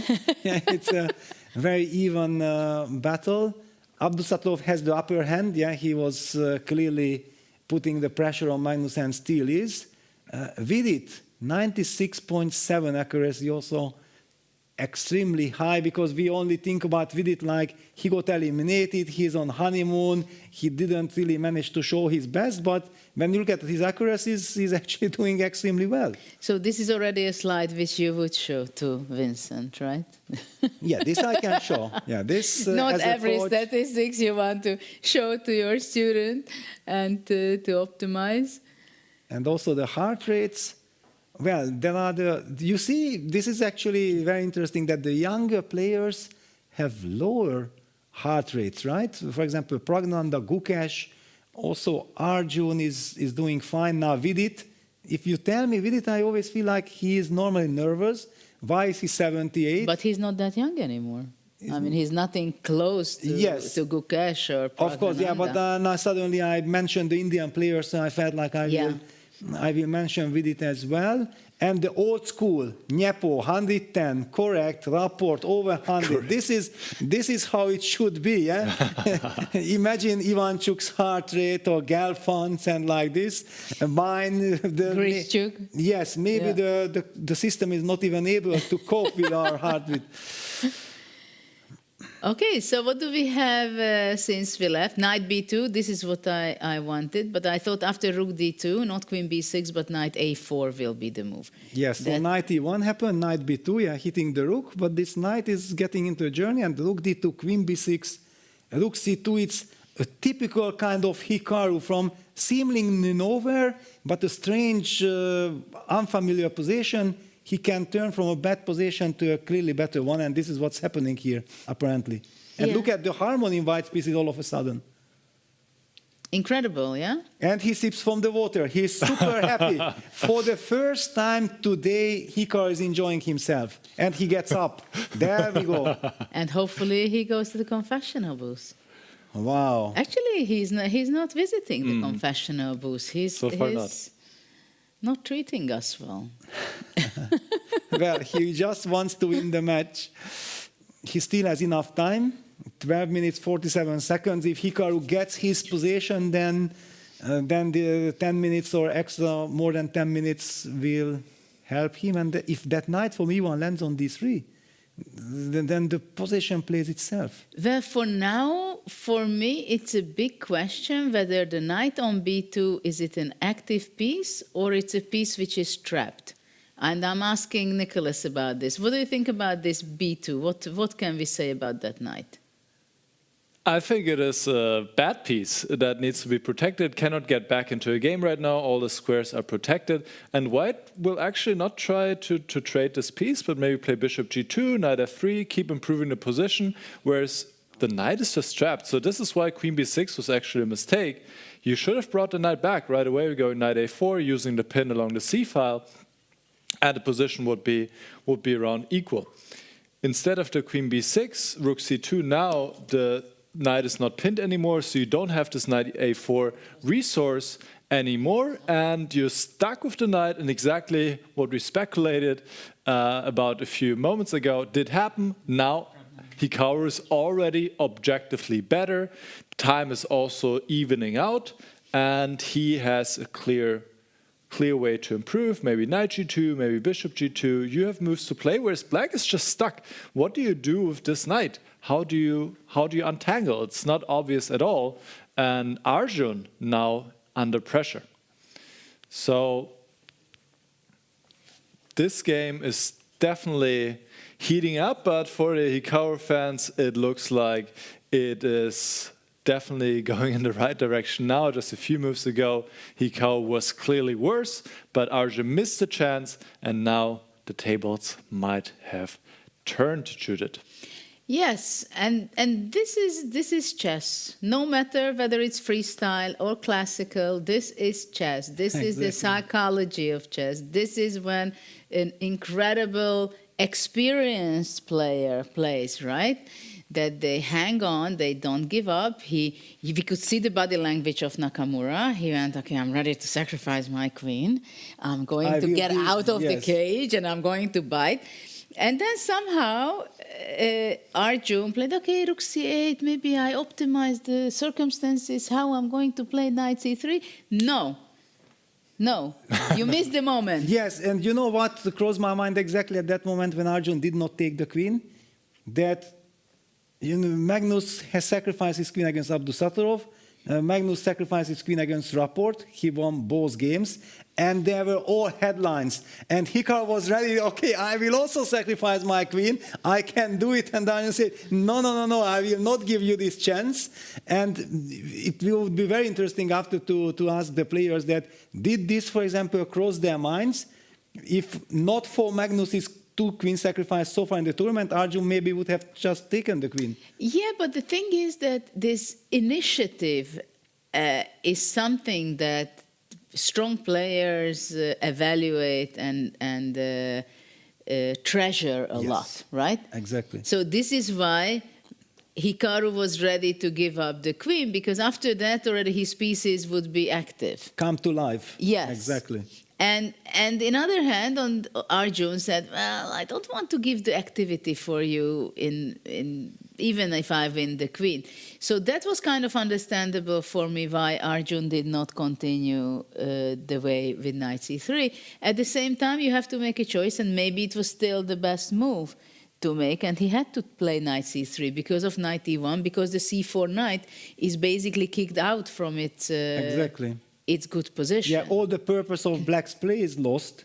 However, okay, now we know that Hikaru has stabilized. He's probably also better. He's definitely very motivated. We can see on the video. But maybe let's take a look at the bird's eye view, because so many things are happening. And we have a draw between Napo and Vincent. Just now I saw the results, so there we are going to see a playoff.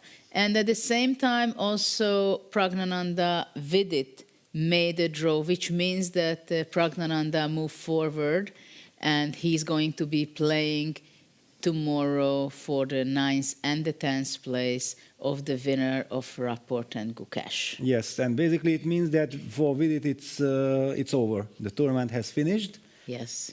Yeah, and today he made a 97 point something accuracy, and it was not enough. Yeah, this is how chess works. When you get your match and the opponent also plays perfectly. And they got, and the same applied to Jan Nepomniachtchi against Vincent Keimer. They also had some 96, 97 kind of accuracy.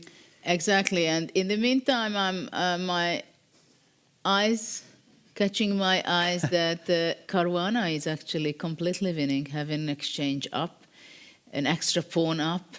So it's only a matter of time, I believe, when Maxim. But it's Maxim, and we talked about that Maxim will never go down without a fight, and he sacrificed the exchange, and he has a monster bishop on e4. Yes, so yes, against a computer this is dead lost. Humanly speaking, wow, rook c3 after rook d2 is setting up rook g3 idea. Is that the move? Wow. Okay, it also shows that how many things you have to calculate, but we will come there in a minute or in a second. Yeah. Look at this, yeah, because the evil bar doesn't do justice to Fabiano Caruana MVR game. Probably Fabi found this computer precision with rook c3. But he's like that. Yes. Actually, when he has a winning position, he very rarely misplays it, right? Exactly. So I think let's jump into that game, because I would like to show this fantastic defense that Fabiano came up with. So the last move, and let me bring it back, because if we look at this, yes, white is an exchange up. Let's not even count pawns, because those pawns are not so important. I want to highlight the strengths in black's position. This pawn structure, e6, f5, pawn structure connected with the bishop on e4. This bishop is a monster, targeting the g pawn. White has a horrible pawn structure. Black has tons of activity with queen on g5, rook d8. You can very easily get under tremendous pressure here. And yes, the first line of the computer is what? Rook c3. Black was threatening with the deadly threat of rook d2, and instead of dealing with that threat, Fabiano finds a brilliant defense. Rook c3, and after rook d2, he will play the move, intermezzo move, rook g3. And why it is so beautiful that after rook e2, rook g5, the rook connects and protects back on g2, and after queen takes g3, queen takes d2, the queen on d2 protects the mate on g2. Yeah, it just everything works out to perfection, and otherwise Fabiano will have the time to land his rook on g3, and then we can't be talking about the weakness on g2 anymore.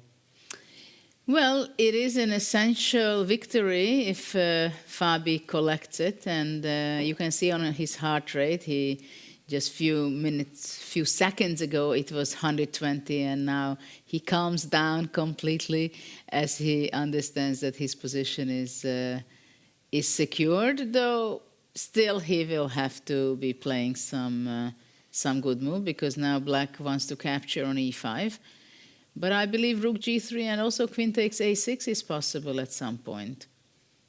Though probably he wants to simplify, maybe rook d1, exchange rooks or something. Well, but he still needs to keep an eye on the g2 pawns. After so rook yes, g3. Yes, you have to bring that rook to g3. Yeah, that was the whole purpose of rook c3, yeah, correct? Or it's possible to play, what do you think about rook c1 maybe?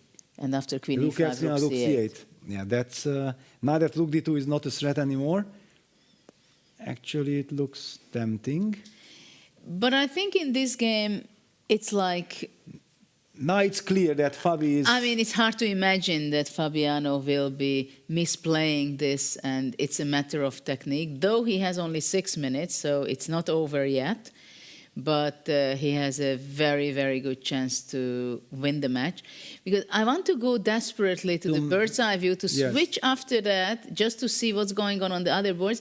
And I see that Magnus is also struggling because he also is an exchange down. Look at that, what's going on the boards. Wow. Yes, well, Look it was the logical conclusion that he went pawn hunting with this knight e7, knight f5. So he got his punishment. He got his punishment, exactly. That's how it works. That's the way it should work. And I also feel like he picked the wrong guy against Nodirbek, because Nodirbek loves this craziness. Yeah, that he has the initiative, he can target something and calculate. He brings all the pieces into the fight. And is Magnus able to fight back? The position is so crazy, and we just jumped in. I think we should ask Nicholas to quickly highlight that how serious advantage Nodirbek has. Is he already winning, maybe? Or is Magnus having chances to fight back? I think it is close to winning. I mean, just looking at the position, white is up in exchange, white does have active pieces. There's some stability for black here on the right side of the board. The knight and the bishop, they're all nicely protected. But the heavy pieces, they're not really in the game. Black is trying to win this pawn on d6, so the last move was knight c7. There was the threat to play a6, followed by knight takes d6. Why knight c7, you might wonder? So that after knight takes d6, actually Nodirbek's intention is probably to go queen c5, activate the queen, protect the knight, hit the knight on d6, and after the knight moves, let's say to f7, then I can come in even with the rook to e7, and this is exactly Nodirbek's play. Active, aggressive, playing forward. This looks very good. And if the knight goes to f5, well, then I can stabilize the knight with my next d-pawn. And this knight is very powerful. It's completely limiting the queen and the rook, controlling the e8 square. So this seems to be fairly hopeless, to be honest. So you should not take the pawn on d6. You should probably try b6 here to stop queen c5. But honestly, it seems that Magnus is on the verge of collapsing here. It seems if he cannot find a few more precise moves, then it might be all over very soon. So Abdusattorov might get the win he needs to take the match to a tiebreak, Stuart. Absolutely. What a game today by Nodirbek. A must-win situation. He posed treble for Magnus after move 3. It was very clear. Also, Magnus admitted in the confessional booth. It was an incredible, difficult position for Magnus because the queen started out from g8 and it came out to e6. Something was really wrong with that move. And after that, Abdusattorov continued the game where Magnus somehow ended up going from g8 with the queen to e6, d6, and ended up on b8. And look at how desperate that queen is, especially that the white knight standing on c7 and the e file is completely controlled as well. So, I mean, this position is something that you could almost resign with black. Yeah. I don't think Magnus has too much hopes in this position to save this. Yeah, it's not almost much. Impossible. I mean, I'm even thinking that in the next move, maybe when queen f5 would be something one might consider, because the queen is just so passive on b8. It's not only that white has a material advantage, but simply it just looks so bad. And okay, he played b6, Yeah, of course. Magnus is Magnus, finds the best move in a bad position. So But I don't think he wants to play this game on. well, but He plays because he has to. He will, yeah, he will try. However, before we continue with this game, I just want to highlight that Maxim Vasilyev has resigned against Fabiano Caruana. So we have the first semi-finalist in Fabiano Caruana, who was suffering to qualify, and we talked about this, that actually once you are in, it doesn't matter how you finish the preliminaries, the knockout, the round-robin stage, because it's a new tournament. He knocks out MVL from the winner's bracket and advances to the semi-final with a fantastic strategic performance. Yes, and actually today he really played well, I think. Fantastic. We can play that. He played well, he played calm, and the G5, which was most likely a mistake by Maxim, he immediately played this knight B5, nice touch, and pinpointed the weakness of Black's play. In this position, Queen F4 seems to me a very logical move to protect the D6. Because if Black plays G5, then your queen sacrifice becomes more and more attractive. Of course, we don't need it. Maybe we should even forget about it. Yeah, I just wanted to say that the queen is really so desperate. Yes. And no plays, no activity, no nothing. Is just paralyzed on B8. But interesting. Opted for Rook C1. Enough, Rook C1, of course. And then B5, a nervous move by Magnus. He just played B6, now he pushes B5. This can't be right. It can't be good.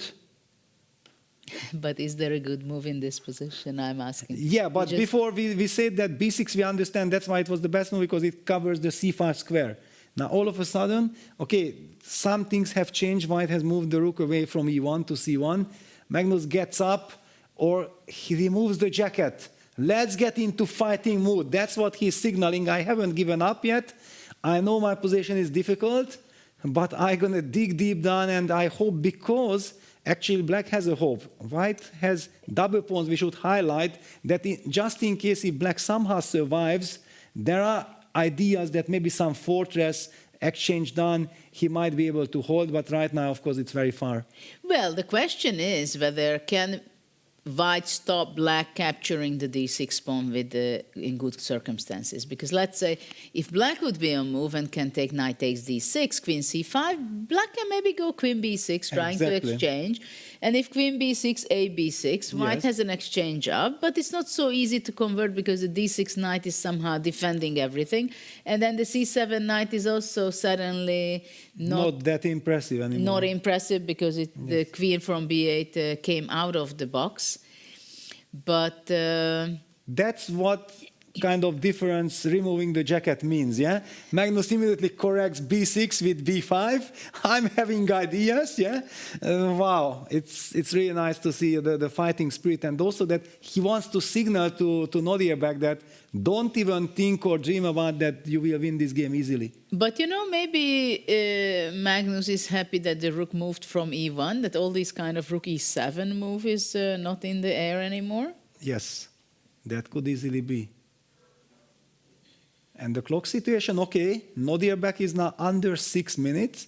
This is why I'm highlighting this, because when you have bad position and you are trying to put the maximum resistance, then you are very happy if your opponent is burning time and he goes under 5 minutes. King H2, I'm loving this move, because sidestepping of any kind of ideas on this A7 G1 diagonal, protecting the G3 pawn, which is the weakness in White's camp. The pawn on D6 will be sacrificed anyway.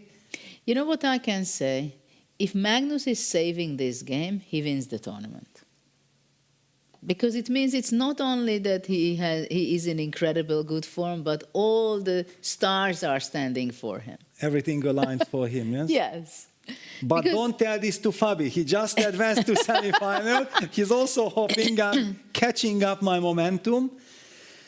Yeah, no, okay, but it still will be a very tough fight. Black has a good pawn structure, and this bishop on G4, I think this gives the cement. Yeah, people know that I like to call this cement kind of stuff, and I do see that thanks to this bishop on G4, which guards back on the D7 pawn, Black has chances to hope for something. Yeah, queen c5 kind of inviting this endgame. It's interesting. I don't understand exactly why king h2 was important. Can you tell me? Well, otherwise maybe some knight e4 jumps and then the g3 pawn will be hanging and that hits the rook. Then who knows, somewhere some knight e2 fork. It was prophylactic. I love this king h2 move. Just for the prophylactic reasons. Time table is approaching. I thought black is going to be playing queen b6. Anyway, yeah? No, but the point was that you had to make a move. Yeah, that after b5 you couldn't move the queen because the g3 pawn was hanging. Yeah, so he felt like I anyway don't have a good useful move. This will help me. But why don't I have useful move like b4 or something? Isn't it a useful Well, and move? you about pawn protection, you are too ambitious. Yeah, you want the maximum. I want safety. Yes, that's the difference. Yeah, who knows? Okay, anyway, Nodirbek opted for this. Yeah, knight takes d6, queen c5. He might be seeing this endgame that we talked about after queen b6. What can you tell us, Nicholas? Does black have better drawing chances than before? I think it's about the same. And he has just played queen b6.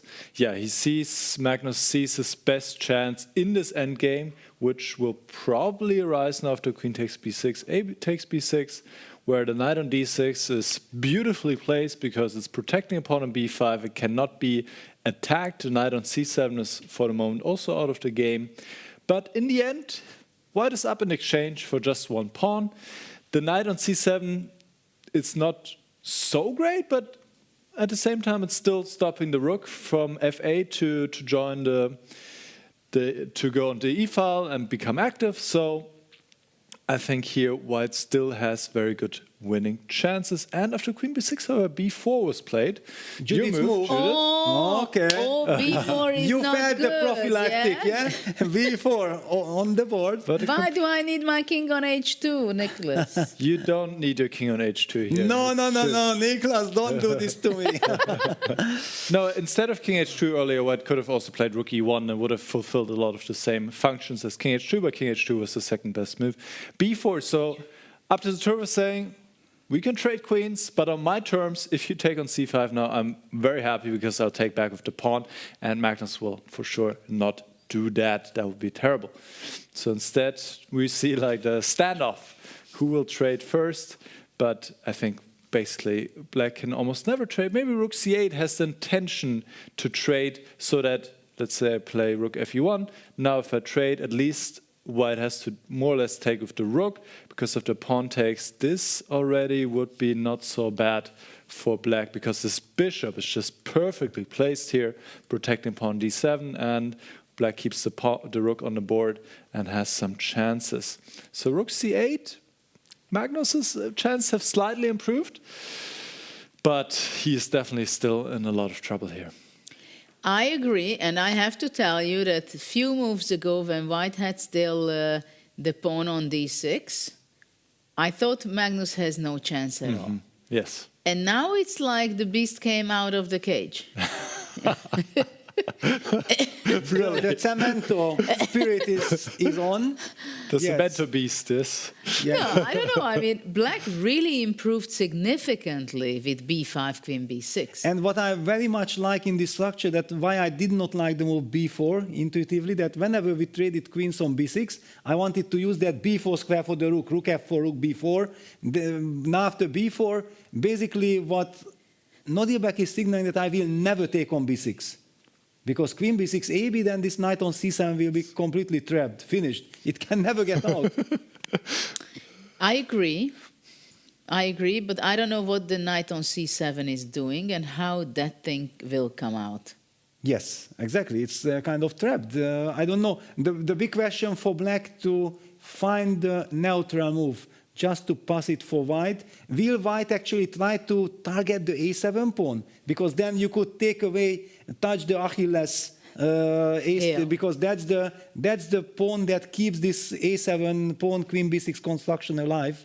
If you touch that, you and remove that. Rook c8 played. Correct. It makes perfect sense. So can we play rook e1 with the idea rook e3 and then rook a3? Something like this, because I need my rook on the third rank. Are we able to do that? because touching this pawn, that would be great. Well, for now, I think it's almost for sure that he's going to go rook e1.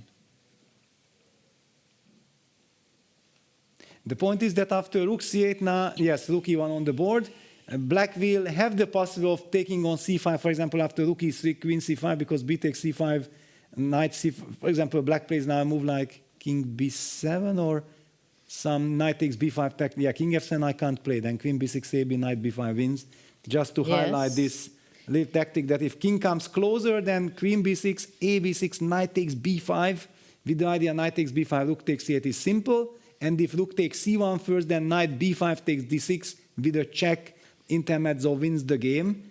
That's a very crucial kind of line. And the reason why I put the king on f, or I came up with this idea of going king f7, because what I highlighted that after rook e3, queen takes c5, I just wanted to step out of eventual some rook e8 checks, but I blundered because b takes c5 is impossible because of rook takes c7. So what I wanted to say, knight c4, rook e8 is not relevant at all. But I think at some point, even queen takes b6, a takes b6, knight b5 can something to be considered. I mean, and then rely on the a pawn. Can we look at that? If for example, rook e1 is of course on the board, but let's say just the for example, king itself. h8. It's a bad move. Just to illustrate Judith's point, queen takes b6, a b6, and maybe even this knight takes b5 idea. Let's just appreciate. Rook takes c1, rook takes c1, knight takes b5 and a4, and all of a sudden, how are these pieces fighting against the a pawn? Well, a4 is one thing. I was also thinking that rook c8, rook b8 is possible, though you go counter chance with knight c3, but maybe a4, a5. It is something that black has to be very much paying attention, right? Yeah. So this was also immediately, instead of rook e1, it was an option for white. But rook e1, I mean, it was expected that this will be standing on the board. Yeah, you need this move, and I think also very unpleasant for Magnus, and that's why b4 was a good move. Yes. b4 was a good move. b4 was a good move, because you should anyway never take on b6, yeah? So all these ideas that I take... Unless it's winning, and then we go knight b5. Yes, exactly. So this b4 and just keeping black boxed in, and then finally forcing him to trade on c5, as Nicholas beautifully highlighted, then trading the queens on our own terms. That's what black can never afford. But what to do then? And the clock is ticking. 2:40 for Magnus. Now I understand maybe why king h2 was played, because if the king would be on g1, rook c7 would also be. But it's not working. Queen but b6. king h2 was good. Julie, just please, I already acknowledged b4 was good. Please do me this favor as well. Yeah, queen takes c5. Now I'm guessing that, well, actually white has a choice, but does white really have a choice, or we just take with the rook? No, Nicholas just pointed out that we have to watch it. BC, because then, this you keep the rook. Yes. You keep the rook, and the g4 bishop is incredible powerful defender. Exactly. Over the d7. So rook c5 is kind of a must, but it also shows that Nodirbek is thinking about it. That but it's maybe not that after rook obvious. c5, black wants to go knight b7, and when the rook comes back to c3 or somewhere, black can go back with the knight to d6. Of course, this is what you're gonna do. No surprise in it. You have to dig there. You have to avoid any kind of traps, tactical tricks. Just one more time, that if b takes c5, then rook takes c7, cd6, and then black hides that rook, and black might even be better. I don't know it. Practically speaking, at least black is completely out of any danger. So after queen c5, white needs to take with the rook. It will be played pretty soon. Maybe can we go for the bird's eye view just to see the left, the other two games which is still running, because I think we will probably come back and zoom in, because we are going to focus on this one. But in the meantime, Rapport is going to be a draw, so he's going to be moving forward playing with Pragnananda for 9th and 10th place, I believe. And of course, the other big matchup still going. It is Nakamura and Arjun. Maybe we can go for a short look at that position. What do you think? But here things are already in time trouble, or they're also But it's such a strategical position. Of course, yeah, we can quickly check it out. Just very quickly to check what is the evaluation, what do we expect, and then we will come back here. I think Hikaru has a very nice risk-free advantage, and I'm expecting him, to be honest, to convert this. Yes, let me bring it up. Yeah, we have it. We have the game of Hikaru, just to understand that now it is Hikaru who is pushing, pressing. Oh, what a beautiful change of structure, the d4 pawn. Yes. Ended up. So the knight landed on e5, forced the trade on e5, Exactly. d takes e5, the criticized bishop on f2 came to life, the monster knight on c5 is still alive, and black has this typical problem when two knights are fighting for the one and only good square. Now Hikaru even removes the knight. Because he wants to regroup it to d4, c6 possibly. Yeah, also now hitting the c7 knight, potentially also targeting the a7 pawn, and as you mentioned also, who knows, the knight might, it's a very direct, concrete idea. Clock situation, 5 minutes each. It's a blitz game. Okay, so do you want to go back to... Yeah, I feel very sorry for Arjun. Yeah, he had that wonderful position where black was enjoying himself, and all of a sudden now it's all a one-man show. Hikaru is calling the shots.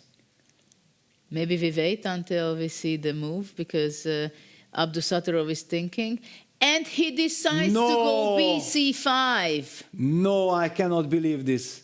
What is he seeing that we don't see? Rook b7 will be blitzed out, and we'll pay attention to Magnus's body language. He will be so happy. We have to focus. Let's go full screen on Magnus. Oh my God. He blundered rook b7. Yes. He completely blundered rook b7, I think. Look at this. No, he didn't blunder this. I No? mean, otherwise black would just resign if he couldn't keep the rooks on the board. Yeah, Must be so- something else he has missed, or let's see. Yeah, because where is the target? What else can he do? So now, for example, king h7 is an only move. Yeah, King f7. but of course I'm going to go king h7, stepping out of all these Yes, mating that makes a lot of ideas. sense. Rook e7 Because king check. f7, rook e1, rook e7, rook g8 Yes. takes the g7. But even that is not the end of the world. Yeah, so he will try to go after the g7 pawn. So he will sacrifice the d6 pawn, but... Sacrifice. Well... It's going to be taken. and look at phrasing. this. Look at my arrows. Rook takes d6, rook takes d5, and eventually rook g5, protecting the g7 weakness. So rook a8 is played. No, but this is... I'm not a believer. Oof. The beast is out of the cage. Now for sure. I think for the very first time today after f6, Magnus feels that, okay, thank you very much. I'm going to hold this. There is no way I ever going to lose this thanks to this grip. The cemento bishop g4, protecting on d7. The bishop on g4 is protected by the pawn on h5. And there is no real way to get access to the only real weakness on g7, because black guards everything. Magnus pushes b4. And after rook c7, rook b6, b6. rook a7, rook d6. Okay, but he's going to go rook b7, capture the b4. Yeah, but I will also get this rook d2. Who knows, then bishop f3 idea is coming. I just cannot believe with all this activity that white has any chances. I just don't see it. Incredible. Absolutely incredible. By the way, maybe Magnus just wants to push b3. That's another strategy. Just to trade the b pawn for the a pawn and rely on the fact that this hand is protected and I'm going to target your d pawns afterwards. Not even to give any... That's very possible. That's also... And the pawn structure on the king's side is exceptionally amazing for black. Yes. It's the most optimal it can be, f6, g7, h5, right? With having the bishop on g4. Yeah, Noriebek enters with the rook to c7. And he has a full self-confidence. You can see with the movement, rook c7, I'm winning. No, but look at this. He's shaking the chair. He's nervous. He is nervous. And Magnus thinks like, what do you want from me? No, the question is now rook d5 or rook b5 or rook b6? Which pawn to attack? Yeah, that's a big question. Well, it doesn't really matter if you want to follow up with b3, actually. But is it important to follow it up with b3, or you can just do this, what my intuition told, that just terminate everything and rely on bishop f3 also as a counterplay? I think both should be fine, but b3 is fairly clear-cut. I can't believe it that Magnus is escaping in this game. As so often. And how many chances Noriebek got in this match? Yeah, in the first game after the opening, he had the upper hand. Now he had extremely good chances, crushing Magnus. And then somehow this magic, yeah, around Magnus, yeah, that he removed his jacket, this b6 followed by b5, queen b6, had a psychological impact on Noriebek. It's, you know, I don't know how you say it in English. It's like when these magicians kind of people, right? They tie them up with all... Straitjacket, out of the straitjacket. Yeah, like they tie them up with all these lockers. And we have a Hungarian, Hungarian famous guy also, David Merlini. Yes. And you tie them up, you put them underwater, and they have a certain number of minutes to get out of it, right? This is what exactly happened to Magnus. Yes. He was tied up. Completely. Underwater. Yeah, so we see rook b5, rook takes a8 to a7. It doesn't really change much. So now you have a choice. You can take on d5 and go for the plan that you mentioned with rook d2, bishop f3, or you can play b3. Both are sufficient. Unbelievable. Yeah, so Magnus just needs to decide, and he has a very comfortable choice.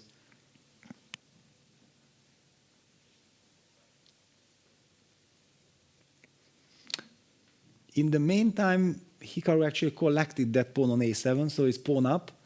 But all eyes now on Magnus. Will he be able to survive? And it seems like he will. And it's curious that Noriebek went for this when there was no clear drawback of the other position, where he's also just an exchange up. And it is a very, very poor judgment. And it's not understandable why. Right? Yes. Of course, it's easy for us to say.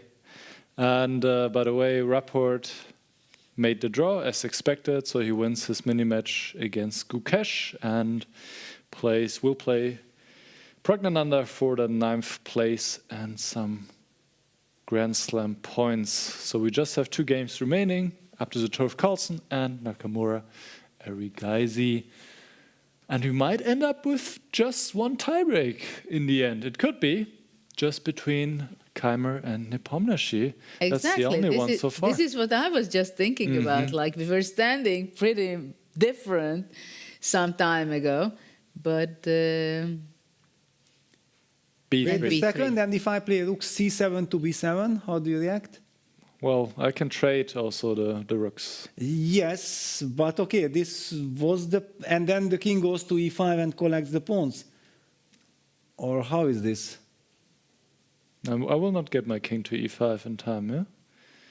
Because visibly, Noriebek is surprised by b3 that... You get to your king to e5. Ah, yes. Easily. Yes, I think you get. This is the problem. And then you take all the pawns. This is the problem. It's a move per move kind of stuff. Let me just illustrate with arrows. So rook b7, rook b7, rook b7, b takes a2. Rook has to go to a7. Then black immediately starts the king journey, king g6. After rook takes a2, king f5. The bishop from g4 controls the e2 square, so you cannot get to the e file. What a monster bishop this g4 is. And then black gets access to king e5 and... No, but there is one thing. If after rook a7, king g6, yeah, rook a2, I have to grab the pawn, yes. Yes. Yeah, this is actually quite critical that black is in time to bring the king to e5. Otherwise, white would be maybe winning. And this is the reason why Magnus opted for b3. He calculated it perfectly. And he will escape. And look at this. Whenever a chess player grabs the water, pours water, and like this means that he's super confident. Yes, thank you very much. I'm in the body language. Look at this. And poor Nodirbek. Now he's calculating all this and cannot believe just one tempo. What a monster bishop. Protecting h5, d7, and taking away the e2 square in the critical line. I wouldn't believe it that against Nodirbek he escapes. Yes. In this position. And look at this. We could see the eyes of Nodirbek. He just cannot believe what he sees there.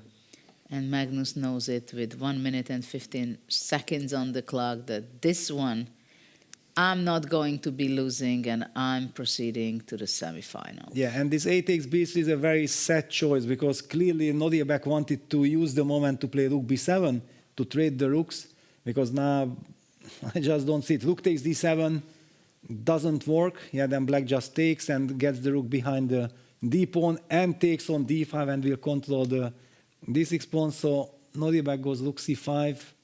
And if Magnus wins, it means that he's going to be facing Fabi.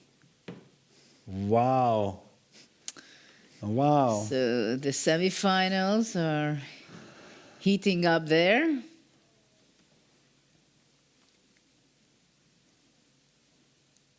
What's the idea behind rook c5? We are protecting the d5 pawn, but... So now the question is for black. Should I go rook b6 and grab the pawn on d6? Is there any drawback? Maybe what he wants, actually, to give up the pawn, and if he would take on d6, then I go rook b5. And then the rook is trapped. Your rook is trapped, though you can go bishop e2 and... But I don't even want to touch this d6 pawn. Yeah, probably you don't even think about it. It does absolutely nothing. Yeah, but just to illustrate what you are highlighting, because it's beautiful, rook d6, rook takes d6, and then suddenly maybe white can take away all the squares from the rook, and then the rook is awkward. Yes, black has this... But I can set up my rook to rook c5 to a5, and after rook b6, rook b7. Yes. Okay, Magnus goes rook b6, maybe not with the intention of... Well, your idea would be then not to play rook c5 to a5. And if rook takes d6, rook b7 would be the thank you very much approach. And then start walking with the king. From h2 to g1. Why did we put that king on h2, right? No, just a reminder, yes. But no. By the way, Nakamura is winning. He's winning, yes. He just played a little combination, little tactic. But I think we'll stick with this game. And actually, he grabbed another pawn, right? He grabbed another pawn. And black's construction is falling apart. Yeah, king g1 played. Yeah, the king is heading towards the... But the problem is you cannot abandon these pawns, because if you run away with the king, black might start collecting these pawns, and then the h-pawn will decide the game, or at least give... Well, first of all, I think black will just play rook b1 check, king f2, rook b2 check. Yes, exactly. No, but Magnus even takes, because he's confident enough that rook b5, he has bishop e2, and then next move now he can already come back to b6, and those weak pawns are not running away. Yeah, interesting. He just grabs the pawns. Well, if not for the match situation, he might start playing for a win. I didn't dare to say it myself. Yeah, it's just so comfortable with black. You know that you can't lose even if you want. This is very comforting. I think it's a little exaggeration. Yes, but I wanted to highlight the point, that how confident black's position is, that, of course, you can always blunder something. Yeah, rook b5 is played, but now bishop e2 comes. Give white one more tempo, king f2, taking white at e2 pawn, and there is so much to talk about. I'm surprised that Nodirbek just... bishop... Sorry. Yeah, go ahead. Bishop e2, rook a5, and you have to go back with the bishop and then rook b7, because d7... No, I can play bishop c4 and eliminate the d5 Because pawn. you always come up with... Yes, I'm the bad guy, I know. Sorry, Nicholas, you had... No, I was just saying that it's surprising he played king g1. He could have played rook ca5, and if rook takes d6, there's at least the idea to play rook a6 to try and trade the rooks. So he didn't need to just give up the pawn for nothing. Yeah, but I think he's completely frustrated. Yes, of course he is. He knows that that's it. He had a golden opportunity to bounce back. And I don't know, whenever anyone has bounced back against Magnus, Magnus even says, you know what, I don't need bishop e2, I will play bishop f5, and I will target the d5 pawn with bishop e4, also maybe include bishop d3, but finally it will be the same. The d5 pawn will be eliminated, and it's a theoretical draw.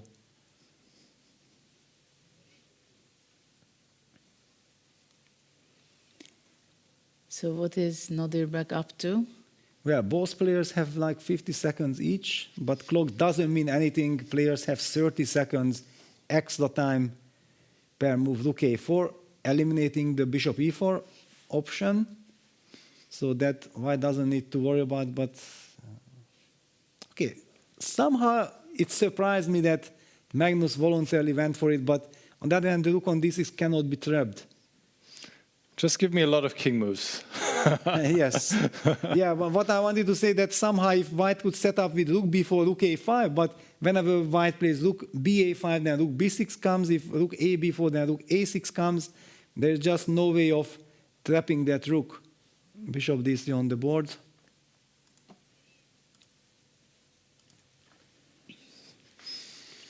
Rook c5. So now the rook can escape its prison.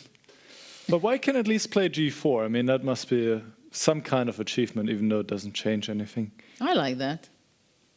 Yeah, that's already a step forward, but will black play h4 after g4 or not? Normally h4 is the ambitious reaction, but... Oh, will Magnus just move the bishop back to f5? Yeah, and no, he goes f5. Okay. Okay, that was his idea. He thinks that, okay, I will just land that bishop on e4. I will always have this rook g6 counterplay against the weak pawn, so white's king will never be able to get away from the king side. Very nice play by Magnus. That was his overview, so his rook on d6 was never in any danger of getting trapped. Yeah, he would have never acted, never did this balancing act with the rook if he hadn't foreseen that I have another escape route. f5, bishop e4. Very nice.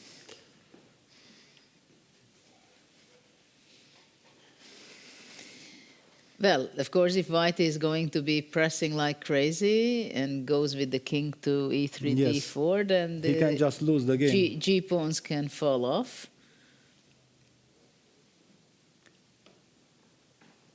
Yeah, look at Nodirbek. Yeah, he's just so upset, so frustrated. What a heartbreaker this situation is. I mean, he had his victory in his hands. He had so many opportunities. I'm not even sure who I can name who would be able to turn it around like Magnus did today from that position. Yes, yes, it was very much his trademark kind of thing. Okay, Hikaru is something similar. He's yeah, also but you know, digging there in are like some this. situations like yesterday. He had the first position, but it was a complicated middle game, d6, lot of details, nuances, small things that Nodirbek had to be playing properly in order to keep his advantage, right?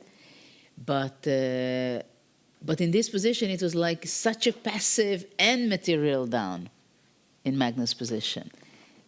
I mean, knight on c7, pawns completely paralyzing black's position, d6, d5, rooks on the open file on c5. Yeah, but white had this bad pawn structure on the king side, yeah, and this bishop on g4 was sitting. That was probably Magnus's hope, yeah, that he has some hope to survive.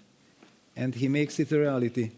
Rook ba5 happened, it does not change anything now. The d5 pawn can be grabbed, but do we want to take this pawn at all? Why not? You don't want to trade rooks. Because Peter wants to tease us already that black is playing for a win, yeah? No, not for a win, but the problem is that I'm in Zugzwang otherwise. Yes, okay, Magnus just takes. No nonsense. Let's just head for the... And by the way, also this bishop on d7, this pawn on d7 supports the bishop, so black will set up very comfortable fortress.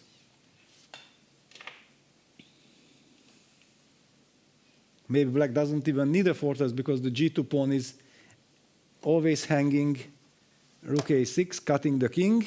No, bishop c6. Yeah, bishop c6. sit on the square, activate the king, king g6, king f6, and normally when with the pawn on h4, then white could play g3 and then activate the king, but he will always be tied to the g2 pawn.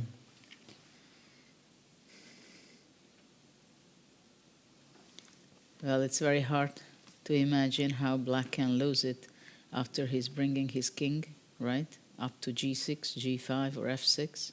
No, there's also nothing to play for. That's the other problem. Noribek knows that he needs to win, but he might just offer a draw. Yeah, and draw agreed. Okay, so it's finished. And another Magnus magic. What absolutely, absolutely, absolutely. He shows his strength in every part of the game. Incredible. What a relief. Well, he's not happy with his play, that's very clear, and he's not proud of his victory today, but he's proud of the result and he's happy that he moved to the semifinals. Of course. Because we know how much it means for Magnus to win this event, and now he's setting up this tremendous semifinal against Fabiano. So let's go to the final game of today, which is still running between Hikaru Nakamura and Arjun Erigaisi, because there are also some upsets going to be happening, because it is unbelievable. The Indian talented grandmaster, he had such an amazing position today, again against Hikaru. Yesterday he was almost winning, and it was turning around, and actually at the end he was fortunate not to lose the game. But today he's very close. Also in time he's down a little bit, but the bigger problem is that white has the bishop pair and 2 pawns, extra pawns. Bishop will show up on f5 at some point, I believe. Black is very close to collapse. Well, the good news is that against bishop f5, no, even this is not working because the queen is also protected. I wanted to highlight queen d1 check, king g2, knight takes f4, and then queen d5 check, picking up the bishop, but it's not picking up. The queen protects the bishop. Then it's absolutely hopeless. It's... Even white can, yeah, okay. Hikaru just says, well, you know what, I don't need to win immediately, I'm 2 pawns up. I'm having also the advantage of the pair of bishops. You are completely paralyzed, nothing to calculate here. Absolutely, absolutely. And there is, I mean, these guys, like, they really, it's not, it's like the last time when Vincent took the queen instead of checkmate. Here also, I don't want bishop f5 and all these things. I go queen c1, I defend everything. I have the pair of bishops. You have your king on h7, which can be in danger. So bishop f1 or bishop g2, what is he going to be playing, you think? Bishop f1. And bishop f1 is on the board. It is so much more aesthetical, yeah? And the bishop is coming to d3. Immediate threat is bishop d3, yes. Yeah. Perfect harmony. Also the c4 square, yeah, the bishop can even go to c4 if king goes back to g8. Yeah, knight f6, okay. Well, yesterday Nakamura was very sharp and unhappy and giving statements after the game. He was not happy at all what was happening in the opening. And but today somehow, in crucial moments, he made the right decisions and he turned the game around. Yeah, the threat of the queen sacrifice was too much for Arjun to handle. I think it was a psychological thing. This is, I know how it works, yeah, on the highest level. Yeah, you remember the games, the headlines that featured the tournament and so on. I really believe. Maybe I'm making it up, but I don't think that I really believe in it. I think actually to have experience, one of the main aspects of it, that you can feel the crucial moments better. And I think Hikaru felt that this was a good decision, whether it's good or not. And basically that was the turning point. Yes, it was the turning That point. for Arjun, he did not consider it as the crucial moment of the game. He felt like he has position under control. I don't need to cash in with the... Yes. Yes. And he was thinking that, okay, I can go there or I can play this. And he was not aware of it that, no, the other version is something that maybe things are shifting from a better position to a worse. And that's where White was able to regroup the knight to e1. And somehow within a few moves, Black was not having such an active position anymore. Yeah, my feeling was that when Hikaru got the chance to play knight e1, that Hikaru will never lose. And when he even got rook d2, rook c2, I felt like, okay, there is almost no way he will not win this. You said it, that it's a turning exactly. situation. It was so much in the air. Yeah, Hikaru is making the very professional, very secured moves, defending his king with the pair of bishop on f1 and f2. And a4. Yeah, there is the extra a pawn as well. White is just pushing the pawns. And the bishops on f1 and f2 is supporting that fast pawn so well and powerful. Knight f5 played. Okay, somehow I believe that my generation, and I count myself in the generation of Vichy, Chucky, Gelfand, and so on, we would resign here. Because we just don't believe at all that there are no scenarios. But I know that the younger generation plays it out. They are still hoping that maybe somewhere something can happen. I'm also your generation, but I would play. Okay. Okay. Svidler was very famous of resigning in positions which was not even dead lost. Yeah? Actually, he even resigned when it was a draw. Yes, okay, in that one game against Kramnik, but no, also against Vichy, yeah? No, against Vichy, yes, I was also. there. Yeah, those Hermanas. Those Hermanas, the other one, Vaikanzi, and this one. Queen b5, what a powerful move. If Black is not exchanging the queen, bishop d3 next move. Yeah, it's all over. I mean, what a technique by Nakamura. I'm a chess fanatic. I always love to give lines, but there is nothing to talk. I just can't even mention the move because everything is winning, and Hikaru very smoothly, comfortably will win. He's also giving the sign that, yes, I know this is in my bag. No surprise is possible here. Now he's looking if bishop d3 immediately, or should I go bishop c4 first, pushing back the queen to c8, and then to go bishop d3. But it's a joy already to, well, which one, how, right? Or bishop h3, you have so many choices. Oh, bishop h3. But bishop h3 will never play. That's not harmonious enough. Yes, that's true. He will not play this move. Bishop c4. Bishop c4. In fact, talking about online cheatership and everything, whoever plays bishop h3 here can be banned. Yes, because nobody, not a single good player who gets this position will play bishop h3 here. Never. Only computer can play bishop h3. It's something to pay attention to. to programize the algorithm. You know that in such positions, but in order to do this, you have to consult some super grandmasters. They can give computer this advice, these hints, that such things are, you can't play bishop h3.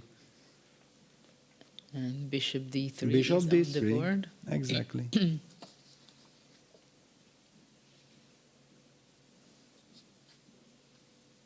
And yeah, we are praising Hikaru, rightly so, but I'm also feeling extremely sorry for Arjun. He was such an unpleasant opponent for Hikaru. He created problems for him in both games, and we know Hikaru being an incredible beast in this format, in all the all kinds of chess, all these knockouts and everything, so much experience. And Arjun had great chances in both games against Hikaru. I mean, yesterday he was almost winning practically. Yes.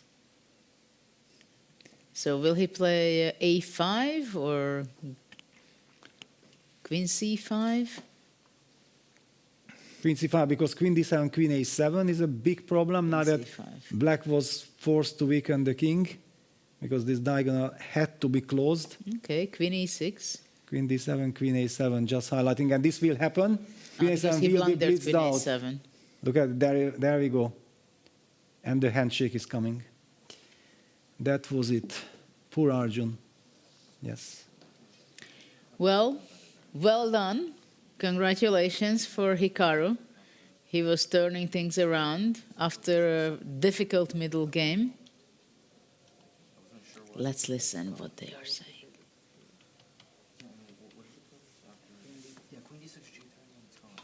Arjun points to the point immediately.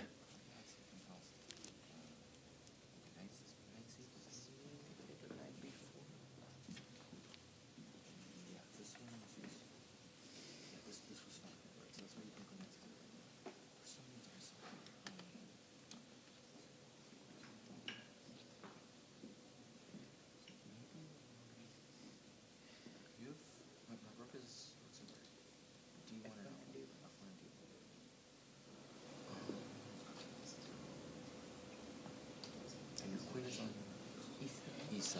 Yeah, right. Okay, so this one, there's some move that I saw here that I was worried about. I think it might have been, was it G5 here or something? I felt like there had to be something for you here.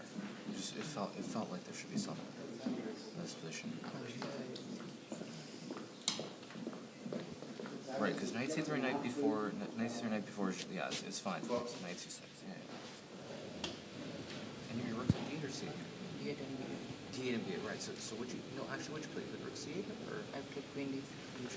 Okay, so queen d6 g3. Yes, right here. What was wrong with knight c3 here? Actually, this is what this is what I was. No, Yes. but the rook's on d8 and c8 now, no? D8 and b8. Sorry, I keep getting... No, but your queen's on d6. Yeah, your queen's on g3. Yeah, so knight c3, knight b4, knight takes d1. Oh, no, here knight c3. Knight b4 is not a move now. Knight c3 to d3. They're talking about a critical moment in the game. I thought... Is knight takes a2 a move? Queen a1. Yeah, and this is rook b2. I wasn't sure. Is this winning for you or losing? Knight b7. I have knight b7 here. And after queen a1, if you go knight b4? Take a knight b7. Again knight b7. Yeah. Yeah, I mean, I felt like there was something because as soon as I get knight e1, it's fine. I mean, you should still be probably This knight slightly b2 was better. really bad. Yeah, this is just a bad move. Already, I mean, I think at this point you should just probably just go back and make the draw. But, yeah, it's just, I mean, because once I get knight e5, it starts to kind of go the wrong way. Yeah. It's like, I didn't understand. Yeah, I thought, I mean, why not just knight c5? Just trade the knights. Right? No, You played knight a4, right? Yeah. And then... I mean, instead of knight c3. What's the position? I'm losing. Yeah, you play knight a3. Why not just take the knight? Pawn takes knight. You were worried about pawn takes, this one. Okay. I was not convinced by this at all. Okay. I thought you would... I mean, I don't know where your queen is exactly, but I thought you could go, like, on the a file, like a5, a4, something like this. With the queen. I wasn't convinced by this one. Okay, you would have taken with the knight. Yeah, I would have taken with the knight and just make the draw, probably. Just argue that there's nothing. But maybe I can take with the pawn, maybe. I didn't really consider this because I just figured at this... Because I thought that I went from being fine to being worse. I mean, I felt like it was very shaky around the time of this queen c1 rook d1 situation. I mean, maybe it's okay for me, but I felt like there's probably some trick there. Yeah, some trick. there should be, But it's maybe it's nothing there. If you didn't see it, I didn't see it, maybe not. And if you play a knight b2, yeah, maybe knight b2 there instead of queen d6. I go rook e1, right? Yeah, rook e1. 1, queen d6, probably g3 is similar to the game, yeah? Yeah, I mean, maybe there's nothing. I don't know. I felt like I really felt like there was something. But, I mean, I didn't see it either, so it's hard. If anything, maybe it's g5, but... Yeah, maybe a g5 somewhere, maybe. But then you can also take bishop d5. Right, yeah, I mean, it's very hard to judge there. Because my queen on c1 is very bad, right? Yeah. No, but I have rook e1 there. I have rook e1 in between. Yeah, I don't know. I mean, it's very, very hard to judge. I felt like there should be something for you. To me, it felt like it, but it's hard to play, obviously. And then it starts going the momentum after I get this, like, 95. It's going the wrong way. So. Maybe king f7 was necessary. Should have played king f7. Yeah, but I mean, it's still hard to play, no? Because I mean, basically, when I went for this bishop f1, I mean, I did not see that knight b3 with that. yeah, because I want to go knight b3 right away, but then you have knight a6, and bishop a7. You play knight db4, and it's, I mean, I'm gonna end up the pawn, but I think you have great drawing chances. Yeah, bishop c5 and still knight b4, right? Yeah, exactly. This one also, yeah, and you have great chances to save. Yeah, that's why I played bishop f1. But I mean, I wasn't. But if you don't go king h7, I mean, the problem is how do you get your knights to the right squares? Is the problem. I mean, because I'm still gonna go for. I mean, knight b3 is still a big threat no matter what, right? Like, I'm not sure how you're supposed to deal with this threat. It feels pretty bad. Maybe there's some way to go some knight b4 and get the other knight to d5, but it feels very shaky. Yeah, it's very shaky.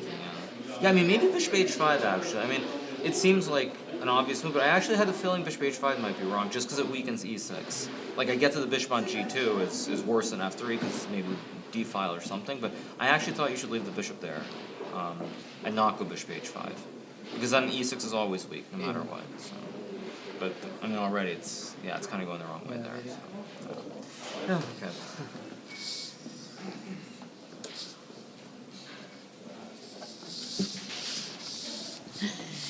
Well,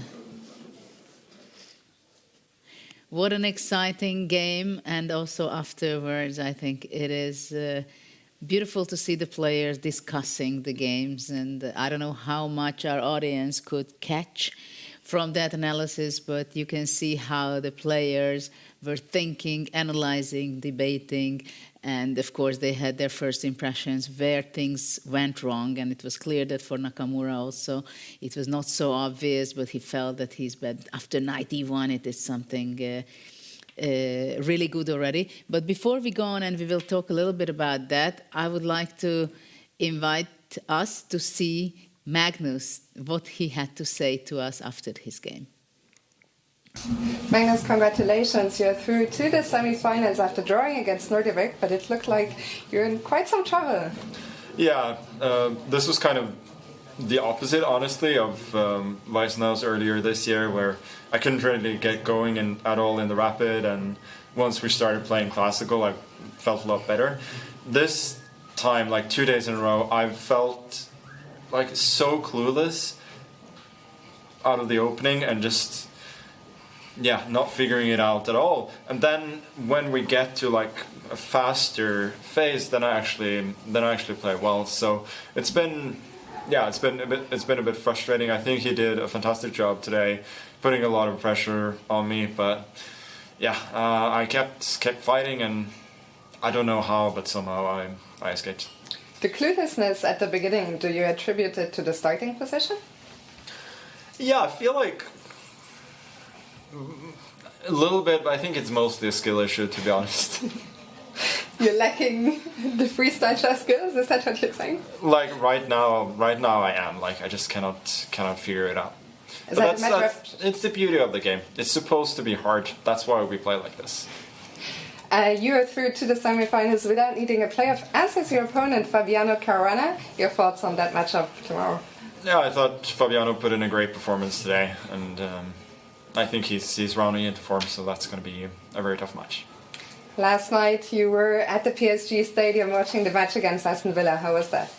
It was great. I'm probably late to the party, but I've really enjoyed watching PSG the last few months. They have a fantastic young team. I think they didn't have any players above 30 on the bench even, so that's how kind of fresh they are. They played great football, and atmosphere was great, and it was a fun game. Good to hear. Magnus, congratulations. Best of luck for tomorrow. Thank you. Again, a smiling Magnus. Well, after this game, I'm not surprised that he escaped from here, that he's happy. But interesting that somehow in the classical game, he's not getting out of opening properly. Yes, exactly. He was suffering. Yeah, he rushed with this f6. Then he tried to slow down. Yeah, he was thinking for half an hour, but already he couldn't really come up with any good move, good idea. Nodiabek will be kicking himself. This was such a big chance. It was his type of chess. He was putting Magnus on the ropes. And then I don't know what happened. It really looked like he will win. And then suddenly this b takes c5, give up all the hopes. Even if you are not sure about this rook takes c5, how good or bad it is, are you going to break the fortress or not? You go for it and then you take it from there. But I think when you make such a decision, which we are talking about how to capture on c5, and he decided to capture it with the pawn, you are in the position that you're so much winning that you are not realizing the shift where you give it away. And actually, probably after b takes c5, the win was giving away already. Yes. Because absolutely. The g4 magical bishop was such a defender already that it was no question about it.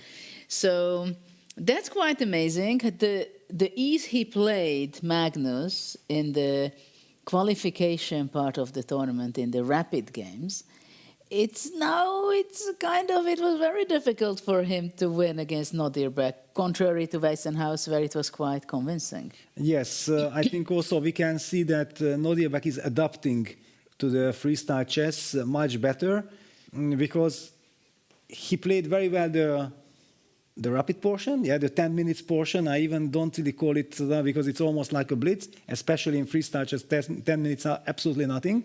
And then adapting to the classical part where he slowed down and had a wonderful time management, making sure that he gets the control, he gets the type of positions. Exactly was doing that usually is Magnus's trademark, or had been the trademark so far. That's why Fiona also asked him that what happened. This is not the Magnus that we used to know in the classical portion. And Magnus also beautifully highlighted that, that's the challenge. That's why it's so tough, because with this queen on g8, you don't know exactly how do you, with white it's much easier. You go f4, e4, f4, and the queen is in the game. A lot of challenges on the players. So far, what did we see? Hikaru and Fabiano qualified already from the lower placement, 5 to 8. So at the moment it's 2-1. Nepo is fighting against Vincent to keep the balance of the top 4 guys in the rapid section against the lower guys. It just shows that who cares about the preliminaries if you qualify, if you are in, you are getting the energy, get this going that I'm still alive, I get a chance. Well, the excitement was accelerating right here. We are just about to go to the stage and see the drawing for the playoff. How do you feel about that match between Nepo and Vincent? What do you think? What are the mindset of both players? Well, we have little time to talk about that. I would say that the epic battle continues. So the classical portion ended with 2 draws. I did not expect that. Because I knew the rivalry, knew this prestige and everything. Jan, however, after he allowed Vincent to play c5, c4, then I was kind of sure that in endgame, Vincent is very precise.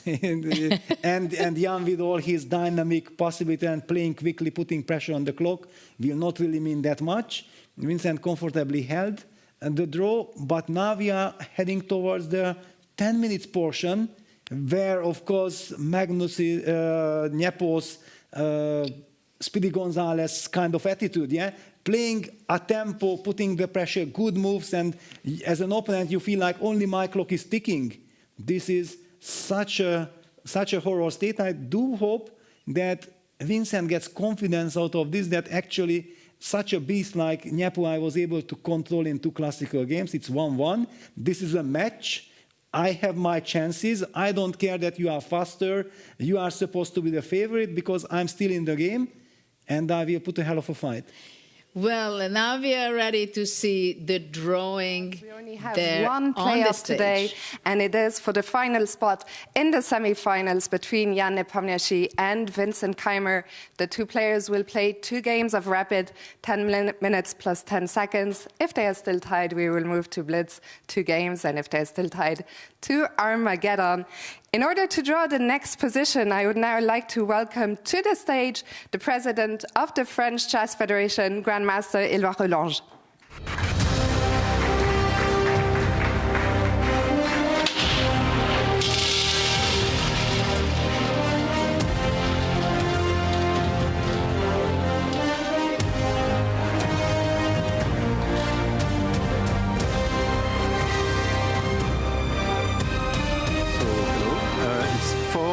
5-4. Thank you very much, Eloi. The players will have 10 minutes. So to the players, good luck, and to the fans, enjoy.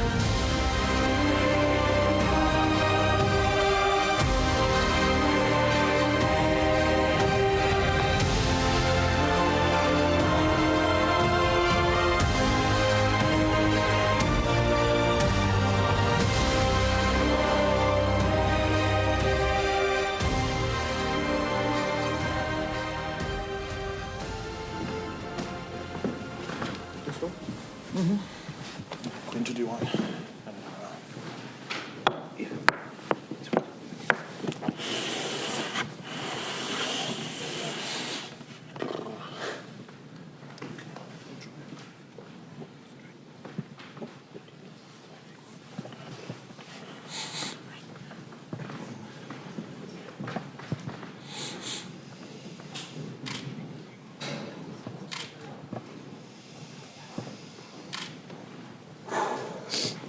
Well, it is interesting situation right now because we have only one playoff, which means that no other player can help Nepomniachtchi nor Vincent, right? So now what we're seeing is that Nepomniachtchi is sitting alone there with a very social personality and looking at the new position, which you can see on the screen on the left side. There we have king on e1 on its initial square. Look at that. The two rooks are on its place. So castling will be done in a very natural way in this game. And what do you think, Peter, about the situation? How difficult it is for Nepo to handle this alone? Well, for the moment, I'm a little bit puzzled. I'm trying to understand who plays with which color. Because Jan is sitting at the dark board, yeah, which would indicate that he's black, but at the same time he's sitting from the white side with the white pieces, so I would really love to get a confirmation that who is who in this game. At the same time, while I'm going to get the information, it seems like okay, so because Vincent preferred to sit at the board, that's why then Jan could choose if he sits at the white table or the black table. Yes, this is what I believe as well. I feel very sorry for Vincent that twice today he plays with the queen on g8 with black. Because we know that this is one of the toughest and most unpleasant things to have a queen on b1 and b8 and g1 and g8. And then after solving the problem in the previous game in a brilliant way with the c5, c4, now he's faced with the same challenge. And in a 10 minutes game, how he'll get that queen into the game will be super difficult. Yeah, this g1, g8 queen can be probably quite tricky. At the same time, at first, what comes to mind for me, if I just make 3-4 moves, if you allow me, I just go e4, f3, queen f2, bishop e2, and I castle. Then I go d4. And then I have a normal position. And I haven't made a single move. No. That's yeah. No, I understand your point. Because first of all, let's just highlight that the king is in the starting position. Yeah, the king is on e1, just as in normal chess. The bishop on f1, next to it also harmoniously placed. The bishop on c1 is there. Knight on b1, rook a1, rook h1. All these pieces are where they belong in classical chess. Only the queen and the knights they're changed. Are changed, yeah. Which of course makes a huge difference because with queen d1, queen d8, knight g1, knight g8 position, I would be much less worried for Vincent. Okay, so we have an interview from after the game with Vincent. Let's see what he had to say. It must have been quite nice with black pieces to play such a safe game today, but still, you're going into rapid. Do you like that against Nepo? Yeah, I think tie breaks have their very special rules. Of course, everybody wants to win the match before tie breaks, but yeah, I think again, I'm not happy with the way I handled the opening today, but yeah, I think after he allowed me this c4 trick, there was not that much left in the position, and again, it must have been a quite solid equal game. Is Nepo a particularly difficult player to face when you go into these change in time format all the time? First from classical, then to rapid, then possibly to blitz? Yeah, again, I think it really, like, since we're playing freestyle, it really depends on the position we get, how the opening goes. That really determines how the course of the game actually is. So, yeah, I don't think it's that clear whether any of us has an advantage by going to the tie breaks. It's always kind of nerve-wracking and difficult, but that goes for both. But you're happy with your game right now and how you're playing? Yeah, I don't think there was anything else for me to do today. I mean, I don't think I ever had real chances to win, so of course the draw is absolutely fine. Thank you very much. Thank you. Maybe I can say that is the first time I've seen Vincent a little nervous, not that smiley, cheerful, casual guy, but he was kind of stressful on his face. No, of course, you already played a very tough game. And you are in the middle of the battle. Yeah, it's not like after end of the day you give an interview when everything has settled, or before the match starts, or before the game starts today. When you are cheerful, you are coming freshly. Yeah, he is clearly exhausted. He also knows that he has one of the toughest challenges that's possible. Yeah, Jan Nepomniachtchi is a beast in any kind of fast time controls. Maybe the most unpleasant opponent. He's also very unpredictable. He puts you under tremendous pressure right from the start. If Vincent falls back on the clock and gets an unpleasant position, then I don't really see him fighting back against Nepo. So in this case, the first couple of moves, he needs to be fast and he needs to be super precise. Is this possible to do that? That's the big challenge. And also it's a huge challenge that basically in this Grand Slam in Paris, the system is that the first and the second day they play incredible amount of games. First day they played 6 rapid games with the same time control what they are going to play now. Second day they played 5 games. After that 2 days, consecutive 2 days, classical, so they have to slow down, they have to play completely differently, right? The judgment, the evaluation, decision making. And now again, the tension is much higher. And then again, they are there, they have to play 2 games. After this game, there will be again a break because they will have to challenge each other with a new position again. So, and even we can say that if it's going to be 1-1, because they're very close in play, it seems, then it's going to be 2 blitz games. And if it's also 1-1, then we are going to see an Armageddon, and probably your heart rate will be up in the sky if we reach that point. But, I mean, how difficult it is, you think, or how naturally the players taking that they have to go back and forth in their mindset that, okay, now I cannot think, now I can think on one move 20 minutes. I think that for Jan it's much easier because it's in his nature. Yeah, this is his style. Even in classical game, he was trying to play as quickly as possible. I think that in this regard, he has clearly a big advantage. I also feel like Vincent is a little bit annoyed that, come on, this is the second game, and I believe that Jan had the right to choose the color, because he was the one who won the round-robin part in the rapid section. And of course, he wants to go with the white pieces. Yeah, imagine now Vincent makes a draw with the black pieces in the classical game, and he has the chance to choose. He will automatically pick white because he wants to carry the positive emotions and, okay, now I'm going to go after my opponent. And Jan immediately says, no, you stay there, you play with the black pieces, you have to defend, you have to fight for survival, I'm the one calling the shots. Also one very interesting feature that while the players are sitting alone and thinking about the position, none of the players had touched or moved a single piece.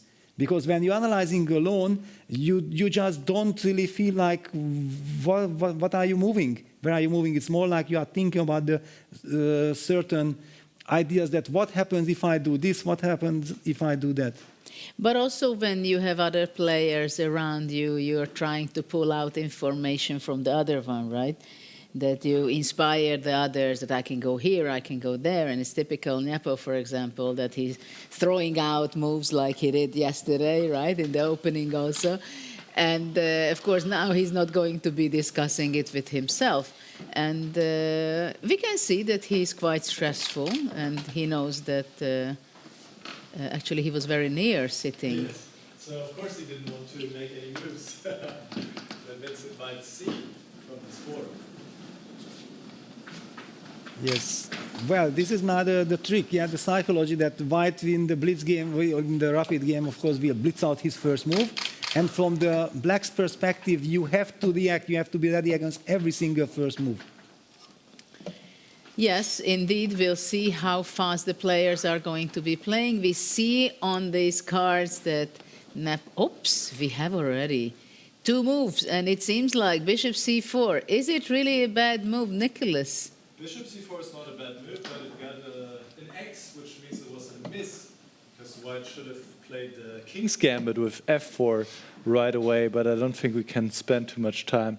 So let's just see what happens in the game. Both players have 10 minutes, and they do get 10 seconds per move, just like in the preliminaries. The bishop is developed. So is this some kind of Italian game now, Peter? Yes, it's some kind of Italian. The big question, how the queens from g1 and g8 will enter the game. And also the knight from f6 is missing, yeah? So there is some certain weakness on the d5 square. I believe that maybe Black will even not place the knight on c6. Maybe we'll try to put a pawn on c6. But then where does this knight from b8 go? I just want to highlight that. Look at the heart rates. Yes, this is how it goes. Heart rates show that the players are very tense in the beginning. And I wouldn't be surprised, actually, that after the opening, which, I mean, after 6 or 7 moves, maybe if it would be kind of a normal kind of position, maybe it can drop. But maybe it will not, because the game is too short to calm down. Yeah, the pressure is on right from the beginning here. You absolutely highlighted. Maybe the pressure is even bigger at the start of the game, in the very early stages, because you have this uncertainty. Once you settle, then you feel like, okay, this is a normal position, I can play. Then you calm down. Now the big question for Vincent, how do you deal with this? And he goes for knight d4. He wants to ask a question. How do you protect the pawn on c2? A very interesting move. The best reply is king d2. King d2. Wow, but okay, king d2 runs into queen f8, or then you go f4? c3. Well, c3, then I'm going back to e6 and claiming that you lost the right to castle. And if it's an Italian game, b4. Okay, b4, bishop b6. I can also always take on it, but it's an Italian game where you cannot castle anymore. It's something, no? No, knight d4 was a very good choice, I believe, by Vincent. It's a very practical, interesting choice. And we shouldn't forget the fact that basically Vincent made the day of the move, or maybe the move of the day, or even move of the tournament so far, I think, just few hours ago in their classical And Nyapo blitzes out king d2, of course. This is Nyapo. He will not really be thinking about this. Look at this. He's still 9:52 on the clock. Like if this is just a walk in the park, nothing really happened here. Where is the challenge? What is Magnus talking about? Okay, freestyle chess is easy. It's simple. f4 can be a threat, yes. Don't you think so? Of course, yeah. I was calculating this queen f8, f4 business. Is bishop b6 or d6?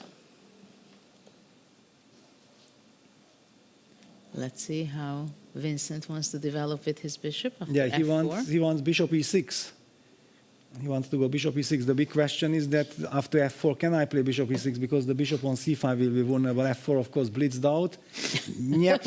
Nyapo gets his King's Gambit spirit.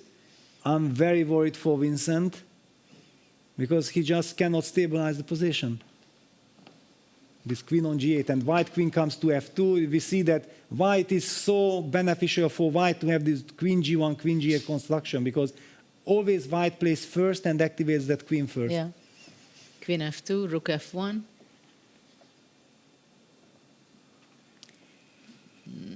Not I even very don't convenient. know. Yeah, I even don't know. Is there a defense at all? It might be lost. It's just so unfortunate, this queen placement. Okay, queen f2 is coming, and practically speaking... Well, bishop on c4 is extremely powerful and unpleasant for the g8 queen. Yeah, bishop b6, trying to secure that bishop because already FED c3 was a big threat as well. Vincent's idea is, give me one tempo, just give me one tempo, get me bishop e6, eliminating that bishop on c4, it will be a whole different game. But knowing Jan, he might not give him this chance. So what is he? How can he stop that? Well, some knight c3, knight d5 is an option also.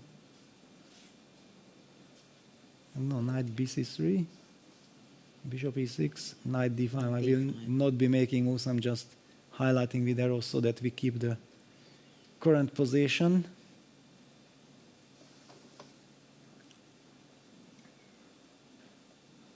Yeah, from now on, the next 4 or 5 moves, it's quite crucial still. Yes, absolutely. If white plays slowly, for example, queen f2, I think would be a mistake, then bishop e6, and all of a sudden black gets stability. You can see, however, that Vincent is playing much faster than he did in the round robin, where he was immediately way behind on the clock behind against Nepomniachtchi. So that is definitely a good sign, because you cannot fall behind a few minutes against Nepo. It's just... Yeah, but yeah, knight bc3, bishop e6 on the board. We'll be seeing knight d5, I'm guessing, and then Vincent will have to take. But if you take bishop d5, then c6, bishop c4, still it will be very difficult to challenge this bishop. c3 is coming, kicking the knight away. That will be almost losing. So knight d5, maybe c6. But then knight b6, bishop takes d4. Yeah, I don't know. You cannot. Yeah, no, it's a terrible position. It's almost a lost position. Yeah. I think Vincent will be very, very unhappy with this. That how could I get twice queen on g8 in 2 games in a row? But bishop e6, okay, this is somewhat surprising. Bishop e6. This at least helps black a bit. F takes e6. Now you get some stability. Yeah, queen can go to f7, at least something. I feel that Vincent is also relieved a bit. Certainly. At least he knows he will not lose in 10 moves. Yeah? So he will be able to put up... Yeah, because as a player it's very important. You feel like if I'm able to put up a fight, I will have chances. Yeah, but if you are just crushed on the spot, yeah, knight a4, yeah, Nepo is going for this. But this is some tiny... Knight c6, yeah, knight d4 to c6. Yeah, exactly. That's what I thought also. Yeah. Another one will come knight d7. To d7. It will be very hard to crack this position. Or even bishop a5 check here, and then knight back to c6. Yeah, but then you have to burn time on the clock. Well, I feel like... He has some time. He has some time, but yeah, what do you feel like, how much time you can really burn for a question like this? Yeah, that's always the big, tough question. Yes, that's a very good point. Yes, in a 10 minutes game, that you feel like, and Vincent is he sees that maybe I can include this, but he might lose. But why is that so good, to provoke c3 and b4? Probably, yes. Is that beneficial for black because of the king standing on d2? Yes. And then you go back to b6, and after knight b6, the a2 pawn will be vulnerable, the rook on a8. But yeah, very sophisticated kind of thing, but clearly Vincent is thinking about it. He's very happy that, first of all, also the queen from g8 now in one go can be activated on f7.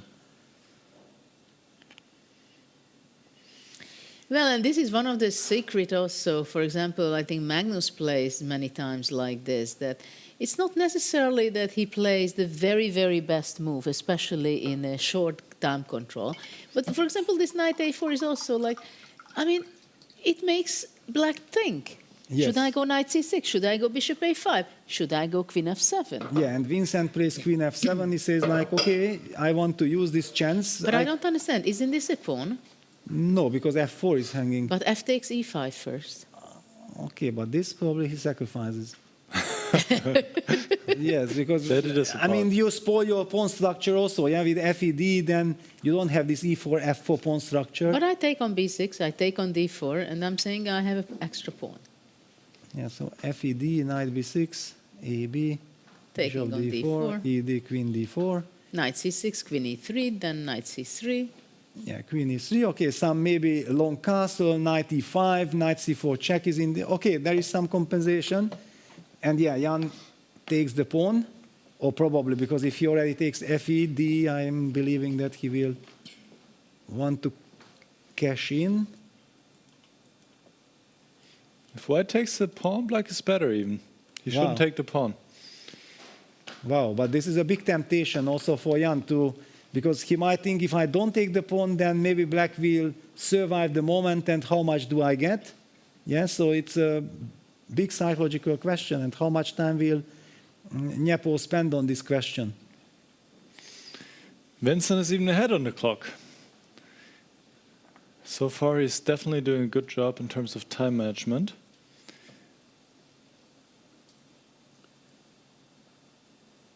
The computer would like to see queen f2.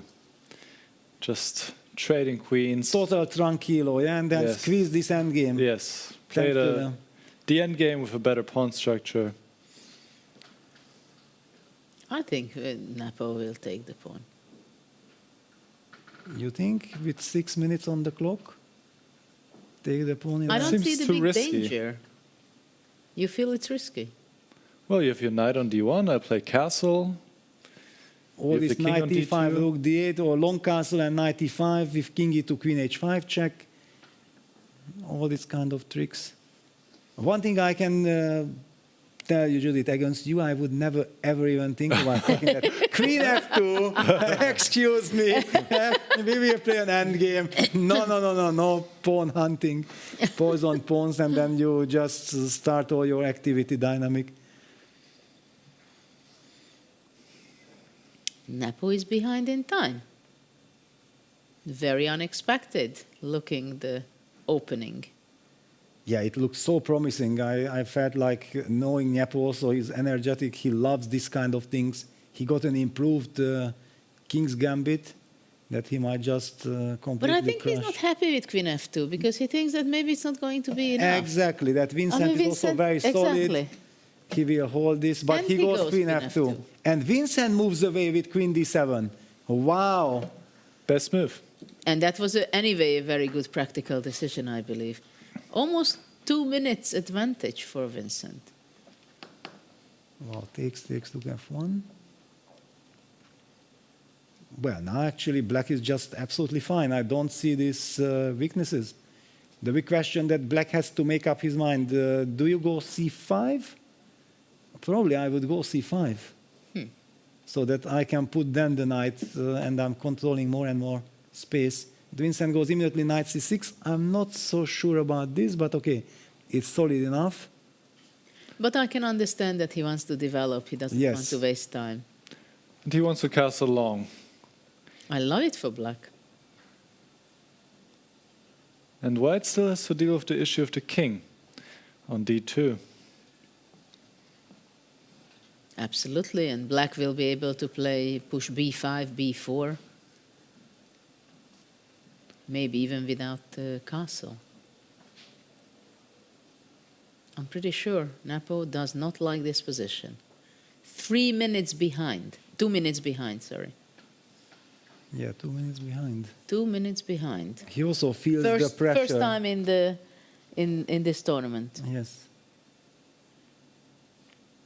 Very unhappy. He should not necessarily allow knight b4 here, so he should play a3.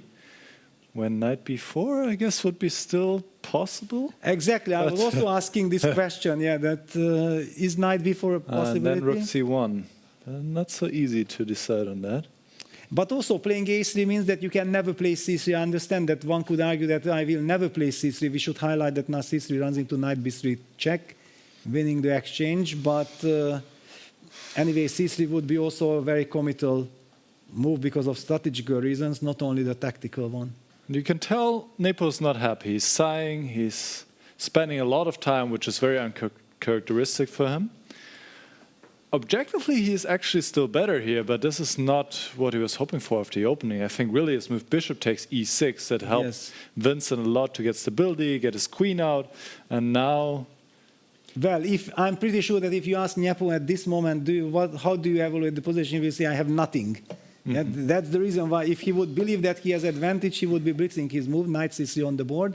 Long castle blitzed out by Vincent. Somewhere some queen f7 is hanging in the air, then probably black will play knight e7, but then these are sacrifice of pawns.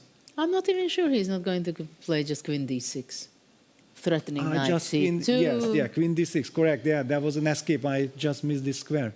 Yeah, Nepo takes on d4. That's a mistake. Now black is better after e takes d4. E d4 and the e5 square. Queen e7. Yeah, or queen d6 now that you mentioned Yeah. this square to me. Queen d6, knight e5, cemento, king b8. h2 is hanging, queen b4 check is threatening. Queen d6 is powerful. On the board. Wow, and look at the time.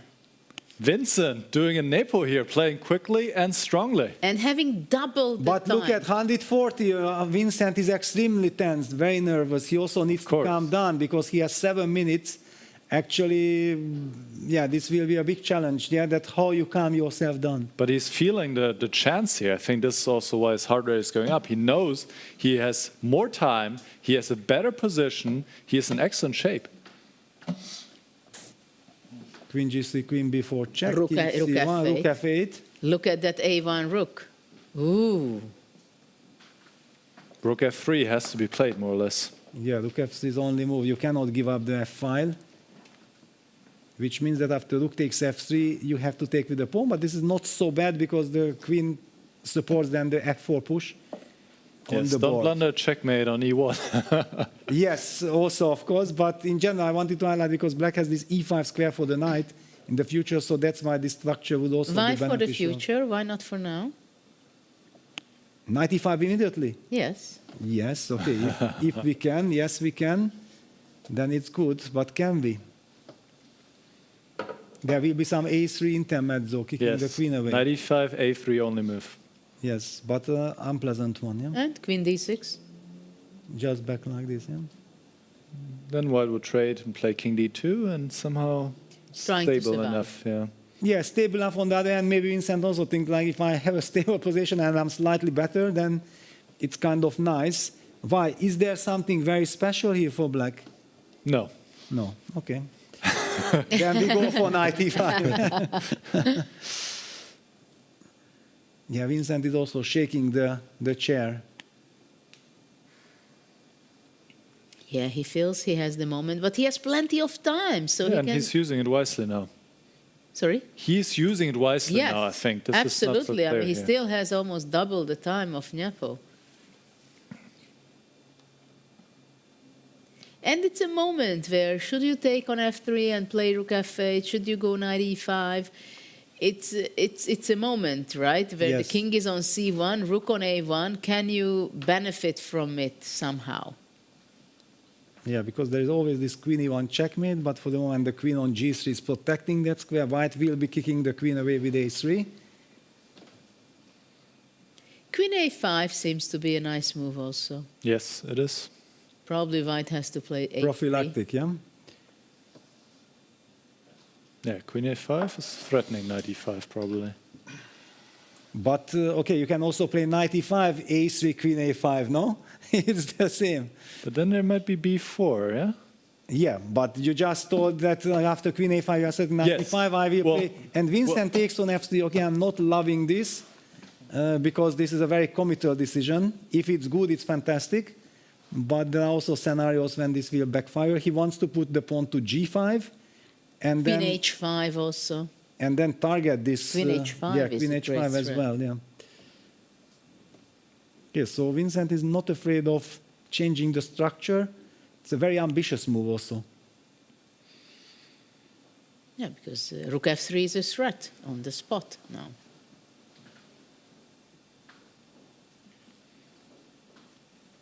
Not very pleasant to deal with, white. King b1 should be played. Yeah, white has to run. But allowing queen d2, for example? Yeah, also very tough. Yeah, because of course now And what rook do you do on f3. queen h5 on king b1? That's a tough question as well. But maybe you just go and then hope to take on g7 and Yes. also d4 is hanging. And then queen King d1, b1 queen played. c2. He plays king b1. On the board. Nepo is now playing quickly, finding the only moves. Queen d2 is also extremely powerful, I think. Queen g7 is there. This is the problem. Yeah, very frustrating. Yeah, it looks like black should be winning, but maybe there is no win. And if there is no win, where is the advantage? Mm-hmm.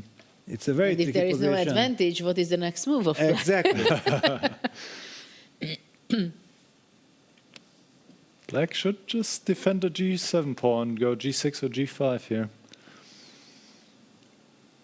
g5 I like quite a bit. Okay, king a2, and then already queen d2. Okay, so after g5 you are settling queen d2. Then Probably I after play g5. g5 maybe... Oof, not very nice for white. Yeah, b4 is a little bit too much. Well, but you need to. You need to, yes, because queen d2 is a deadly threat. Vincent goes g6. Also good. Yes, because queen h5. Yes, he keeps a queen threat. h5 alive, exactly. Maybe even better than g5.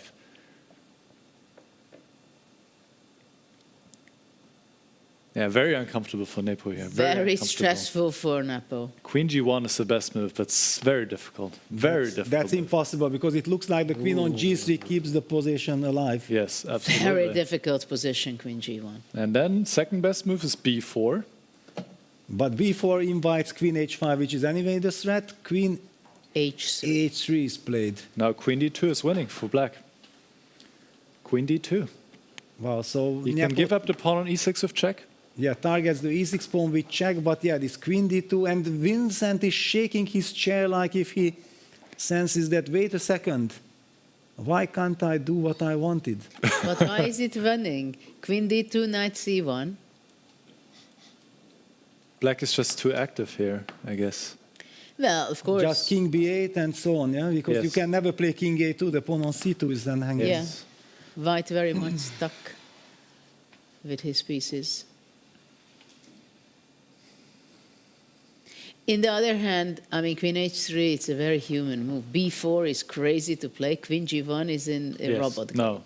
Totally. Yeah, you take away the h5 square, you are threatening queen takes e6 check. At least it seems like you are threatening. Yeah.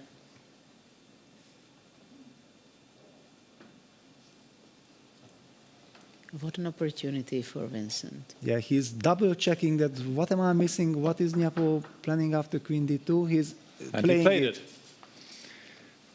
He just played and looked at a quick Nepo, stare. that- Did you see that coming?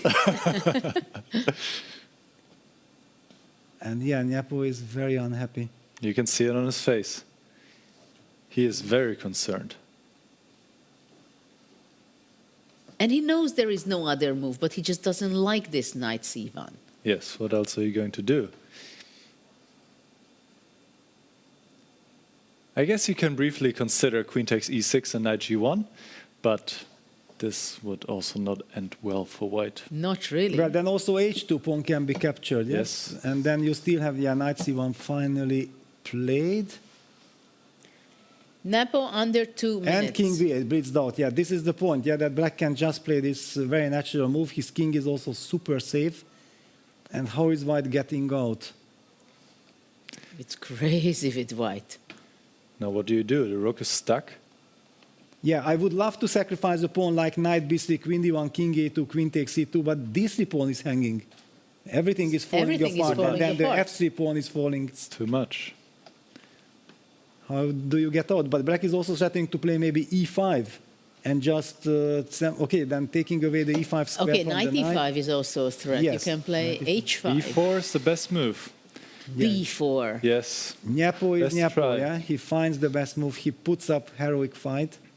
He wants to fight back. He needs to fight back.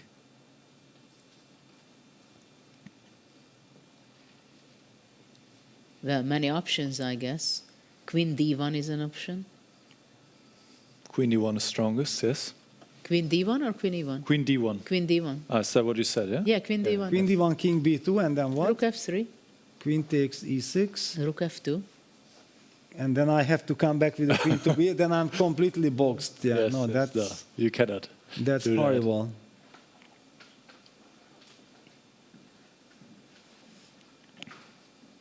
Yeah, now it's all about nerves. Yeah, Vincent is now also under 3 minutes. Nyapo is 1:14, but I know from my experience with Nyapo that, okay, just give him one chance. He will jump out and blitz out all his moves.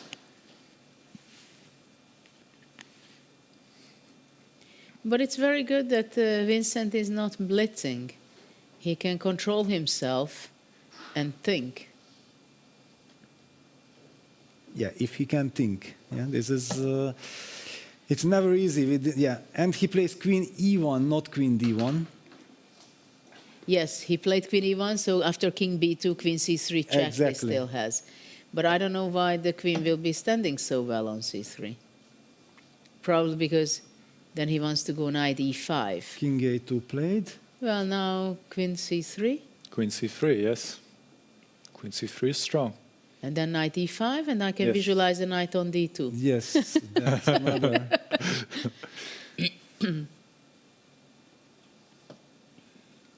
Chairs are shaking, I guess, on both sides.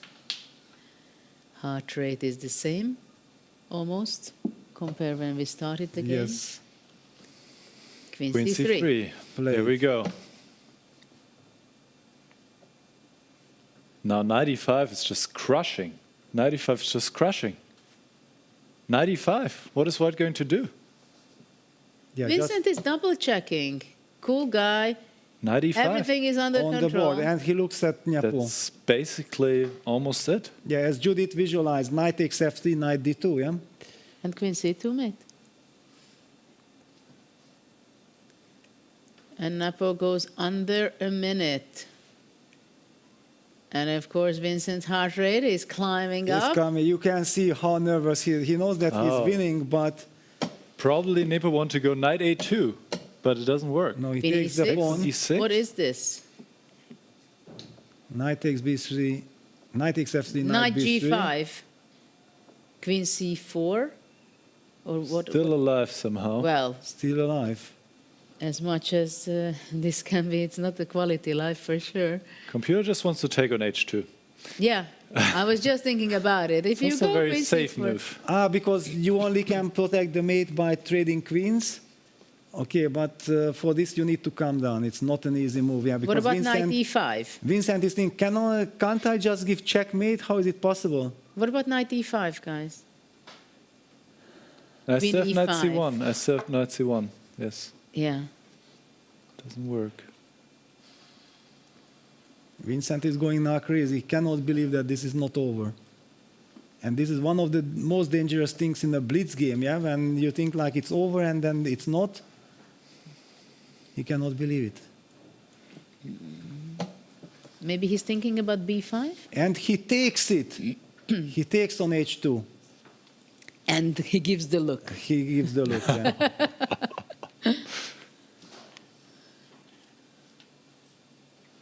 Wow, look at his heart rate. Climbing, climbing, climbing. Yeah, it feels like he's Understands. almost exploding. Yeah, Yeah. it keeps on, keeps on. Well, what can you even play with White here? I mean, there are no reasonable moves, really. Because Queen C4 just leads to a completely lost knight in game. Yeah, that's out of the question. And then what else you can do? Well, the bar is not giving too much hope for white. Well, the For sure. point, however, is that if I play a move like Rook A2, you give Rook F1 check, Knight C1, I'm settling Queen E8, Queen A for perpetual check. Oh, Watch yes, out. that's one thing to watch out for is Yes, And that's what he's going to do. Nyapo will do that. Yeah. he will try until last trick. No, E5. E5, okay. But I think now Rook F1 and Knight F3, that's a perpetual check. This Then is what again. you Like, want but to Rook say that F1 is already just winning the knight, yes? the piece, yeah. Yes. And then you just have to defend against perpetual and that's it. Well, but also the E-pawn is advancing and the knight is Okay. out of the game. It's Okay. not so easy. Nyapo down to 16 seconds, Vincent under a minute. This will get dramatic. Can Black go B5? No, he goes the sure thing.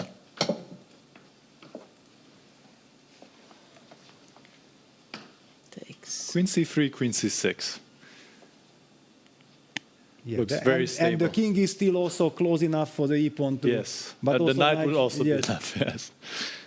Queen c3, queen c6. That would be the most practical. But is it also the only? No. I don't know. You can take Queen on A3. a3, you can play king a7, king a7 Yeah, also great. Vincent goes king a7. It's very human, very natural.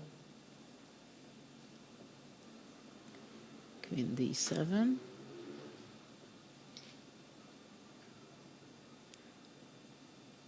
So it's time to play. Yeah, tricky this queen d7, yeah, because he's threatening to push the pawn and also threatening with perpetual check. And he goes down. He's behind in time. 34 seconds. And now he probably, yeah, he can't play queen c3, queen c6 anymore so effectively because then e6 comes. But knight g4 still, yeah. And But still knight g4. But sorry, can't you go just c6 and after e6, queen f1? Yes. Give mate, knight f3. Yes. Tranquilo, And he yeah, goes that's c6. what he does. e6, Queen f1. queen f1, that's it. Resignation. Queen f1, that's it. Queen f1 with the... Or knight f1, knight e3. 15 seconds. Queen He plays g1 also. Queen g1. That's also threatening checkmate. With 23 seconds on the clock, nobody will stop Vincent from collecting Wow. the full point. What a performance here. 154, Vincent's heart rate. He needs to survive the game. Well, he can hope that Nepo is resigning before he explodes. c4. Knight f3 check. Fighting spirit is there. Endless. But yeah, now the queen and knight combo should just give checkmate. Queen a1 is played. Queen c3 check is coming. That's it. That's it. This queen is quite annoying from white perspective. There is the Wow, handshake. what a performance by Vincent. Incredible. How can Nepo come back? Can he? Well, if someone can, it's Nepo. For him, it doesn't really matter white or black. He knows that he has a chance. And now the pressure is on Vincent as well. Yeah, that's okay. You got this fantastic victory, but you are still not through. Wow, what a performance in the first few moves of this playoff. It was very much nerve-wracking for Vincent. It is incredible how he was handling, Vincent, this situation. You could see on him, he's very nervous, he's extremely nervous. Angry on that queen on g8 Yes. probably, while Nepo... But that's why Nepo should have never allowed this f takes c6 structure, that queen from g8 could come into the game, yeah? Vincent immediately rushed it. Queen f7, I'm in the game, I can play quickly. That was a horrible practical decision. And that was very important, I believe, for Vincent, that suddenly he could play natural moves and play the game, while Nepo always feels very comfortable when there is a lot of mass and more people, more dynamics in the position. And his king on d2 was standing pretty well in the beginning, right? But in long term, it was a big... But after that, it was... Big handicap. He could never connect his rooks. Yeah, that's why he lost the game. Yeah, that rook on a1 got stuck, and Vincent used all his forces. But we can say that actually Vincent played many of his moves excellent. That was a great performance, for I sure. mean, once he got out of that very difficult opening situation, after that he was okay. He played the healthy moves. Okay, fine. But he found some very good moves. He took on h2, very precise and practically very good moves also. Even if it was not completely the very, very best, it was very practical. He was incredibly focused, I felt.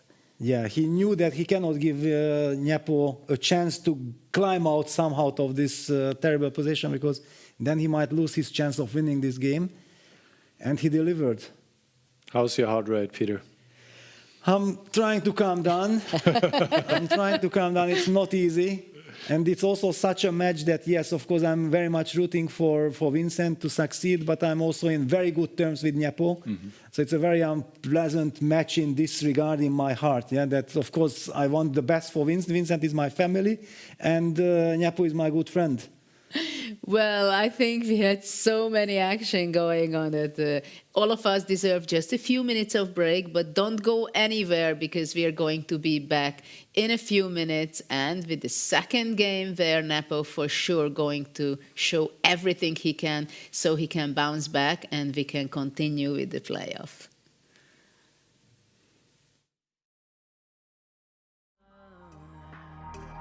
Are you selling me a lie? La la la la, la la la la. Show me a way to get lost, to run from all I want. There's too many ways to get high, and you're my every thought.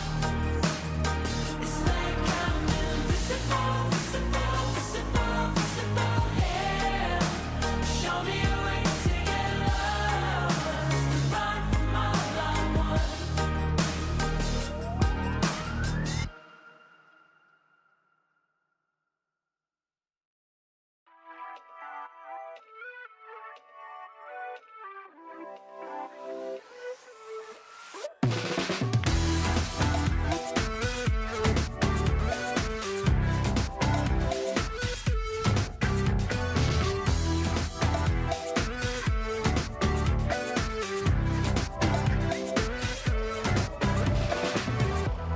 Show me how to make it real. I won't let you down. If this is how we're meant to feel, I never had a doubt. Through every test, I gave you my best. I am obsessed, believe me. So take the next step, we'll make up the rest. Try to let go. Just take me for a ride.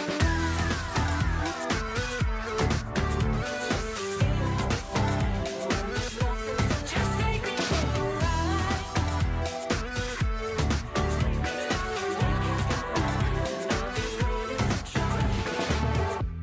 You wanted me to break the rules. I can read the signs. I can feel it burning through. You see it in my eyes. It's complicated, 'cause all along I've been waiting.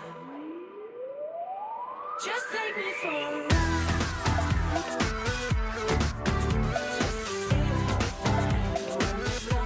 Just take me for a ride.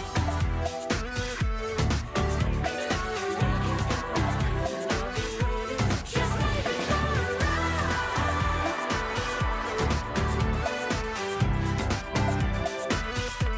Just take me for a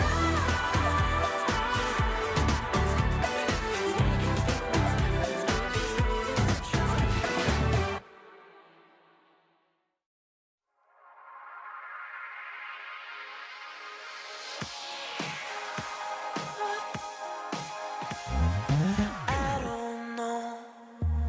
Can't fight the feeling that it just won't flow. We've been deceiving everyone we know. Do we let the secret out and take it slow?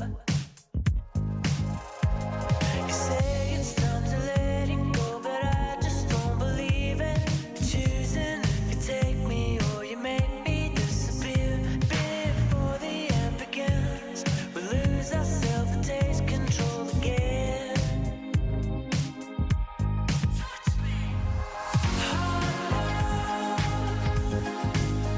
It's keeping us hanging on, and we know it will never hold out. We just wanna try some more. This can't go on forever.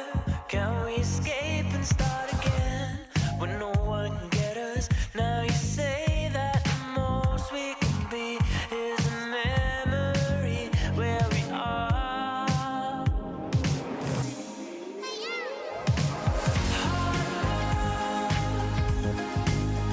It's keeping us hanging on,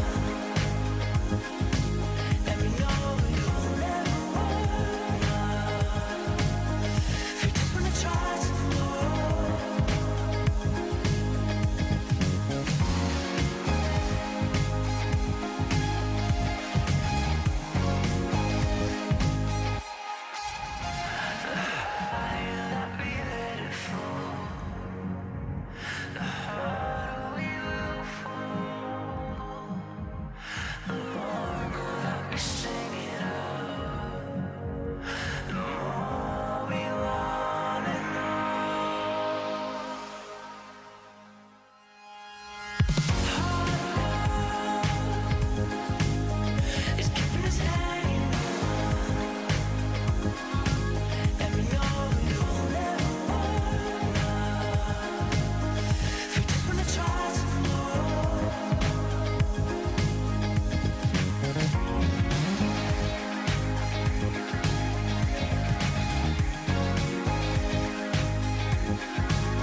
things that you do to keep reminding me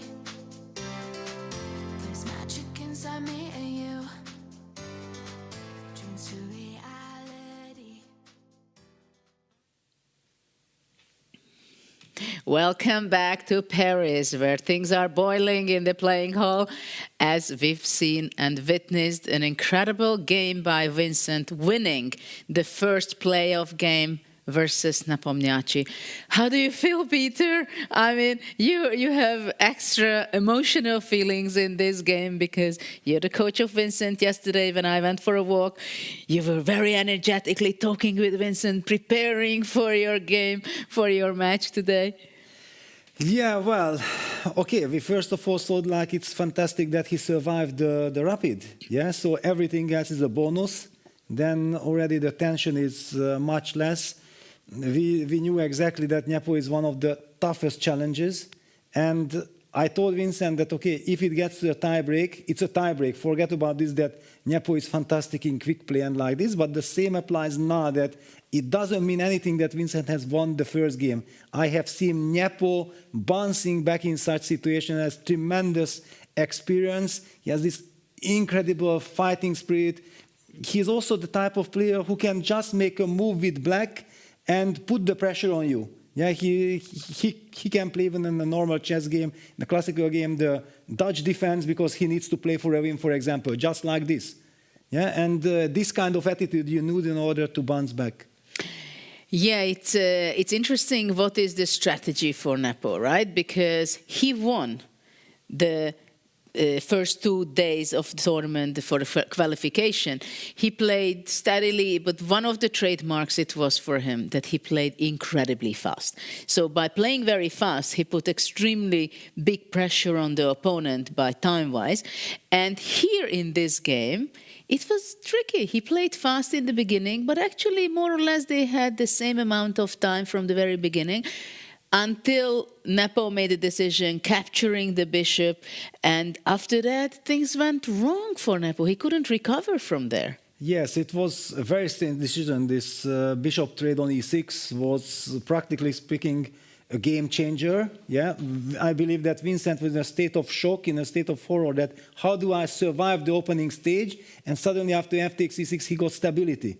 Yeah, and you can never underestimate in rapid time control with little time on the clock, when you feel that, aha, now I can play by hand. I know what I'm doing, there are no more dangers, that do I survive the next couple of moves or not? Vincent could play very quickly, and then when Nepo started to be hesitant, it was clear that actually Vincent is taking over, and it was so much more easier for him to play. I was not sure at some point that while it showed on the body language and face of Nepo that he does not feel comfortable, and it also showed on the time management that he started to get behind time. Do you think he felt that he should be playing for a draw already, or that's not his type of style to do when he was just trying to make the best moves? No, I think his problem was that, for example, the move bishop takes d4 tells the whole story. Because bishop takes d4, you know that it's not a good move. You play out of desperation because you might think that all these knight takes c2s, knight b4s, and everything are hurting you. Yeah, the bishop d4, e4. It's clear that black has a clear advantage. The big question is how big of an advantage. Now we already see Vincent was relaxing. Now he's getting ready for the new starting position. Already he seems to be somehow quiet, but maybe it's only we see it because we know the result, what was on... And there we see Nepo. Yeah, he was really into himself. He was also visually very disappointed. Yeah, he's trying now to cheer him up, to find this mental energy, mental strength that he needs to bounce back. Okay, so just a few seconds away from going to the stage, see the draw of next game. Welcome back. Vincent Keimer took game 1, which means that Jan Nepomniachtchi is now in a must-win situation. We are ready to draw the next position. And in order to help me, I would like to welcome to the stage content creator and part of the Freestyle Chess team, Jules Gambit.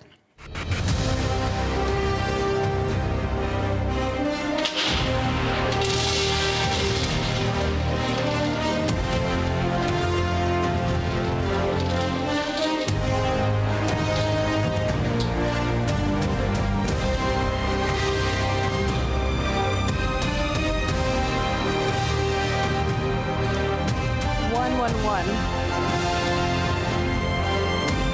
Thank you, Jules. The players will have 10 minutes. Back to studio.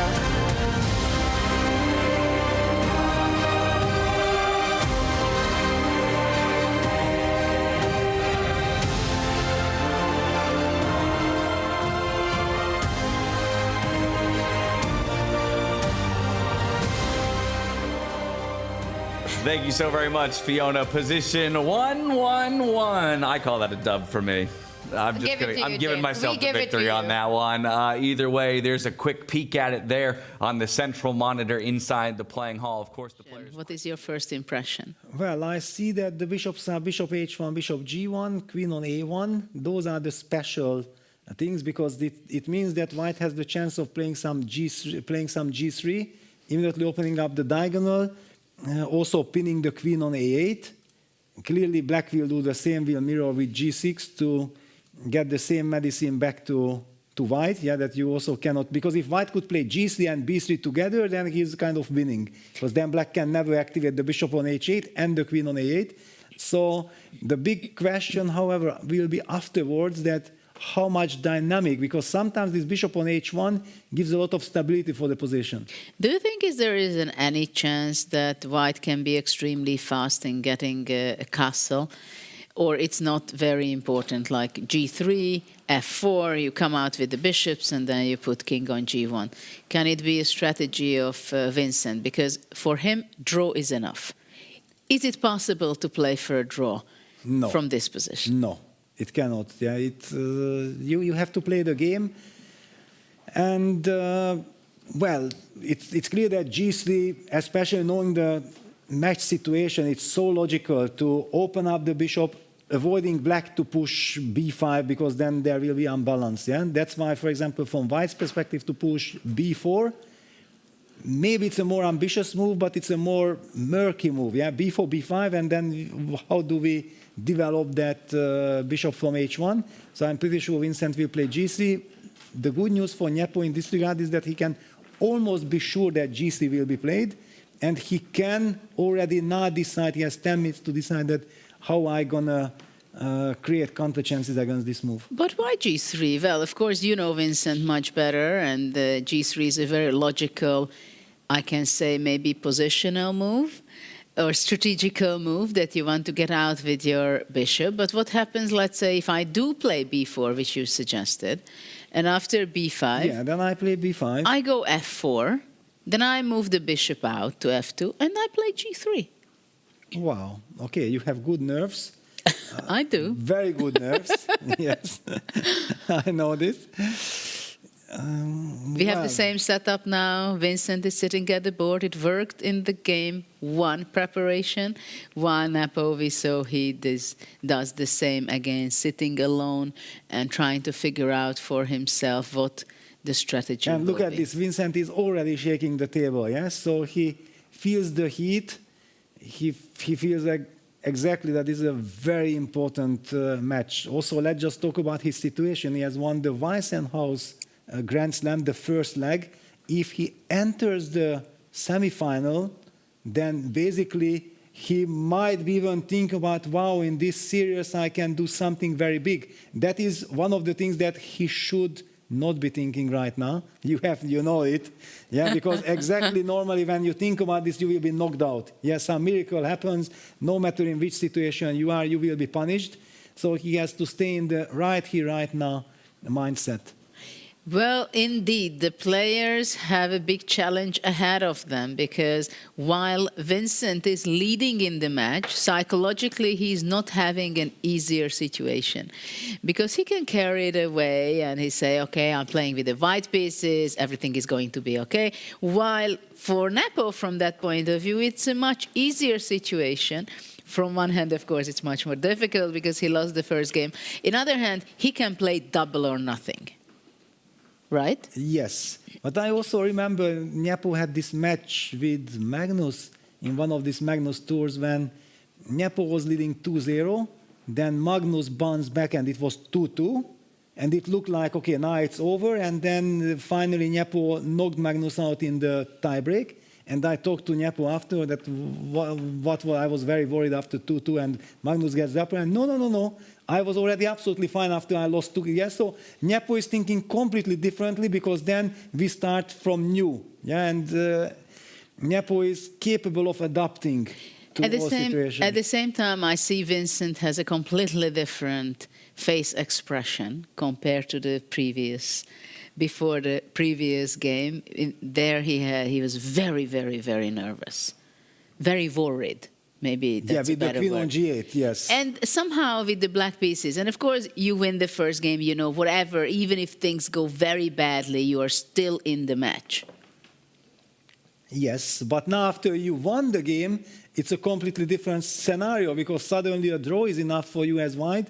And freestyle is, of course, beautiful in this regard that you can't rely on some opening preparation, that you are shutting down the game, or you know that if your opponent plays something, then you might be punishing because it's a +1 position.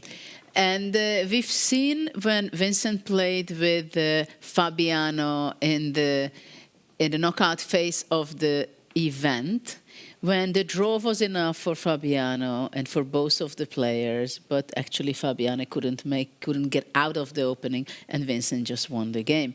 And actually Fabiano was kind of lucky not to get to play a playoff.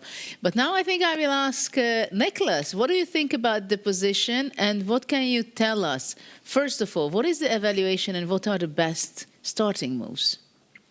So the evaluation is better for white. It's definitely an advantageous starting position for white, which is good news for Vincent Keimer. And the best move is indeed to go b4. And I think Vincent will go b4 because it looks just really, really good.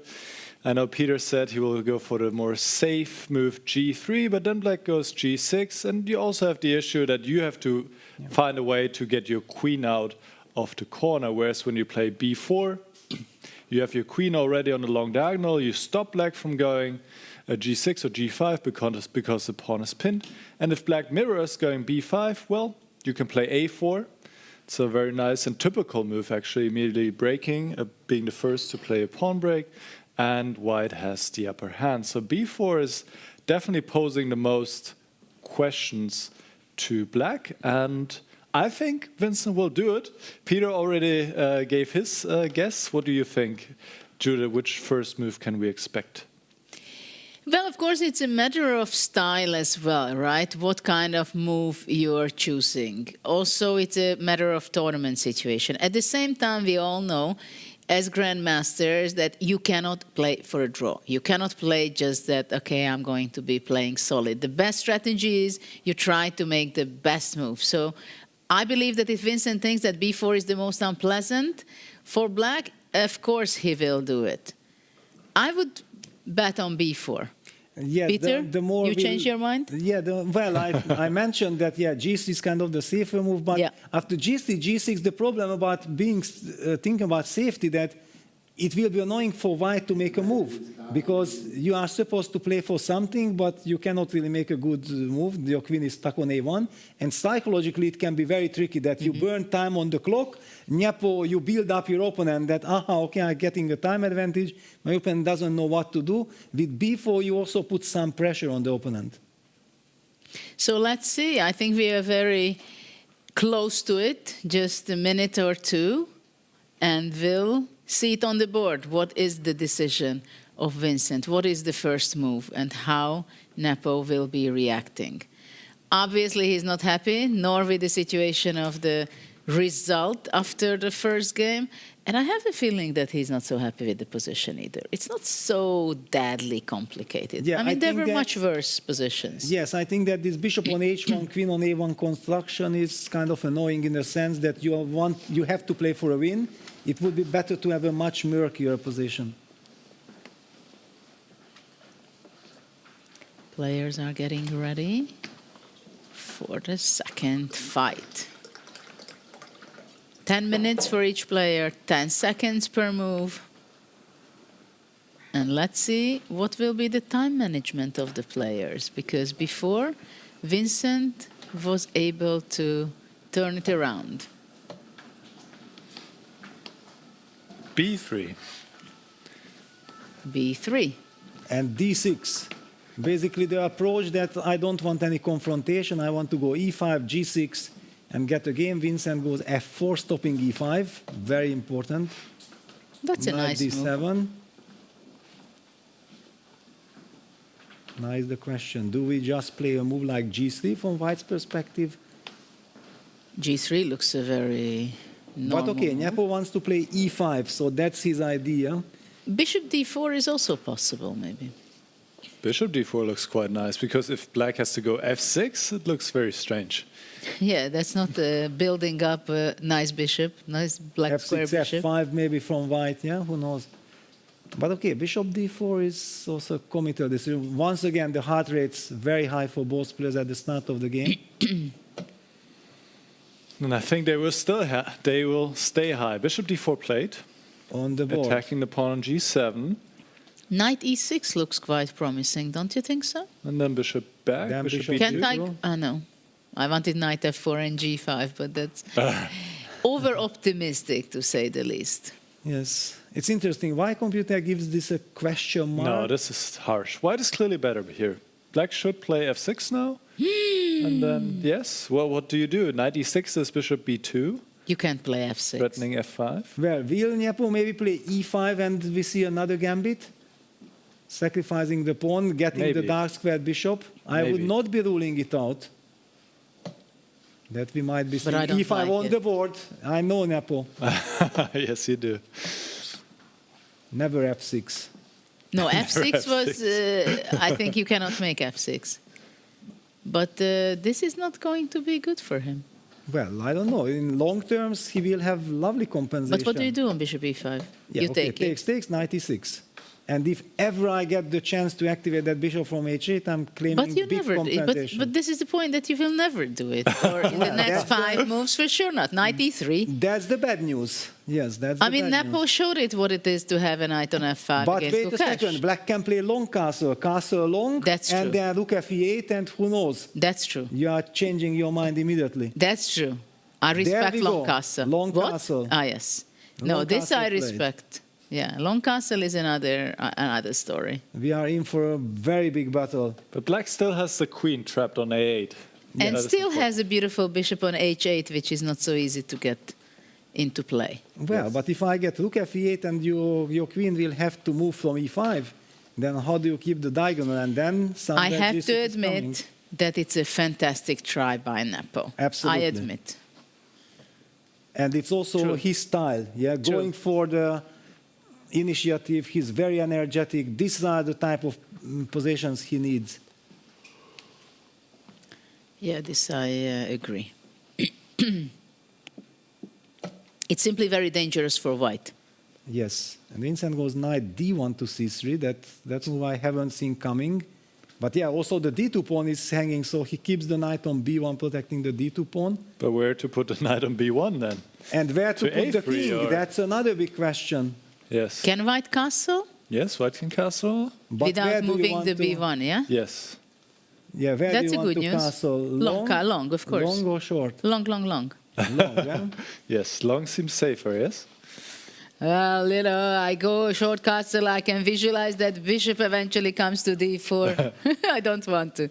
Yeah, No. white will also try to put the pawn on e3 to cover dark squares. That knight on b1 is perfect. Okay, rook f8. It doesn't have to get out for some time. I hate the computer. Every single good move which puts tremendous pressure on the opponent is criticized. What on earth is this? Yeah, e3 played. It had to be played. But how difficult it is to crack white's position after long castle. b1 knight defends everything, the a3 square, the d2 square. Well, I will just but- not move with it. Okay, but if you give black chance to... Okay, it's all about if I get the move g6 in, black will have perfect long-term compensation. So what are you going to do, h6 and bishop h7? No, that wasn't my... But that No, looks maybe good. I need f6, g6 together and then play for f5. I don't know. I'm understanding what Nepo is indicating. That okay, I just need to bring that bishop from h8. The bishop on g8 is already good. Yeah, if you get Wow. g6, f5. in. This is the good bishop these days? Yes, absolutely. That's already developed. It's not in the way of the other pieces. But what is it doing? Well, supporting. Supporting the position. Yeah? The only problem is with this queen on e8. That queen still needs a lot of time. Time situation, what is it? So Vincent is paying attention to the clock. Yes, he's ahead. E6. It shows good nerves. Yes, no discovered attack that can pose any problems to white. But maybe knight d4 after all, you know? And then? G6, so the bishop on h8 can breathe. Yeah, but there are some issues. Knight d4, I go queen a5, and then I'm settling knight d5 with some mating attack on c7. I don't know. It's a very strange position. Yeah, the queen on a8 is killing black's position, actually.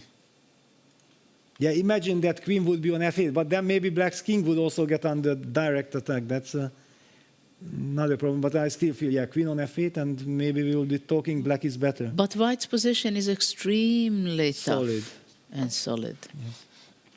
Yes. a6 played. Prophylactic. A6. And also black wants to say hello with queen a7. Yes, because then knight moves to d4 somewhere, some rook takes these three sacrifices, might be on the agenda. Yeah, the queen is slowly coming out via a7, b6. a6 is a wonderful move. Double exclam. Like a newborn bird, yeah. Exactly. Coming out from the nest. From the nest, indeed. Hi, I'm here. Exactly. Very unpleasant now for Vincent, this a6, because he might have felt that black needs to rush with all this f6, g6, what I was indicating, and he had a clear plan, how I punish, how I use the time. And a6 makes also perfect sense that it stops any kind of knight b5 trick if it might be effective. Queen a7 is coming. White needs to decide where do I put the king. And going for long castle also, it's slightly passive. It's a little bit of a defensive move. Well, You can play long castle, and if queen a7, you can go knight a4, still stopping the queen from coming knight out. Knight a4, thank you very much. Thank you. I did don't not like cross it? no, I did not cross my mind. But I did see somewhere that computer showed knight a4, and I felt like I will not cheat, I will not mention this move. Because then people think that it's a natural move. No, it's not a natural move. Well, it's all about playing against the strongest piece on the board. Yes, and also you are setting up that once you played knight d4 can be met by queen c5. That's also a very critical, crucial kind of story. and now Vincent is thinking how to handle this idea. Knight He goes knight e4. What's the idea behind knight e4? Where is this guy going exactly? He wants to bring the other knight out? Yeah, he wants to bring the other knight, and probably he's anticipating this f6, g6 idea, what I was mentioning, and then the knight from e4 targets the f6 pawn. So he And also relies the on knight this. on e6, it does not have necessarily a very good jump. Yeah, queen a7, knight bc3 will be played. It's pretty obvious. Or maybe queen a5 to stop queen b6. No, knight c3. Vincent is Okay. human after all. White keeps developing. King still in the center. But Loncasso will be next, I believe. Yeah, White has set it up himself for long castle. But White's strategy is so ambitious but very dangerous, because if ever that queen has to move from e5 and black get g6, f5 in, then all this construction with knight on c3, knight on e4 will Sorry, fall guys. apart. What about f5 now? That's your reaction. That's my I reaction. understand. f5, very interesting. f5. To play g6 next. Yeah. But okay, maybe I can just collect. Queen takes f5, g6, queen a5. And then my knight on e4 is stable forever. That's true. Forever. This is a statement. King b8. King b8. No, but thereafter queen a5, b6 could be. Move. Queen a4. Okay. The tension is too high for me.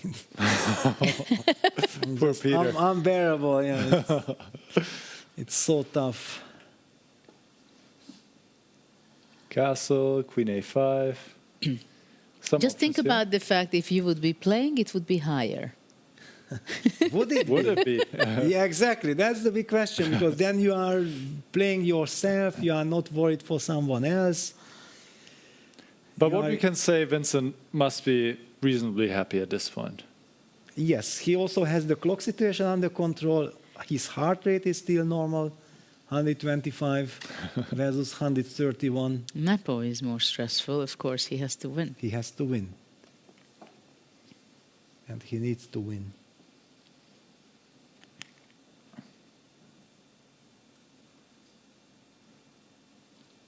And time management is good for Vincent for the moment. For the moment, but if he doesn't find the direction where to go, and in this regard, I just love this Nepo's coolness. Yeah, he's in a must-win situation, everything, but he knows I can't do anything immediately.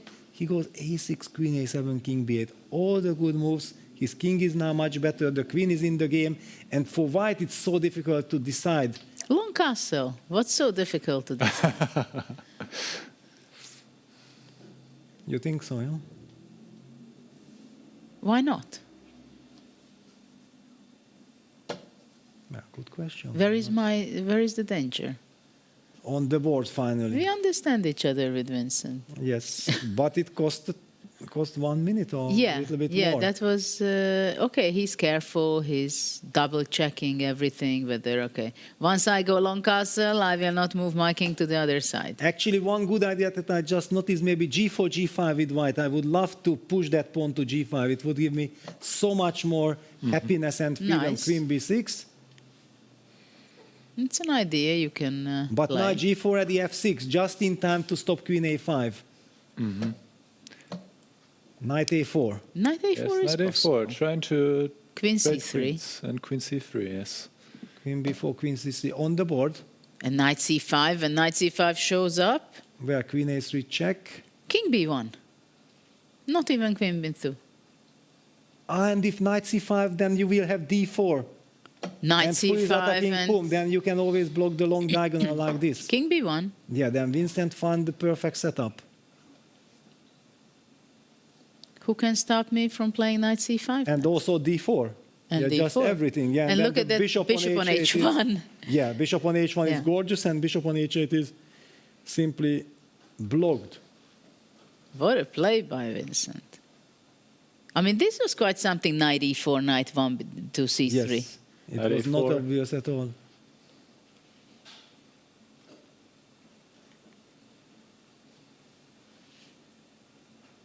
Vincent actually has an incredible good time management in this match. For the moment. For the moment. Yeah, but Yes. okay, the first game was done properly, right? Yes, exactly. But this one here also, for the moment, it's not dependent on the position. The time management is perfect fit.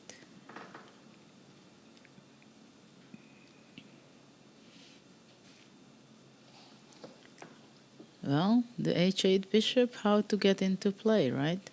Yeah, this is now very frustrating for Nepo. Yeah, he sacrificed the pawn. It seemed like he's doing everything right to create winning chances, and all of a sudden white keeps the pawn and stabilizes and has a clear plan. What else can you ask for? How can black stop knight c5? Cannot. The worst thing is once you trade the knights, and white can take with the queen and force even a queen trade. But I'm not even sure. Do I want to trade queens? Actually, it's another question, because if I take with the knight also rook f4, rook b4, rook f4, rook a4, Look, Peter, what he's doing. Not Even the queen I'm of attacking, exchange. yeah? What is it? No, So good queen is the exchange. position, yeah? Yes. Capturing, giving mate, let it be over as soon as possible, yeah? Well, I don't know, yeah, but what to do with black? Before I was a believer, yeah, c6 had to be played, at least anticipating knight c5. But what does it really change? Knight c5 anyway, right? Yeah, takes f6, knight takes b7 also. There is this knight takes b7 brutality. And look at the a3 queen, it's just stuck there. It's stuck. It's trapped, yeah, knight c5, knight takes c5. And knight has to take. Yeah, Vincent should not fall into... No! King takes c5. No, this is wrong. This gives actually Nepo another chance to play a game. Well, of course, his pawn done, I understand, but no, like knight takes c5 would have been so much more unpleasant. Knight takes b7 is a winning threat. Rook f4 is coming with demolishing force, and this will psychologically give another feeling for Nepo that, okay, wait a second, instead of getting checkmated, I But get rook the game. f4 was not possible because of g5. I mean, this is also a logical continuation, right? Yes. I mean, when you need a draw, you can't really blame too much on white making this This decision. is very safe. He's a pawn up, healthy structure, no weaknesses. Yes, black has the bishops, but that's about it. Well, but it's enough. For what? For Nepo to play a game. Well, but to create chances, that is the question. That is a question. But look at this, yeah. I think Nepo is now getting ready for the second phase of the game. Vincent plays a strategical move a4. He wants to play a5, but Nepo immediately blitzes out a5. I will fix you. I would go maybe knight e4 to g5. Not if I go f6. I will not give you this chance.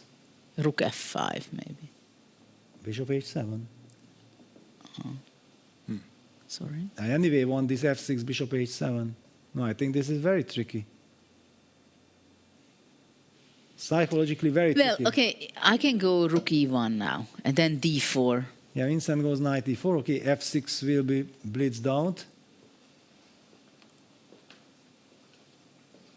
If white would have reached this endgame and had the chance to put the pawn on g4... Rook e5. Rook e5. Rook e5, provoking d4. Yeah, we don't want to do that. But okay, the pawns are weak. Yeah, okay, it's not obvious. What about knight c3 and then e4, d4? Then the bishop on h1 will be bad. The dark square bishop comes to life. There is... this is tricky. Well, white is better, no doubt, but it's this can be a long game. Black. This can be a long game. And black can play much faster. So I'm expecting in the next 3-4 moves that Nepo will have 1.5 minute time advantage, and things will heat up.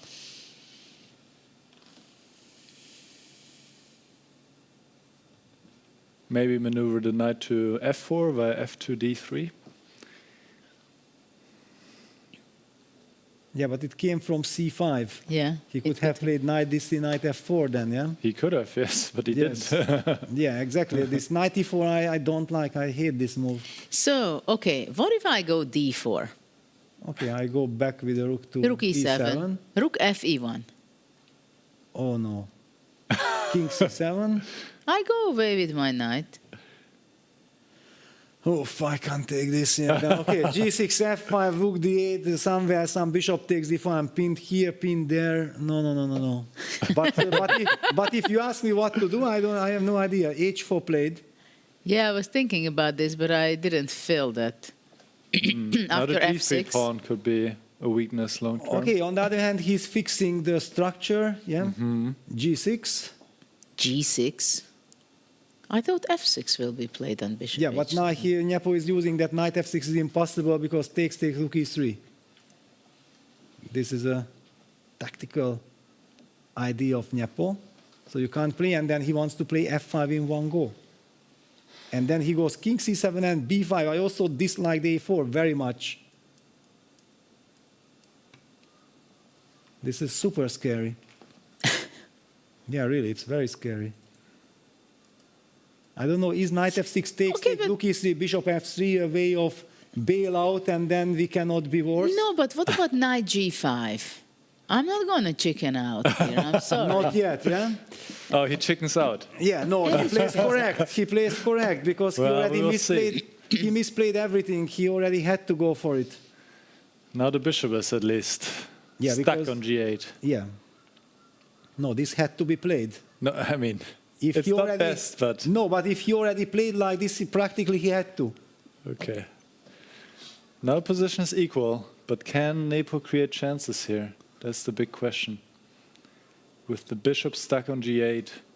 Yeah, he needs to move his king all the way to e7, yeah, to kick that rook out. I don't like the decision to give the pawn here. You also... No. I would also not No, give it. I told you guys that he should have not traded queens because I this is the logical follow-up of that. That's the No, point. Yes. no, this very Yes. don't agree. You have a pawn up after the exchange of queens. It cannot be that I will have to give back the pawn. And Vincent, under 3 minutes, I told you, this is a very tricky scenario. It is a tricky thing, though. He might want to go some d4, d5. He maybe wants to force things. Yes, it would be nice, but d4 bishop, rook e3. D5? Yeah, and then d5. Still, yeah? Yes. Yes, that's possible. Well, because he's thinking and his idea is not to shut the game down, to kill it. Yeah, otherwise it will be nerve-wracking to keep on. And he goes d3. No, d4, d5 would have been a good choice indeed, yeah. Yeah, he wants d3 bishop, but the king is going towards the e7 Okay. pawn. Rook f1, king c1, king d2. Well, I don't know. King c1, king d7, king d2, king e7. You cannot play bishop e4 because of rook e4. Rook d6 played. Trading the rooks. And, okay, after trading the rooks, black will have this b5 idea and create a passer there. No, there's enough potential for black to definitely try. Now he goes bishop e4. Yes. Yeah, now he needs to play bishop e4. Going down, but he's already down to 2 minutes. Yeah, now he's clearly behind in time, so Nepo having the best opportunity in the match, basically. Yes, and it was all connected with queen takes c5, yeah, this paradox. Because after this you are going on the defensive. Takes king d7. So the good news what Vincent wants to achieve that once black's king goes to e7, black cannot push b5 because the c6 pawn. Yeah, but he will can be go f5 and rook e3 or rook e1. Of course, yeah. White plays king c1, king d2. But king e7. Yes, f5. okay, rook back to f1, f5, bishop f3, yeah? Yes. I will anyway rely But he on goes this. to f1 and bishop f3. Correct.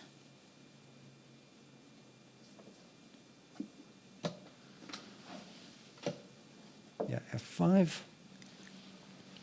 bishop f3. King d6, king d2. This looks stable. Yes, but still playable for black. Of course, yes. And I know how strong Nepo is in such things. It's also the question if you can trade rooks or not. Yeah. Yeah, that's Under which circumstances? That's a tricky question. Yeah, I don't want to find out with little time on the clock. Yeah, because this b5 business is. If pawn would be on a3, I would be relaxed. But that's why I hated this a4 move.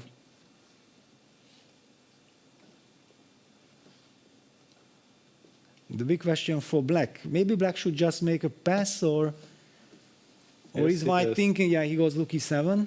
No, white should not play rook e1, I think. It's too risky. No, definitely not. No, rook e1, never. But he can go rook b1 with an idea of b4. Yeah, that is possible. I like rook b1. Yeah, rook b1 is good. Because if black has to go c5, then... loses the potential, yes. Yes. But with... okay, 2 minutes 20. Yeah, Vincent needs to think, because this is a very important moment. But he will play rook b1 if it's good. It is good, yeah. And if king c5, then... c3. Wow. You are willing and ready. He goes d4. He wants to occupy the center. He wants to get his king to d3. I'd rather to go rook b1. It was more compact, yeah? Well, it was, somehow it seems... I don't like when the rook can later on maybe come in somewhere, if it will be possible. Yes. I mean, even bishop d5 takes rook e4, rook g4. I don't Yeah, okay, then I will always rely on some... Yeah, I mean, it's... But now Nepo pushes c5. Tries to King open d3, up. I guess.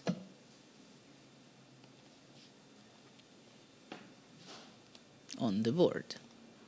On the board, yeah. I mean, if Vincent would not need to make a draw, then obviously you would say it's a draw. Yeah, exactly. Yeah? Of course, yeah. Then handshake is about to happen and all this, you know. But that's why we talked about it. Yeah, when you need a draw, then playing for a draw is very nerve-wracking. Yes, yes, and very risky also. Very risky. Because then if you miss something and you get into a bad position, you can just collapse. Yes. You will be so angry with yourself. That's true.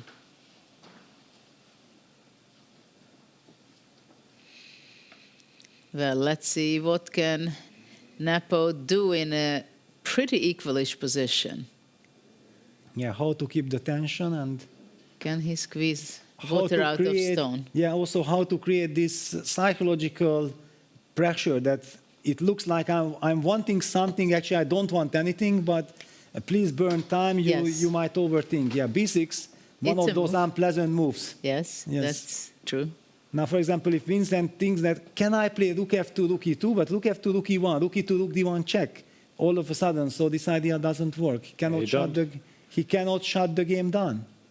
Don't want to let the rook in to e1, so you should play some kind of waiting move. Rook d1. What do you think, guys, if I go c4? It's possible. No. Then the bishop endgame can be lost at some... Yes, I understand. But how do you kick me out? I keep the rooks on the board?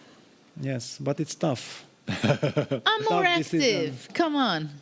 Yeah, more active, yeah? Yeah. And you shut the bishop out of the game on g8. If you don't take on d4, I play d5. Even this, yeah?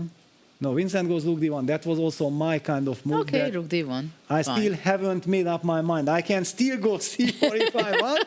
Yeah, I'm just postponing. And Nepo activates the bishop, bishop e6. Can we play rook e1? Maybe he wants to go f4, somehow giving up a But pawn. now can I go rook e1? Rook e1, bishop c4. f1. No, I'm not liking this. But now f4 seems to be possible as an idea.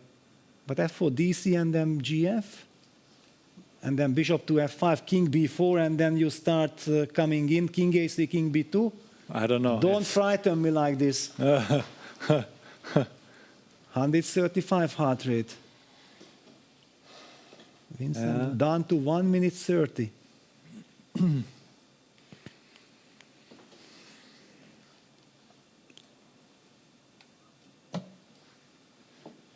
Ooh, look Bishop at Nepo's c8. heart rate.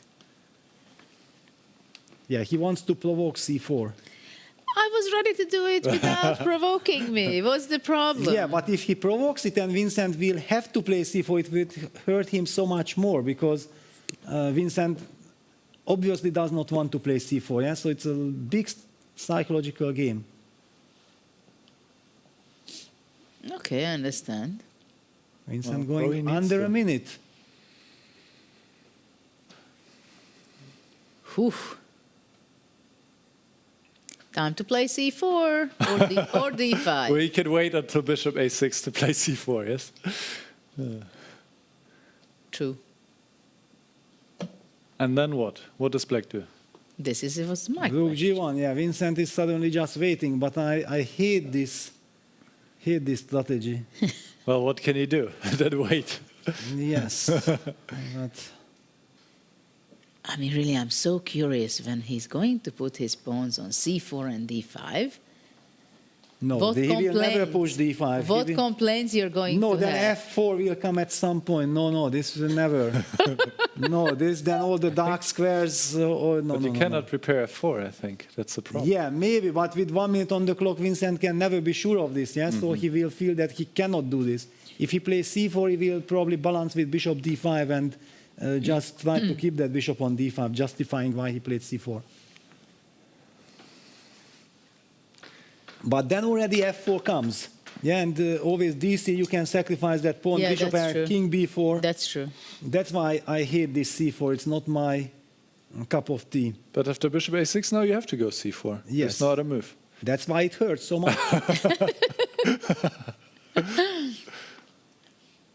And Jan will play. Jan is a master of psychology. He will find the most unpleasant moves. He will give a check, come back to c8. No, he goes bishop d7. That's a surprise. Okay, just waiting. Not clear what's the point? Probably that's the point, to confuse. Yeah, Vincent plays rook f1. He allows some b5, but does black want to play b5? B5 AB, C4 Rook A1. Yeah, Nyapo is also just waiting, Rook E8. It feels like he's preparing something at Yes, some point. at least he makes the impression that he wants something, which is the biggest trick. Probably wants nothing at all. I think he doesn't want anything. He just Yes. waits for him to play C4 or D5 or something. And at Bishop some C8 point, back. Well, he is just shuffling back and forth and waits till Vincent goes down to 20 seconds, and then we will start something. yeah. But the good news for Vincent is that this is not a blitz game. It's not a 3+2 coming to the time trouble. Yeah, he gets the 10 seconds. Finally, Rook D8. And Rook F1. And Rook E1. But he gave Rook up the E1. E-file. That is very strange, no? Rook F8. He's hinting at F4. Hinting at F4. And this is the typical Nyapo, yeah, that he gives you the E-file that you think like what you have done, and he blitzes out Rook F8, punishment. This is how it is. But what kind of punishment we're talking about? Even D takes C5 is possible. Well, maybe you even have to. Well, Vincent does it? takes. So B takes C5. BC5, Rook D1. Vincent wants King E3. Give White chance to go King E3. He will be super stable. Well, Rook E8 he will go. Yeah, Black will play Rook E8. But Rook E8, Bishop E6. then maybe King check would have been unpleasant. Bishop E6. Now King E3, King E5. And then he will go for F4. It's becoming more unpleasant. Yes. It's very tricky, and Black also has the C5 break on the queen side. Yeah, Vincent is very I don't unhappy. like the C5 that we had to take. Of course not. I wanted C4.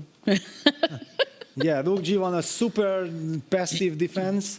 Rook B8, yeah, Rook B4, C4 is coming. Nyapo is breaking the structure. Rook B8, nice move. Very yeah, nice. He's doing a good job here. And Vincent under 20 seconds in a state of shock. 15 seconds, 14, 13, 12, 10, 9. Still equal, but can he defend it with so little time on the clock? Yeah, King E5. He'll go Rook D8, no? Rook D8 And F4. taking King on F4, A8. C4. Taking on, Rook 8, I blundered there. Okay, only the 10 seconds extra increment can help Vincent here. Maybe after King E5, he wants Rook E1. He should activate with Rook D8 then. F4. F4 then King F2. King F2. This is super cool defense, but it's not easy to, in all And this C4 Rook nerve-wracking- A8. It just barely works for White. Yeah, and that's why the king on E5 is misplaced. Yeah, because Rook takes A5, picks up the pawn with check. But if you go to E7 or C7, I can go Bishop D5. Yes. He has to go King E5. He has to go King E5. But he doesn't like to allow the opponent to be active. Well, what to do? You want to say you can't have everything, yeah? King E7. Bishop D5. Bishop D5, Rook G4. Uh-huh. And? What do you mean? Bishop E6 and then King F3, yeah? This looks very safe.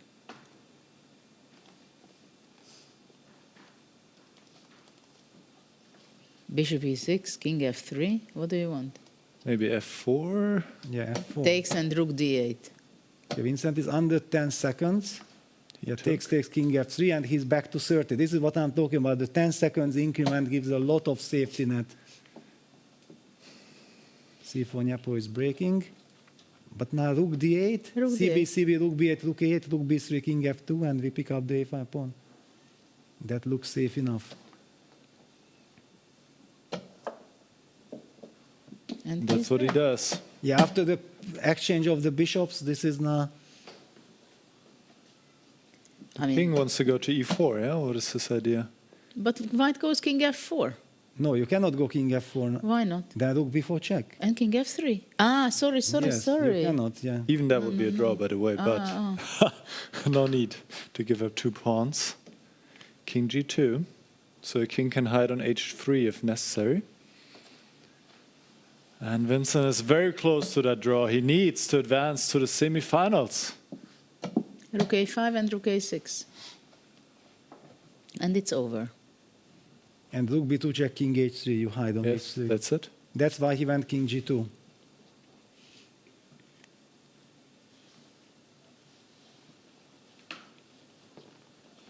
He's double, triple checking. Where is the last trick? Well, actually, Nyapo can try to play for Rook B5 played. Rook A3, okay, but anyway, Rook B6. Because Nyapo has this idea, Rook A2 check, King H3, King F3, King F2, King G1, Rook H2 checkmate. Of course, White can always play King H2 after King F2, but this is tricky. Well, you can also put his rook on F4 now. Rook B4, Rook F4, and you're super Cemento. safe. Cemento. Cemento, yes. So he has to choose. But he's down to 5 5 seconds. seconds. Choose one. Rook F4. And there we he go. goes for it. There we go. And he leans back. There's just no way to make progress. Yeah. Or is there? Nyapo will go after the A4 pawn. King C3, King B3, but then Rook D4, Rook D6. And Rook G4. Rook G4, but then we get 3 versus 2, and the king gets to F3.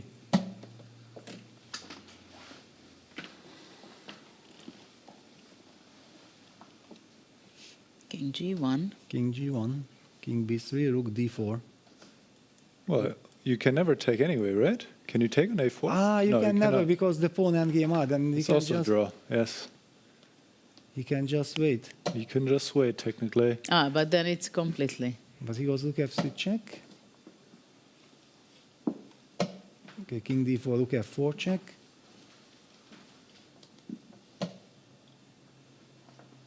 Well, it's hard to imagine black can do anything, right? No. King G1, King F1, and nothing to do. No.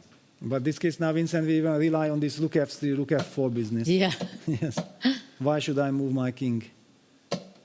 Now he goes back to G1. King E3. Back to 50 seconds. Wow. I think not a lot of people would have expected Vincent to be able to overcome Nepomniachtchi in a rapid match. Of course, Nyapo is basically a favorite against everyone else than Magnus, no? Yes. In this format.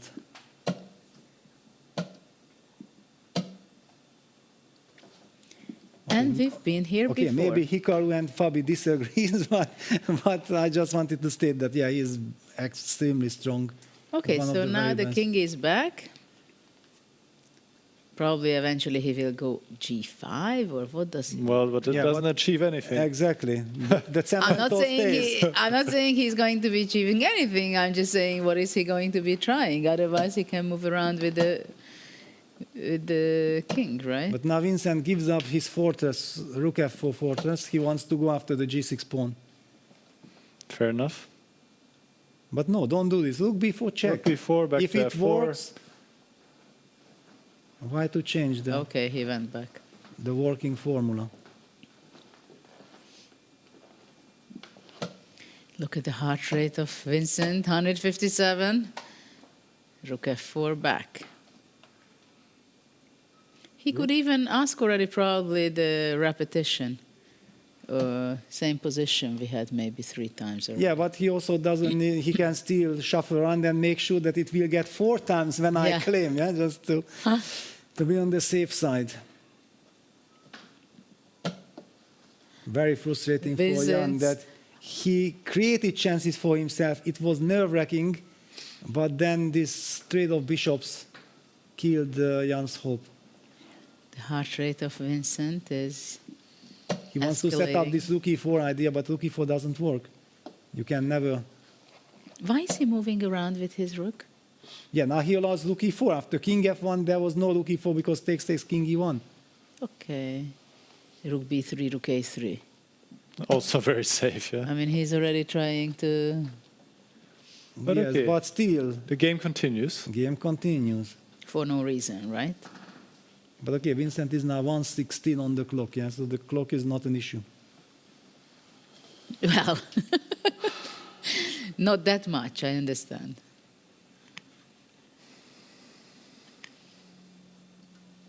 So on King C4, Rook B6. Rook B6, Rook G4. King F2. Yes. Yeah, but it was no need to go this way, I think.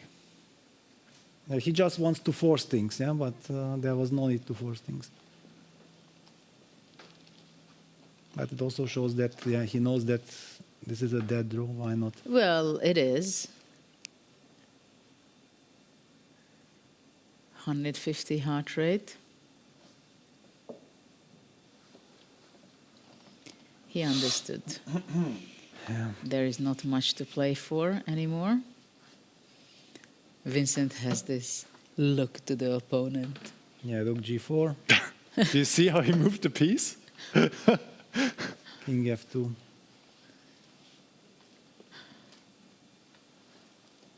And just push the A pawn. Yeah, now And Jan white is will playing have for to, win. Yeah, Jan will have to play now F4. Yeah, there is nothing left to play for.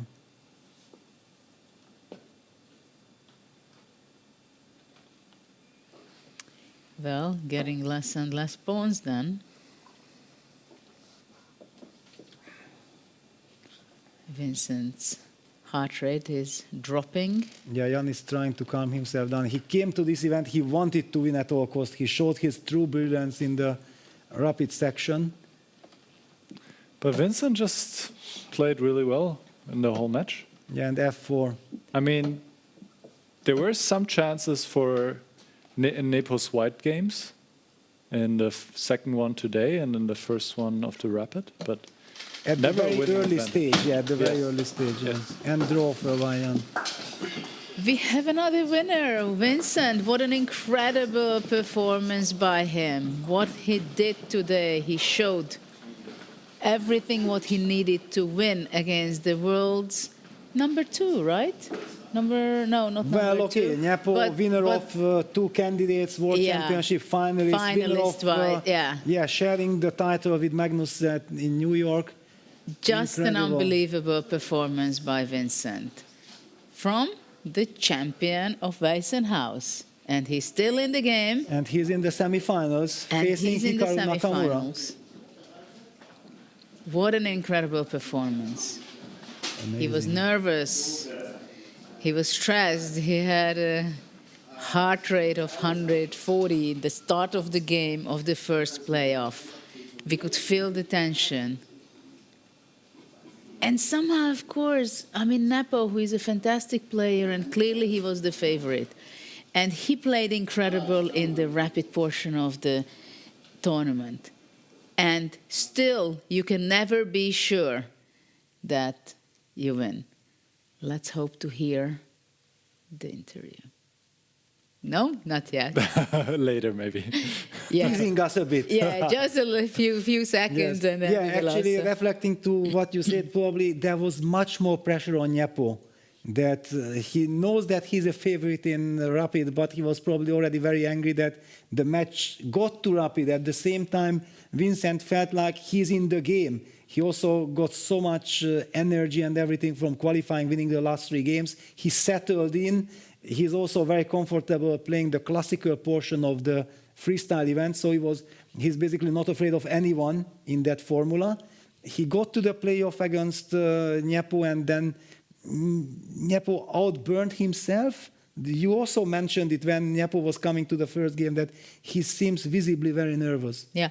Well, now let's go to Keimer's interview. Let's see what he has to say and share his feelings after his victory.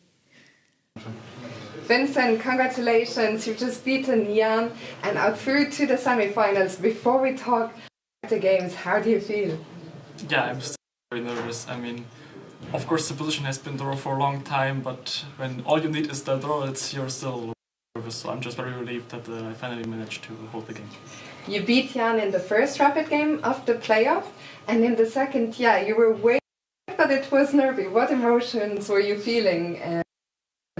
Yeah, it was very tricky because I got a great position after around 20 moves, and that would have been a comfortable situation to play for a win as well, but since I only needed a draw, I think I kind of lost my way a bit in the sense that I gave him at least a chance to continue playing. I don't think that I was ever in like real danger to lose the game, but you know, the clock is ticking down, and that's always unpleasant.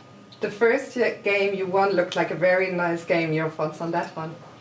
Yeah, I think my opening choice was kind of dubious actually, but maybe that's when spent some time to punish me for that, because I felt the way he played, everything worked out perfectly, and then he was the one who had to spend time and had the weak king and the worst position.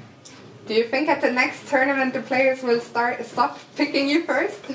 Yeah, I think by now we might be at that point. I think, yeah, I hope so. And tomorrow, Hikaru Nakamura, your thoughts on that opponent?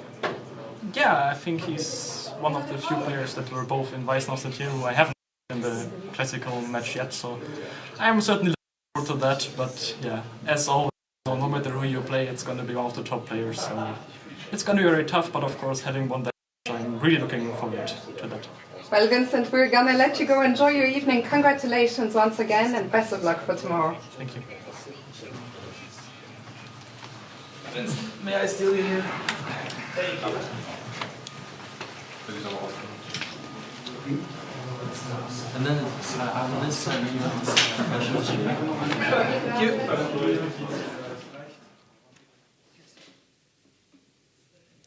Thank you. We see there a happy Vincent, and I think probably we can show again some more of his interviews, because they are celebrating him because he was the underdog very clearly. So obviously Nepo is upset. He's not in the state that to give interviews. It's not. We want to have the champion talking about his feelings, and incredible that practically Vincent. First of all, he showed his incredible resilience in the first 2 days of the event, right? On the first day, it was not his day, and the second day, it started out, it's not completely his day, and after that, he started to win one game after another. Yes, also beating Fabiano in a situation when he only needed a draw, yeah, not even thinking about the draw. It shows that his confidence was regained. And when he already got into the knockout stages, he also has nothing to lose. Yeah? And one more time, yeah, that he got picked as the first opponent, yeah? This always plays with your mind that you want to prove that this was a wrong decision. Yeah? So now, the last time in Weissenhaus, he knocked out Alireza, now he knocked out Nepo. Yeah, it was absolutely a justified question by Fiona that will they pick Vincent ever again if this chance appears? Yes, this is kind of funny to have these psychological games, right?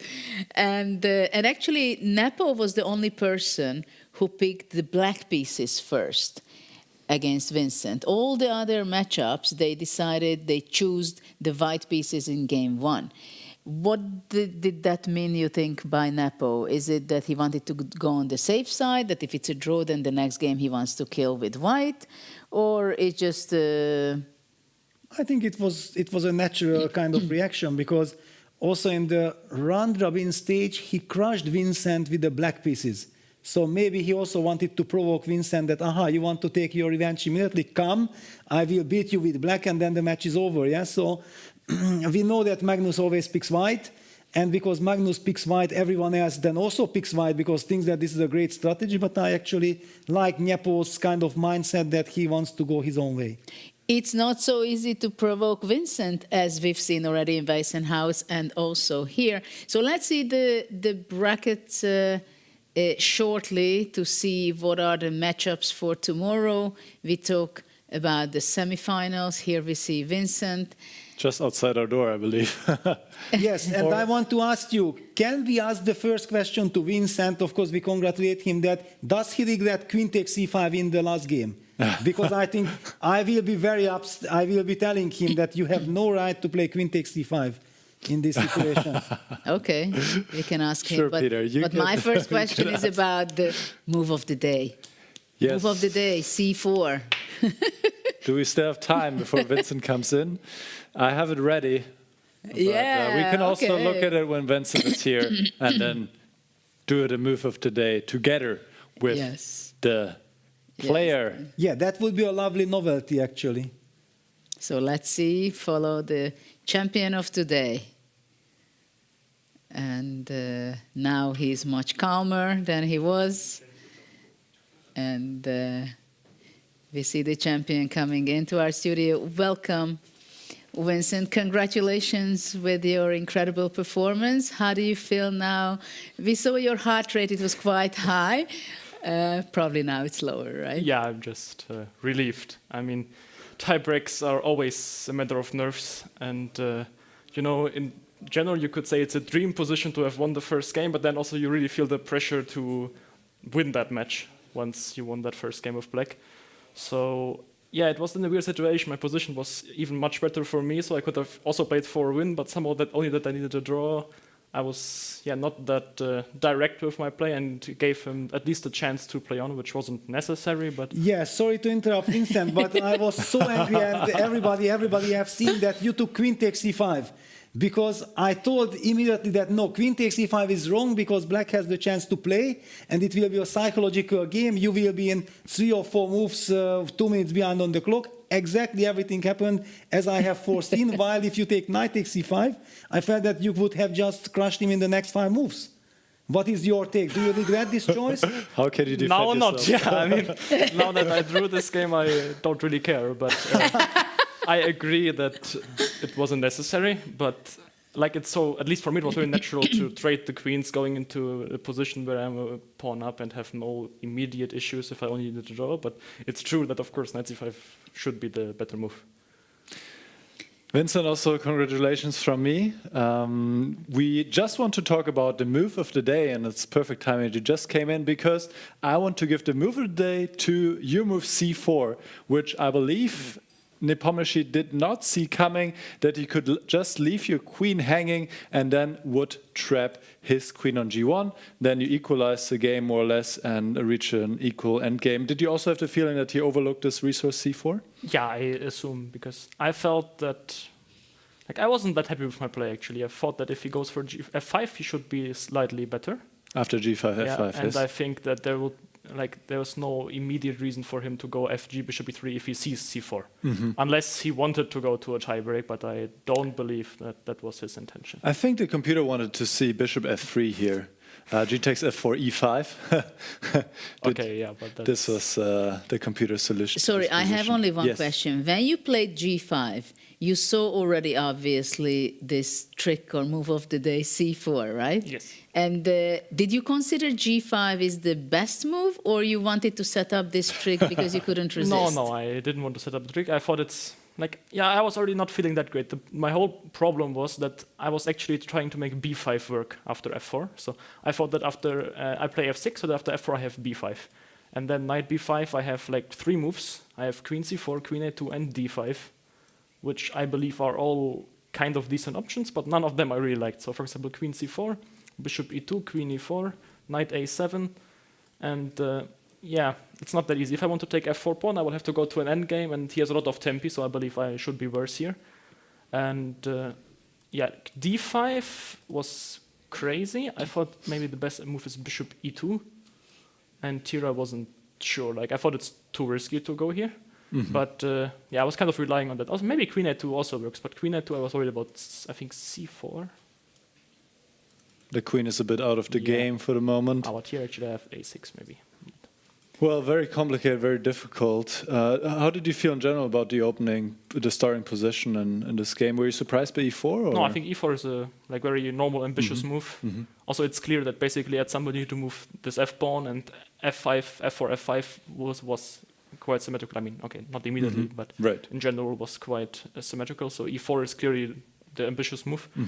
I think c5 should be a decent reply. Yes, and after knight c3, I need to make a choice. I think after f6 was played with the intention to go b5, and then this bishop b6 move maybe wasn't so bad, but it wasn't really planned. So then it's not really that same kind of flow in the game as it should be. So you felt under some pressure, but then you got into this endgame. Was there another critical moment that you felt like in this game? He had a little bit of pressure, but didn't amount to much. I don't think it was enough. Okay. I mean, it was slightly, little bit, but I thought it's more for engines than for humans. Yeah. Then wait a second before you move on. I want to highlight one thing, because after one move e4, Yeah, there was the option of going f5. Can you just go to this position? yeah. Because I want to hear your opinion that after e takes f5, what are the candidate moves that come to your mind with black to justify f5? This is Coach Peter now.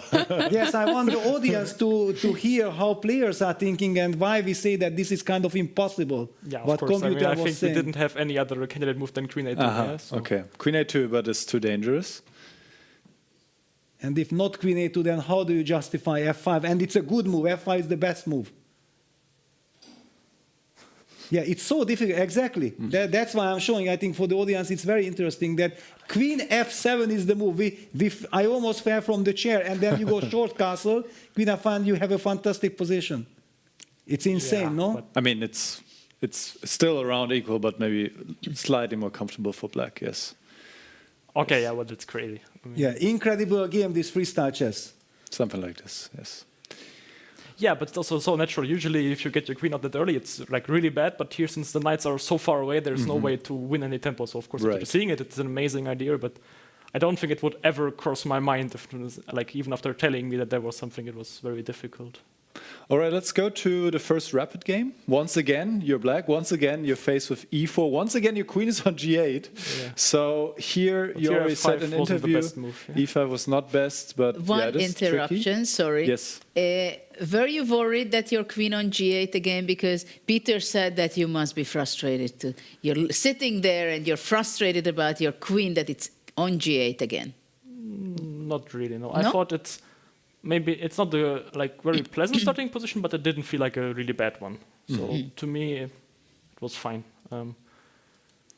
So where did you feel like it was too much what I did? That's for sure. Like it's very interesting. But here I think computer said b5. Yeah, but b5, bishop b5, and then what do I do? I think bishop b4 check. c3. Yeah, and somehow play this position, I believe, if I'm not mistaken. I don't know. I didn't feel that because like the only square I have is a d4, but it's like dark square, and I don't have the dark squared bishop, so I didn't believe. Yes.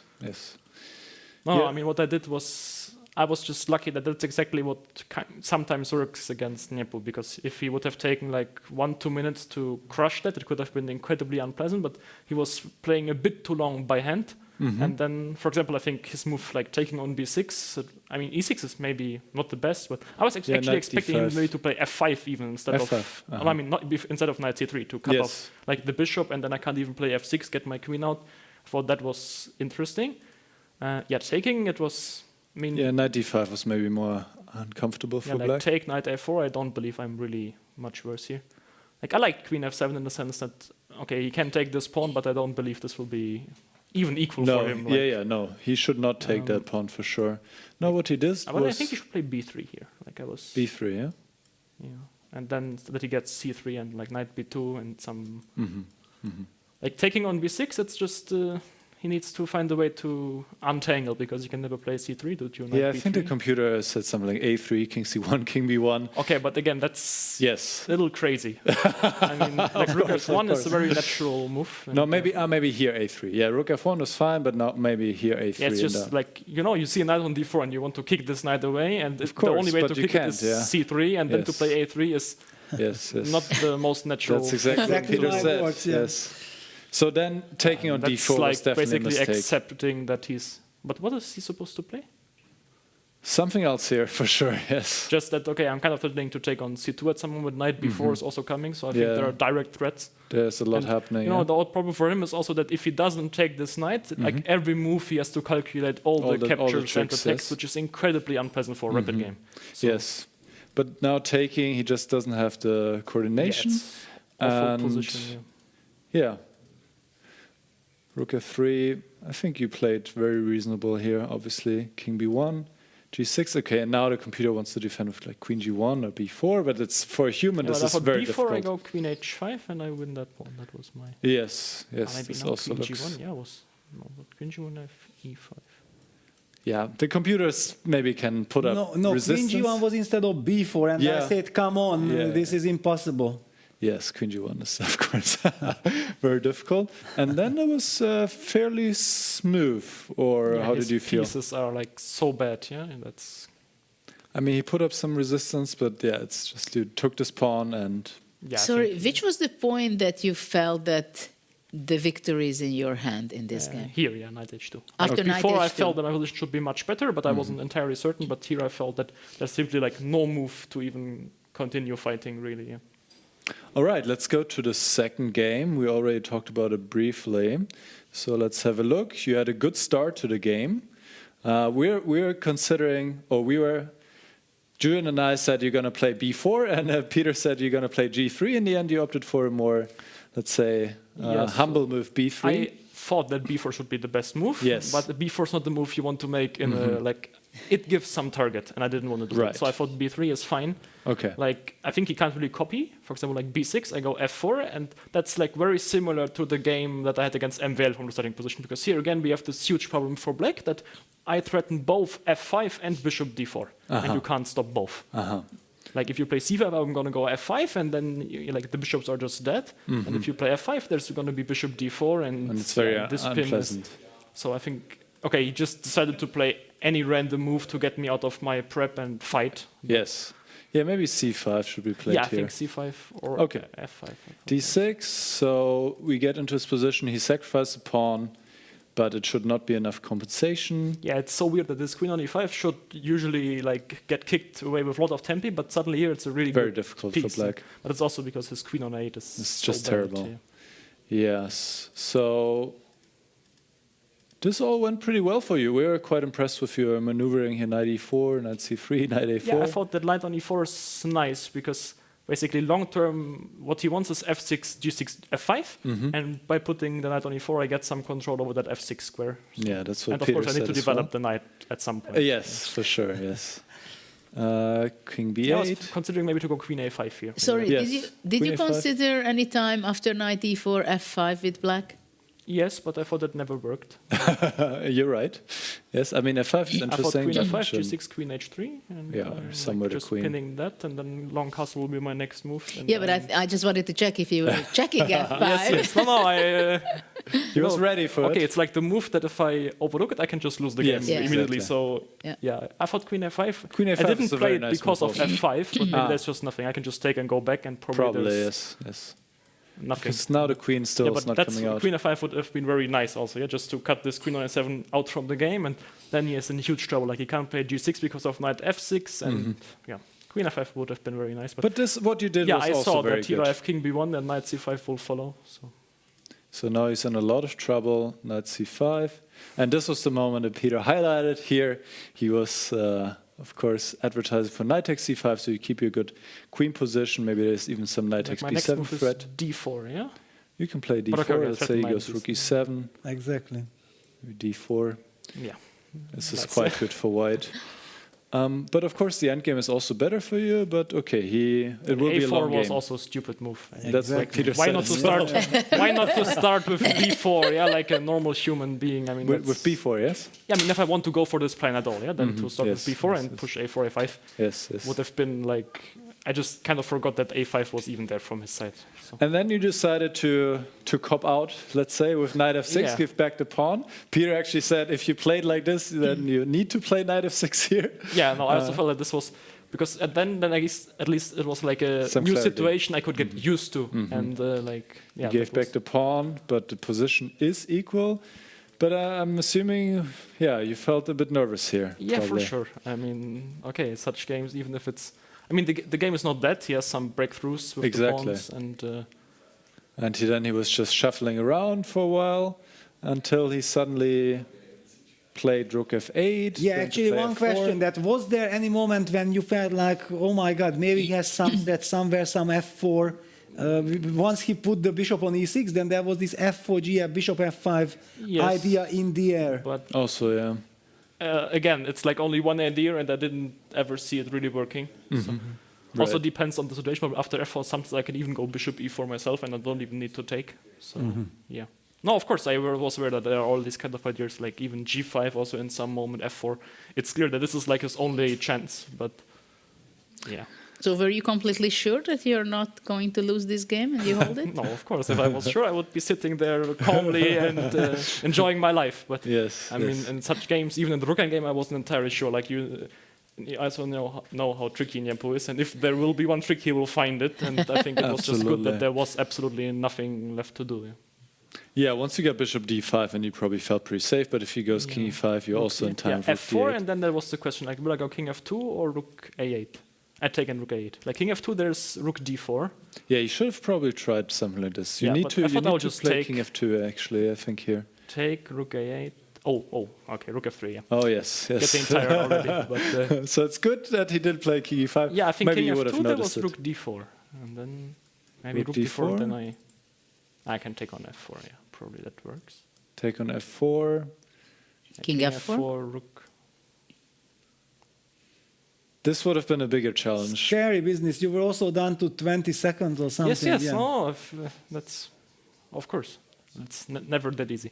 But I thought he should like play f4. That was, Yeah. would have made a lot of sense. Instead, he moved the king back to e7. You could trade the bishops, and that definitely gives you some release. And now you activate the rook. Yeah, I think and it's then too drawish now. It is too drawish now, and you manage. Congratulations. That's an amazing achievement. Once again, you're in the semifinals. We already heard you saying in the interview with Fiona, maybe now people will stop picking you as the first pick. Yeah, congratulations, Judith. Yeah, how do you expect your next match with Fabiano? He's No, not with in Hikaru. Hikaru, sorry. Against Hikaru. Yeah, usually it's not getting easier, so... but anyway, yeah, like seeing the pairings here, like whoever you play against, it will be an incredibly tough match. So that also gives some peace of mind. I don't need to worry about pairings or anything else. Anyway, they're like absolute top players, and that's what we need to deal with. Yeah. Well, have a good rest. Congratulations again, and we are going to let you to prepare mentally and physically and every way for your next match. Good luck. Thank you. And we are going to the brackets to see all the results and what is the exact situation in the tournament. So, what can you say, Peter, about this day? Of course, the day was very interesting. Magnus was very close that he would also be playing a playoff, but he was able to make magic today again. Yes, it was a very scary situation for Magnus. Escaping from there, I think he was very relieved, super happy, because his opening didn't work well, and if you get crushed, then you will be so upset with yourself. Like this, you can, okay, I got away with it, yeah? You also heard here from Vincent, yeah, that, okay, now that the game ended in a draw, I don't mind queen c5 or knight c5, but if you lose the game, then of course these kind of things will haunt you. So Magnus very happy, carries all the positive emotions. The other match between Fabiano and MVL, Maxime Vachier-Lagrave, that was a fantastic strategical masterpiece by Fabiano. He got the upper hand, he punished that controversial g5 move, and Maxime was trying his fantastic capability of creating counterplay from nowhere, but then Fabi also found this computer defense with rook c3, rook g3, and that was it. Very impressive play by Fabi. I think by now he's also in top shape. So we are having a fantastic semi-final between Magnus and Fabiano. And on the other side, Hikaru used all his experience because he got absolutely nothing. He was then probably worse. It was an uncomfortable situation. Arjun was the one who could try to create chances, but then he lost his chance. And then all of a sudden, we have seen Hikaru in beast mode. Yeah, he stabilized and he never looked back. It was a wonderful conversion after that from Hikaru. Well, and we see the sad players in the bottom part of the graphics. Nepo, of course, very unhappy, just as much as Arjun, because they didn't expect this way to happen. And we see the lower brackets. We are going to see a match between Rapport and Pragnananda as they won their matches.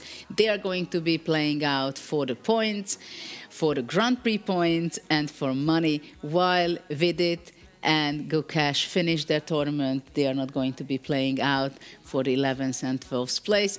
So thank you very much for today, because we had an amazing day together here in the studio together with Peter and Nicholas. It was a real joy with all these adventurous games and happenings, what was going on.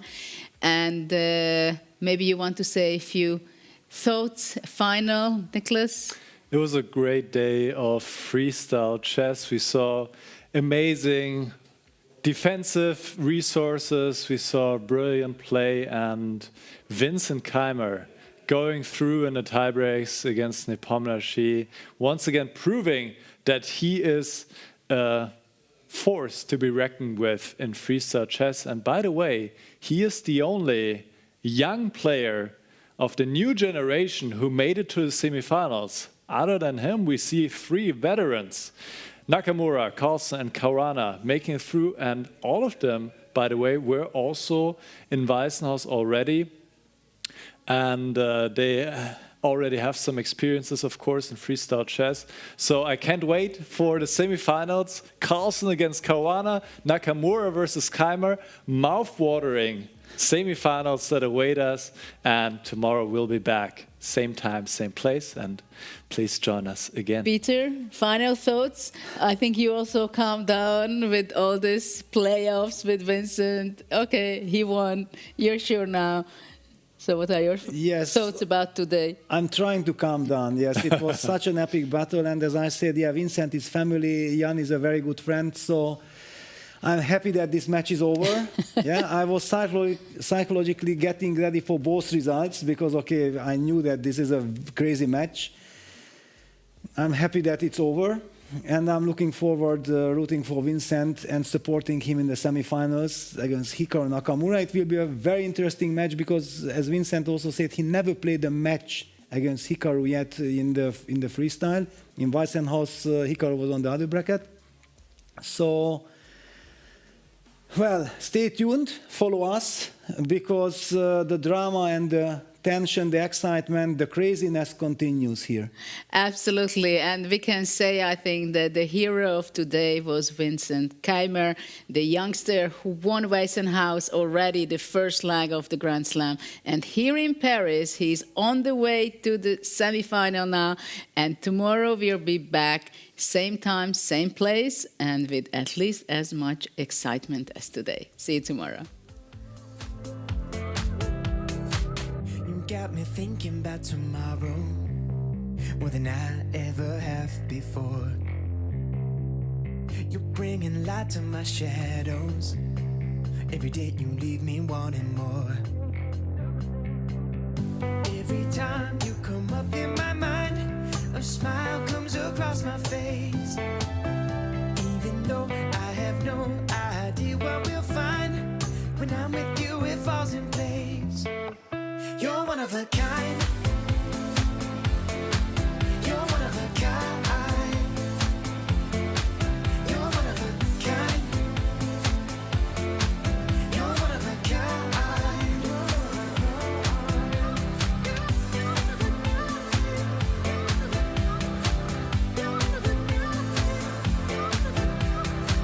You show up first to every party, and you think tequila is your friend. Say that you're sorry, and no matter what you can't pretend. Freestyle chess, but don't know how to? No opening theory, no memorized moves, just pure strategic creativity. But how do you navigate 960 possible starting positions with confidence? That's exactly what I'll teach you in my Freestyle Chess Masterclass. You'll learn how to develop your pieces effectively, recognize key positional patterns, and avoid early disasters. I'll break down some of the best freestyle chess games ever played, featuring Magnus Carlsen, Alireza Firouzja, and Fabiano Caruana. Freestyle chess is still in its early days. This is your chance to get ahead of the competition. Sign up now and let's take your freestyle game to the next level. Join my Freestyle Chess Masterclass today and save 20% only during the Grand Slam. Beg you to love me, won't you feel me? I don't wanna force you to hold me. What if I keep you on your toes?